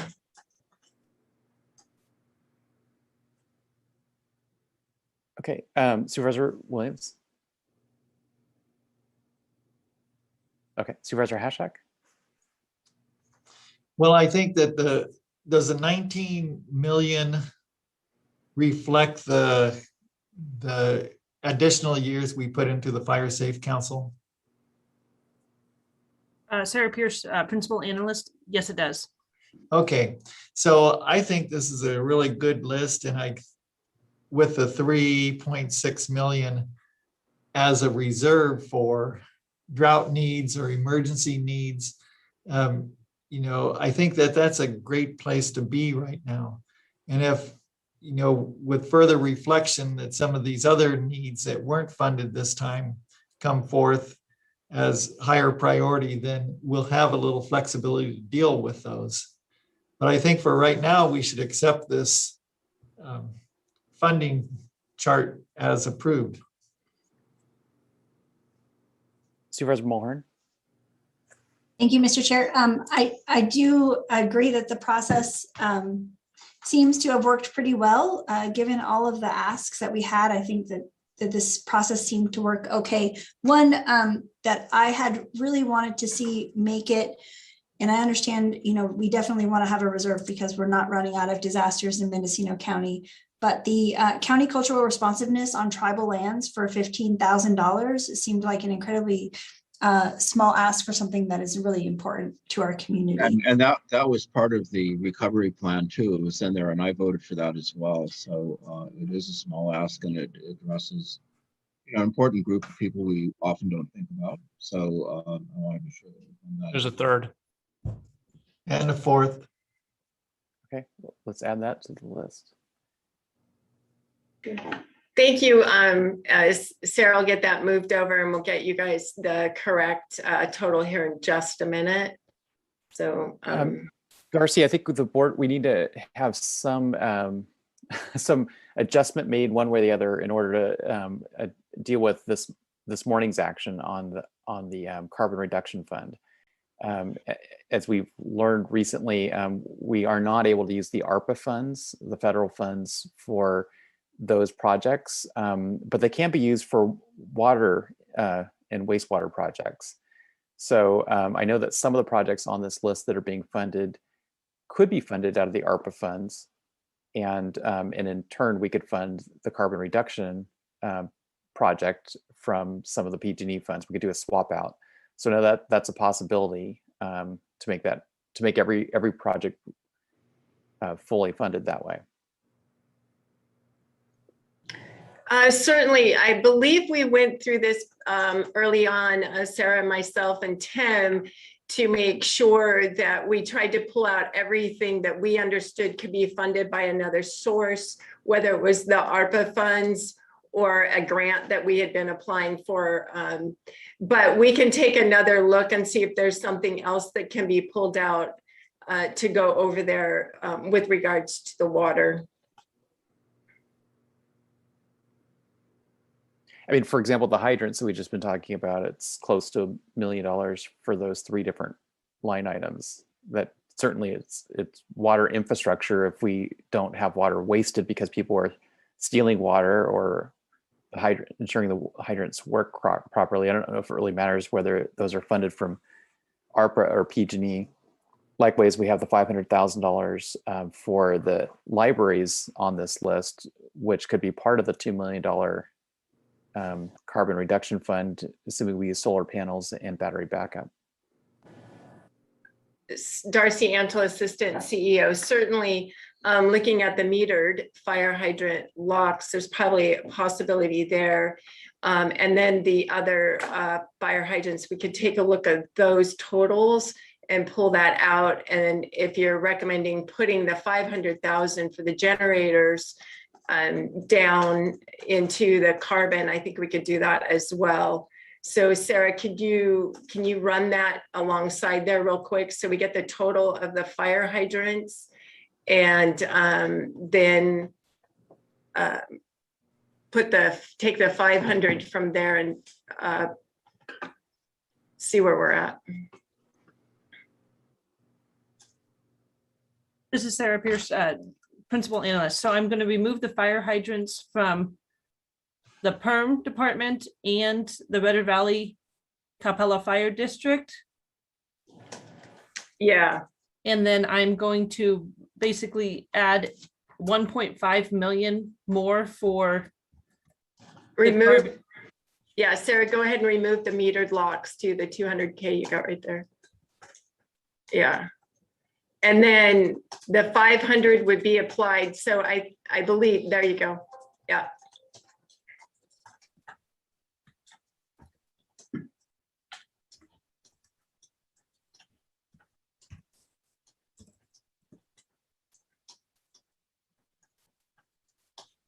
So by doing that, it appears the total would be about 3 million remaining for a drought reserve or other disaster reserve.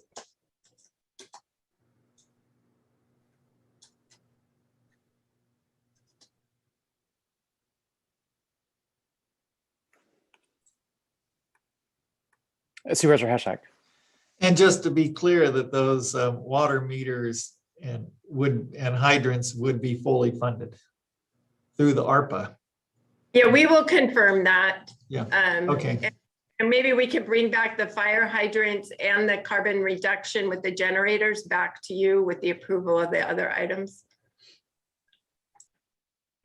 Yeah, so I think that's the intent, is that all these projects are funded as presented here. It's just that in some cases they'd be funded from the ARPA funds, in other cases funded from the PG&E funds. Correct. Understood. Any additional comments before we go to public comment? Supervisor McGorty? So what about the things that were asked that didn't get funded?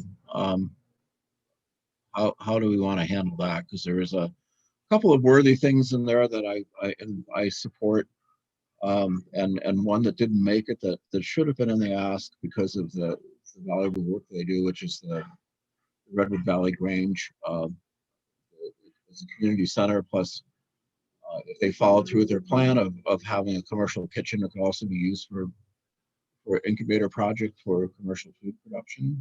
How do we want to handle that? I think some of these things might make it through ARPA funding as well. What's our thought at this point?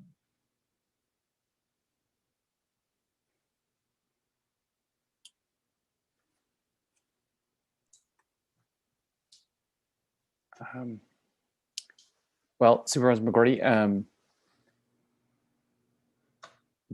you could advocate for some of those. Okay, well, real quickly. So one that I advocate for is at least some of the Potter Valley community parks and rec. So one of the things that we have a real problem in during a fire is where do you bring large animals? And it's something that's really meaningful in all of our districts. And we have the Ukiah Valley, the Redwood Empire Fairgrounds is one place where they're brought, but often that gets kind of congested because firefighters stay there too. So, well, of course they do at the Potter Valley Community Parks and Recreation area, but having a place to bring livestock is pretty important. And for not a huge amount of money, we would open up a lot of space. So for about $36,000, they could at least be able to provide water and set up corrals so they could keep animals there. It's basically the rodeo grounds is what it is. And for clarification, Supervisor McGorty, we're seeing in the chart in front of us, line item 65 was $6,000 for the panels for the pens. Mm-hmm. Are the other items on that list, or? Yes, so that the new well installation, well pump, and pump house, because their water supply is really pretty inadequate right now. They have a barely functioning well. It really needs a new well. Okay. And that also would double as a water source for fire and such during fire emergencies. So they have several pumps, but always having a water source for fire. Potter Valley's got kind of a unique situation because they don't have hydrants. They need to be able to go somewhere to fill for water, and they will do anything from pulling out of canals, or there's not a lot of big pumps that are pumping from the ground, but they would be used. Well, I think you're making a pretty compelling case that $36,000 would go a long way in Potter Valley. Would other board members like to add that to the list? It would. Yeah, I would support it. I think it's in line with using disaster money to prepare for the next disaster. Support. Yeah, agree. Sarah Pierce, Principal Analyst. I'm sorry, can you repeat that amount?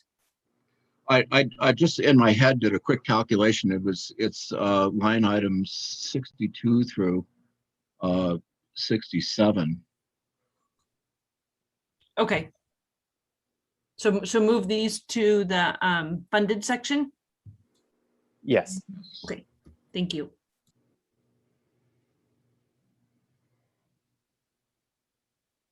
Understanding the limitations of what's available, are there any other projects you want to try to move into the funding category?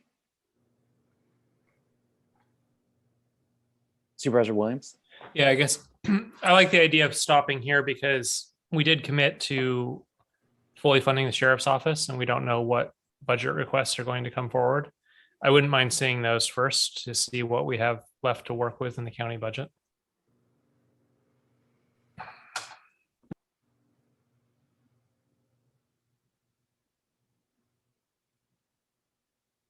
I think that that's prudent.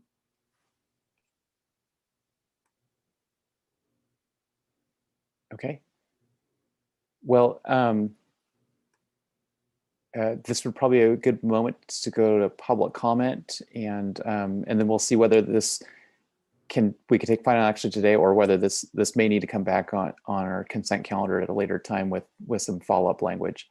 Do we have any public comment on this agenda item? Yes, we do. We have one voicemail.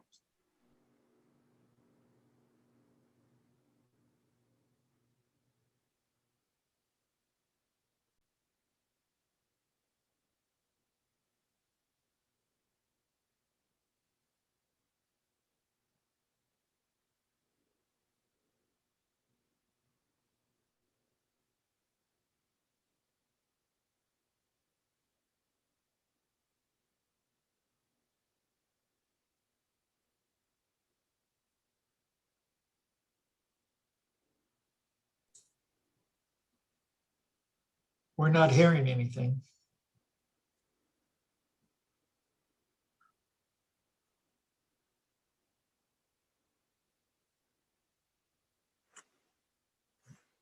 Sorry about that. We're going to begin right now. Thank you. My name is Adam Gasker. I'm a resident of Red Valley, and I'd like to speak on agenda item 5B, the PG&E settlement money.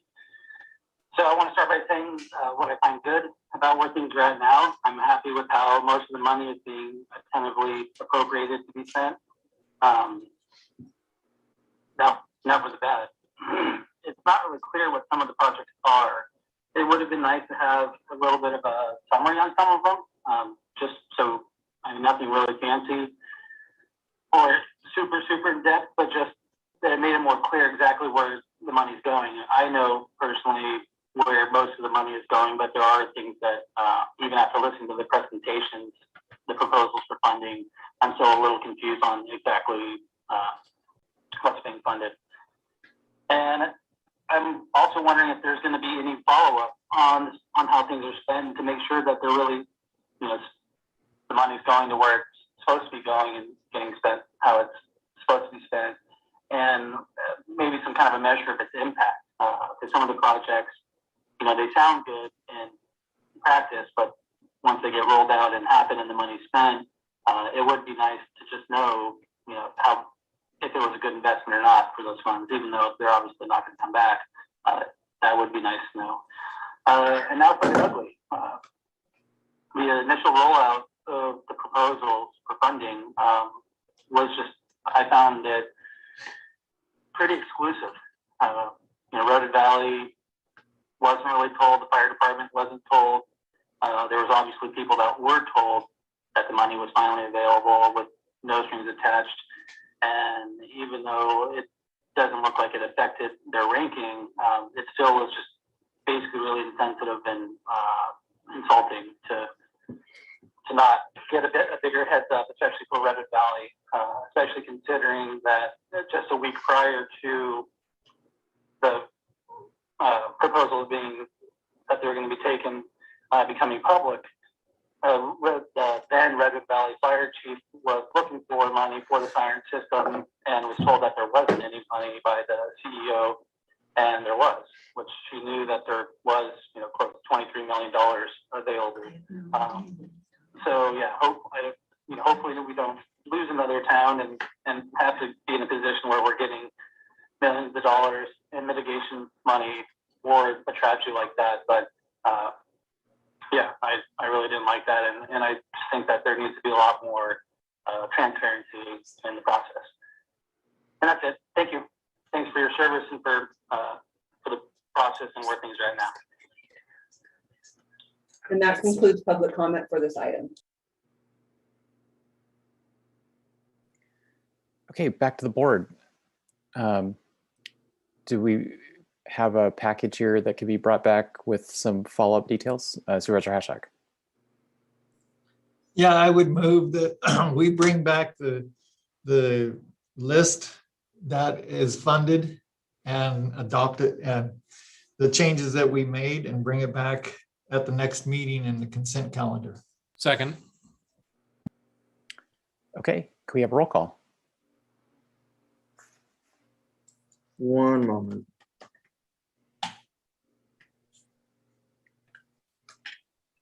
Supervisor Williams, Yes.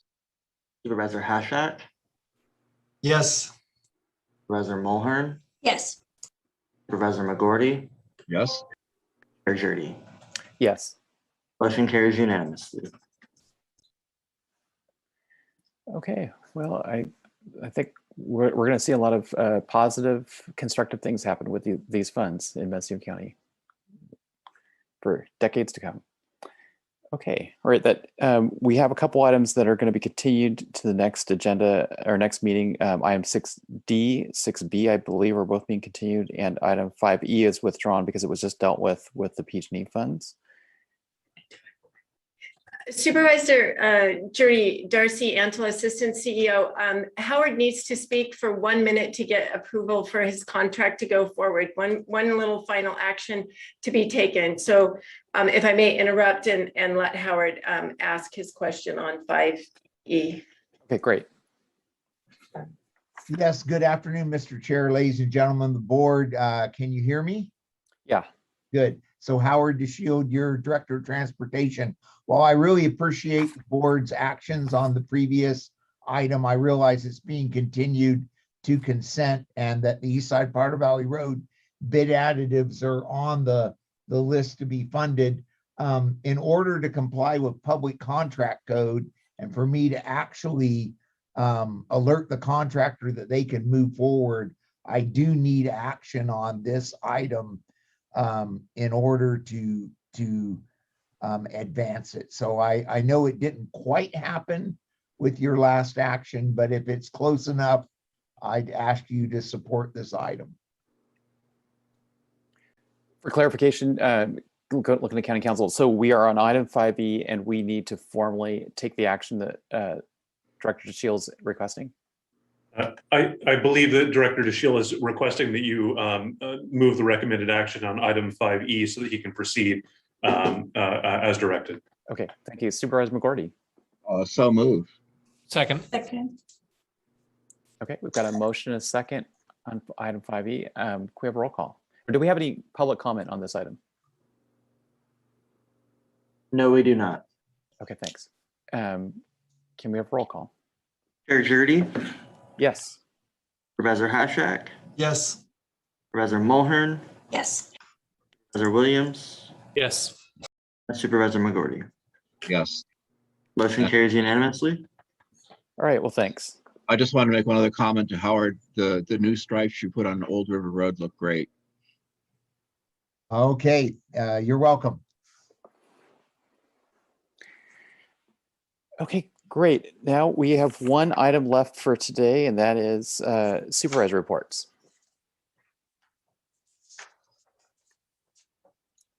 Supervisor Mulhern. I can make it very brief. The Behavioral Health Advisory Board is looking for additional applicants. And so if, I believe it's in the 4th and the 3rd. So if either of you have people that you would like to bring forward to serve on that board, it will be greatly appreciated. Okay, thanks. Any other supervisor reports? Supervisor McGorty?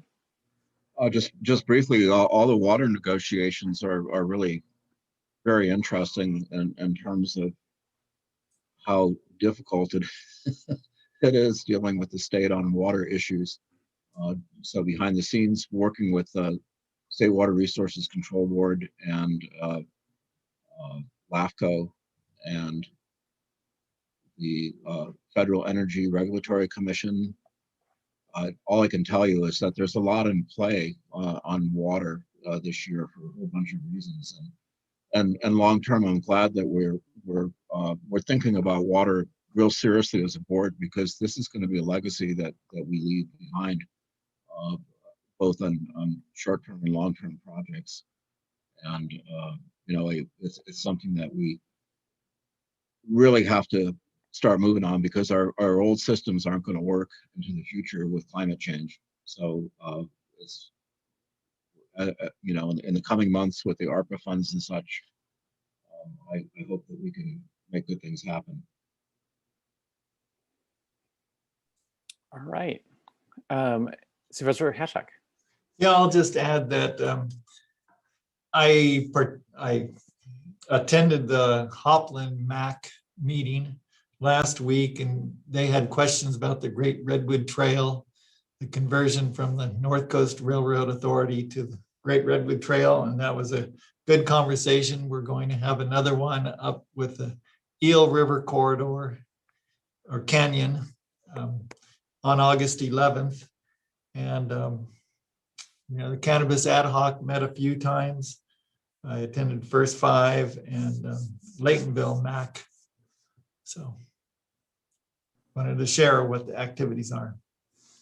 I just want to thank everyone who are working on the Great Redwood Trail, because it's really a cool idea, and it's something that I think Mendocino County can really offer that other places can't. Is that especially if we can take advantage of places like Jackson State Demonstration Forest, we can rethink some of our approaches to how that forest is managed to include tourism as an economic value for a forest, that there's many functions besides just lumber. I think that this will become kind of a mecca for people who want to have an extraordinary outside cycling experience.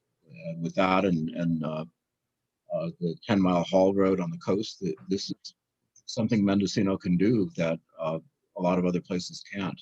And long term, I hope as we kind of envision what sort of tourist experiences we can have for Mendocino, this is something that could be really special.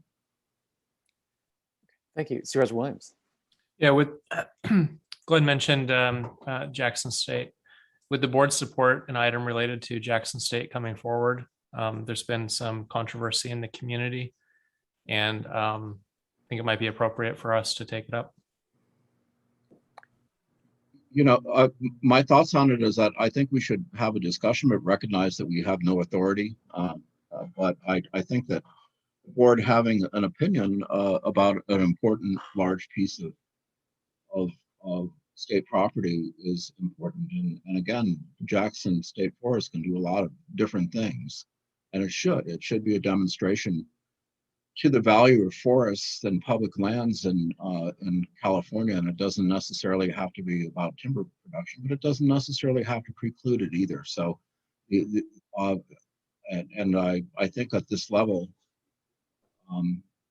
we should be thinking about the direction that we want public resource management to look like in Mendocino County.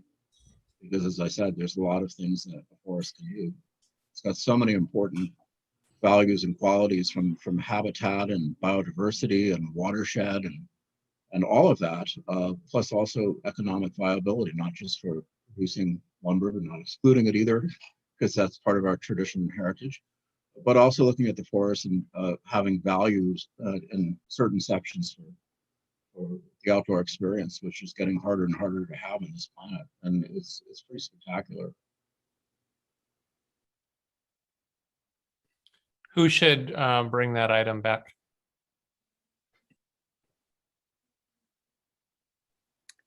How about you, since it's in your district, you and maybe Dan? And Dan, yeah. Actually, more of it is in Dan's district. Dan, would you be up for that? I would like I to know get you're, together. go ahead. Just like to get together with a pretty broad group of stakeholders, which I've been attempting to do, and so have you. And so I'm not sure. It might maybe by the end of the month. We have 3 meetings this month. I mean, I don't know how soon we could get it on the agenda. But is this timely to do we have to I'm not quite sure of the process. I know that there's timber harvests that have they been approved, or are they pending, or where are we in that? Does anybody know? I mean, is this a time where they would be seeking input from stakeholders, or where are we in the process? So my understanding is they are seeking input from stakeholders, but at least their current schedule is not to update their management plan, which is kind of like their general plan for another about 5 years. It's on a 10-year cycle. It was last updated 5 years ago, which was a pretty light update. But they could take input. They are taking input now, and they could take input outside of their every 10-year plan update. So I'd be happy to work with Supervisor Williams to bring forward an item. Again, not sure how soon we could get it on the agenda. We've got a lot. We just postponed several items that are now being put off to the 17th.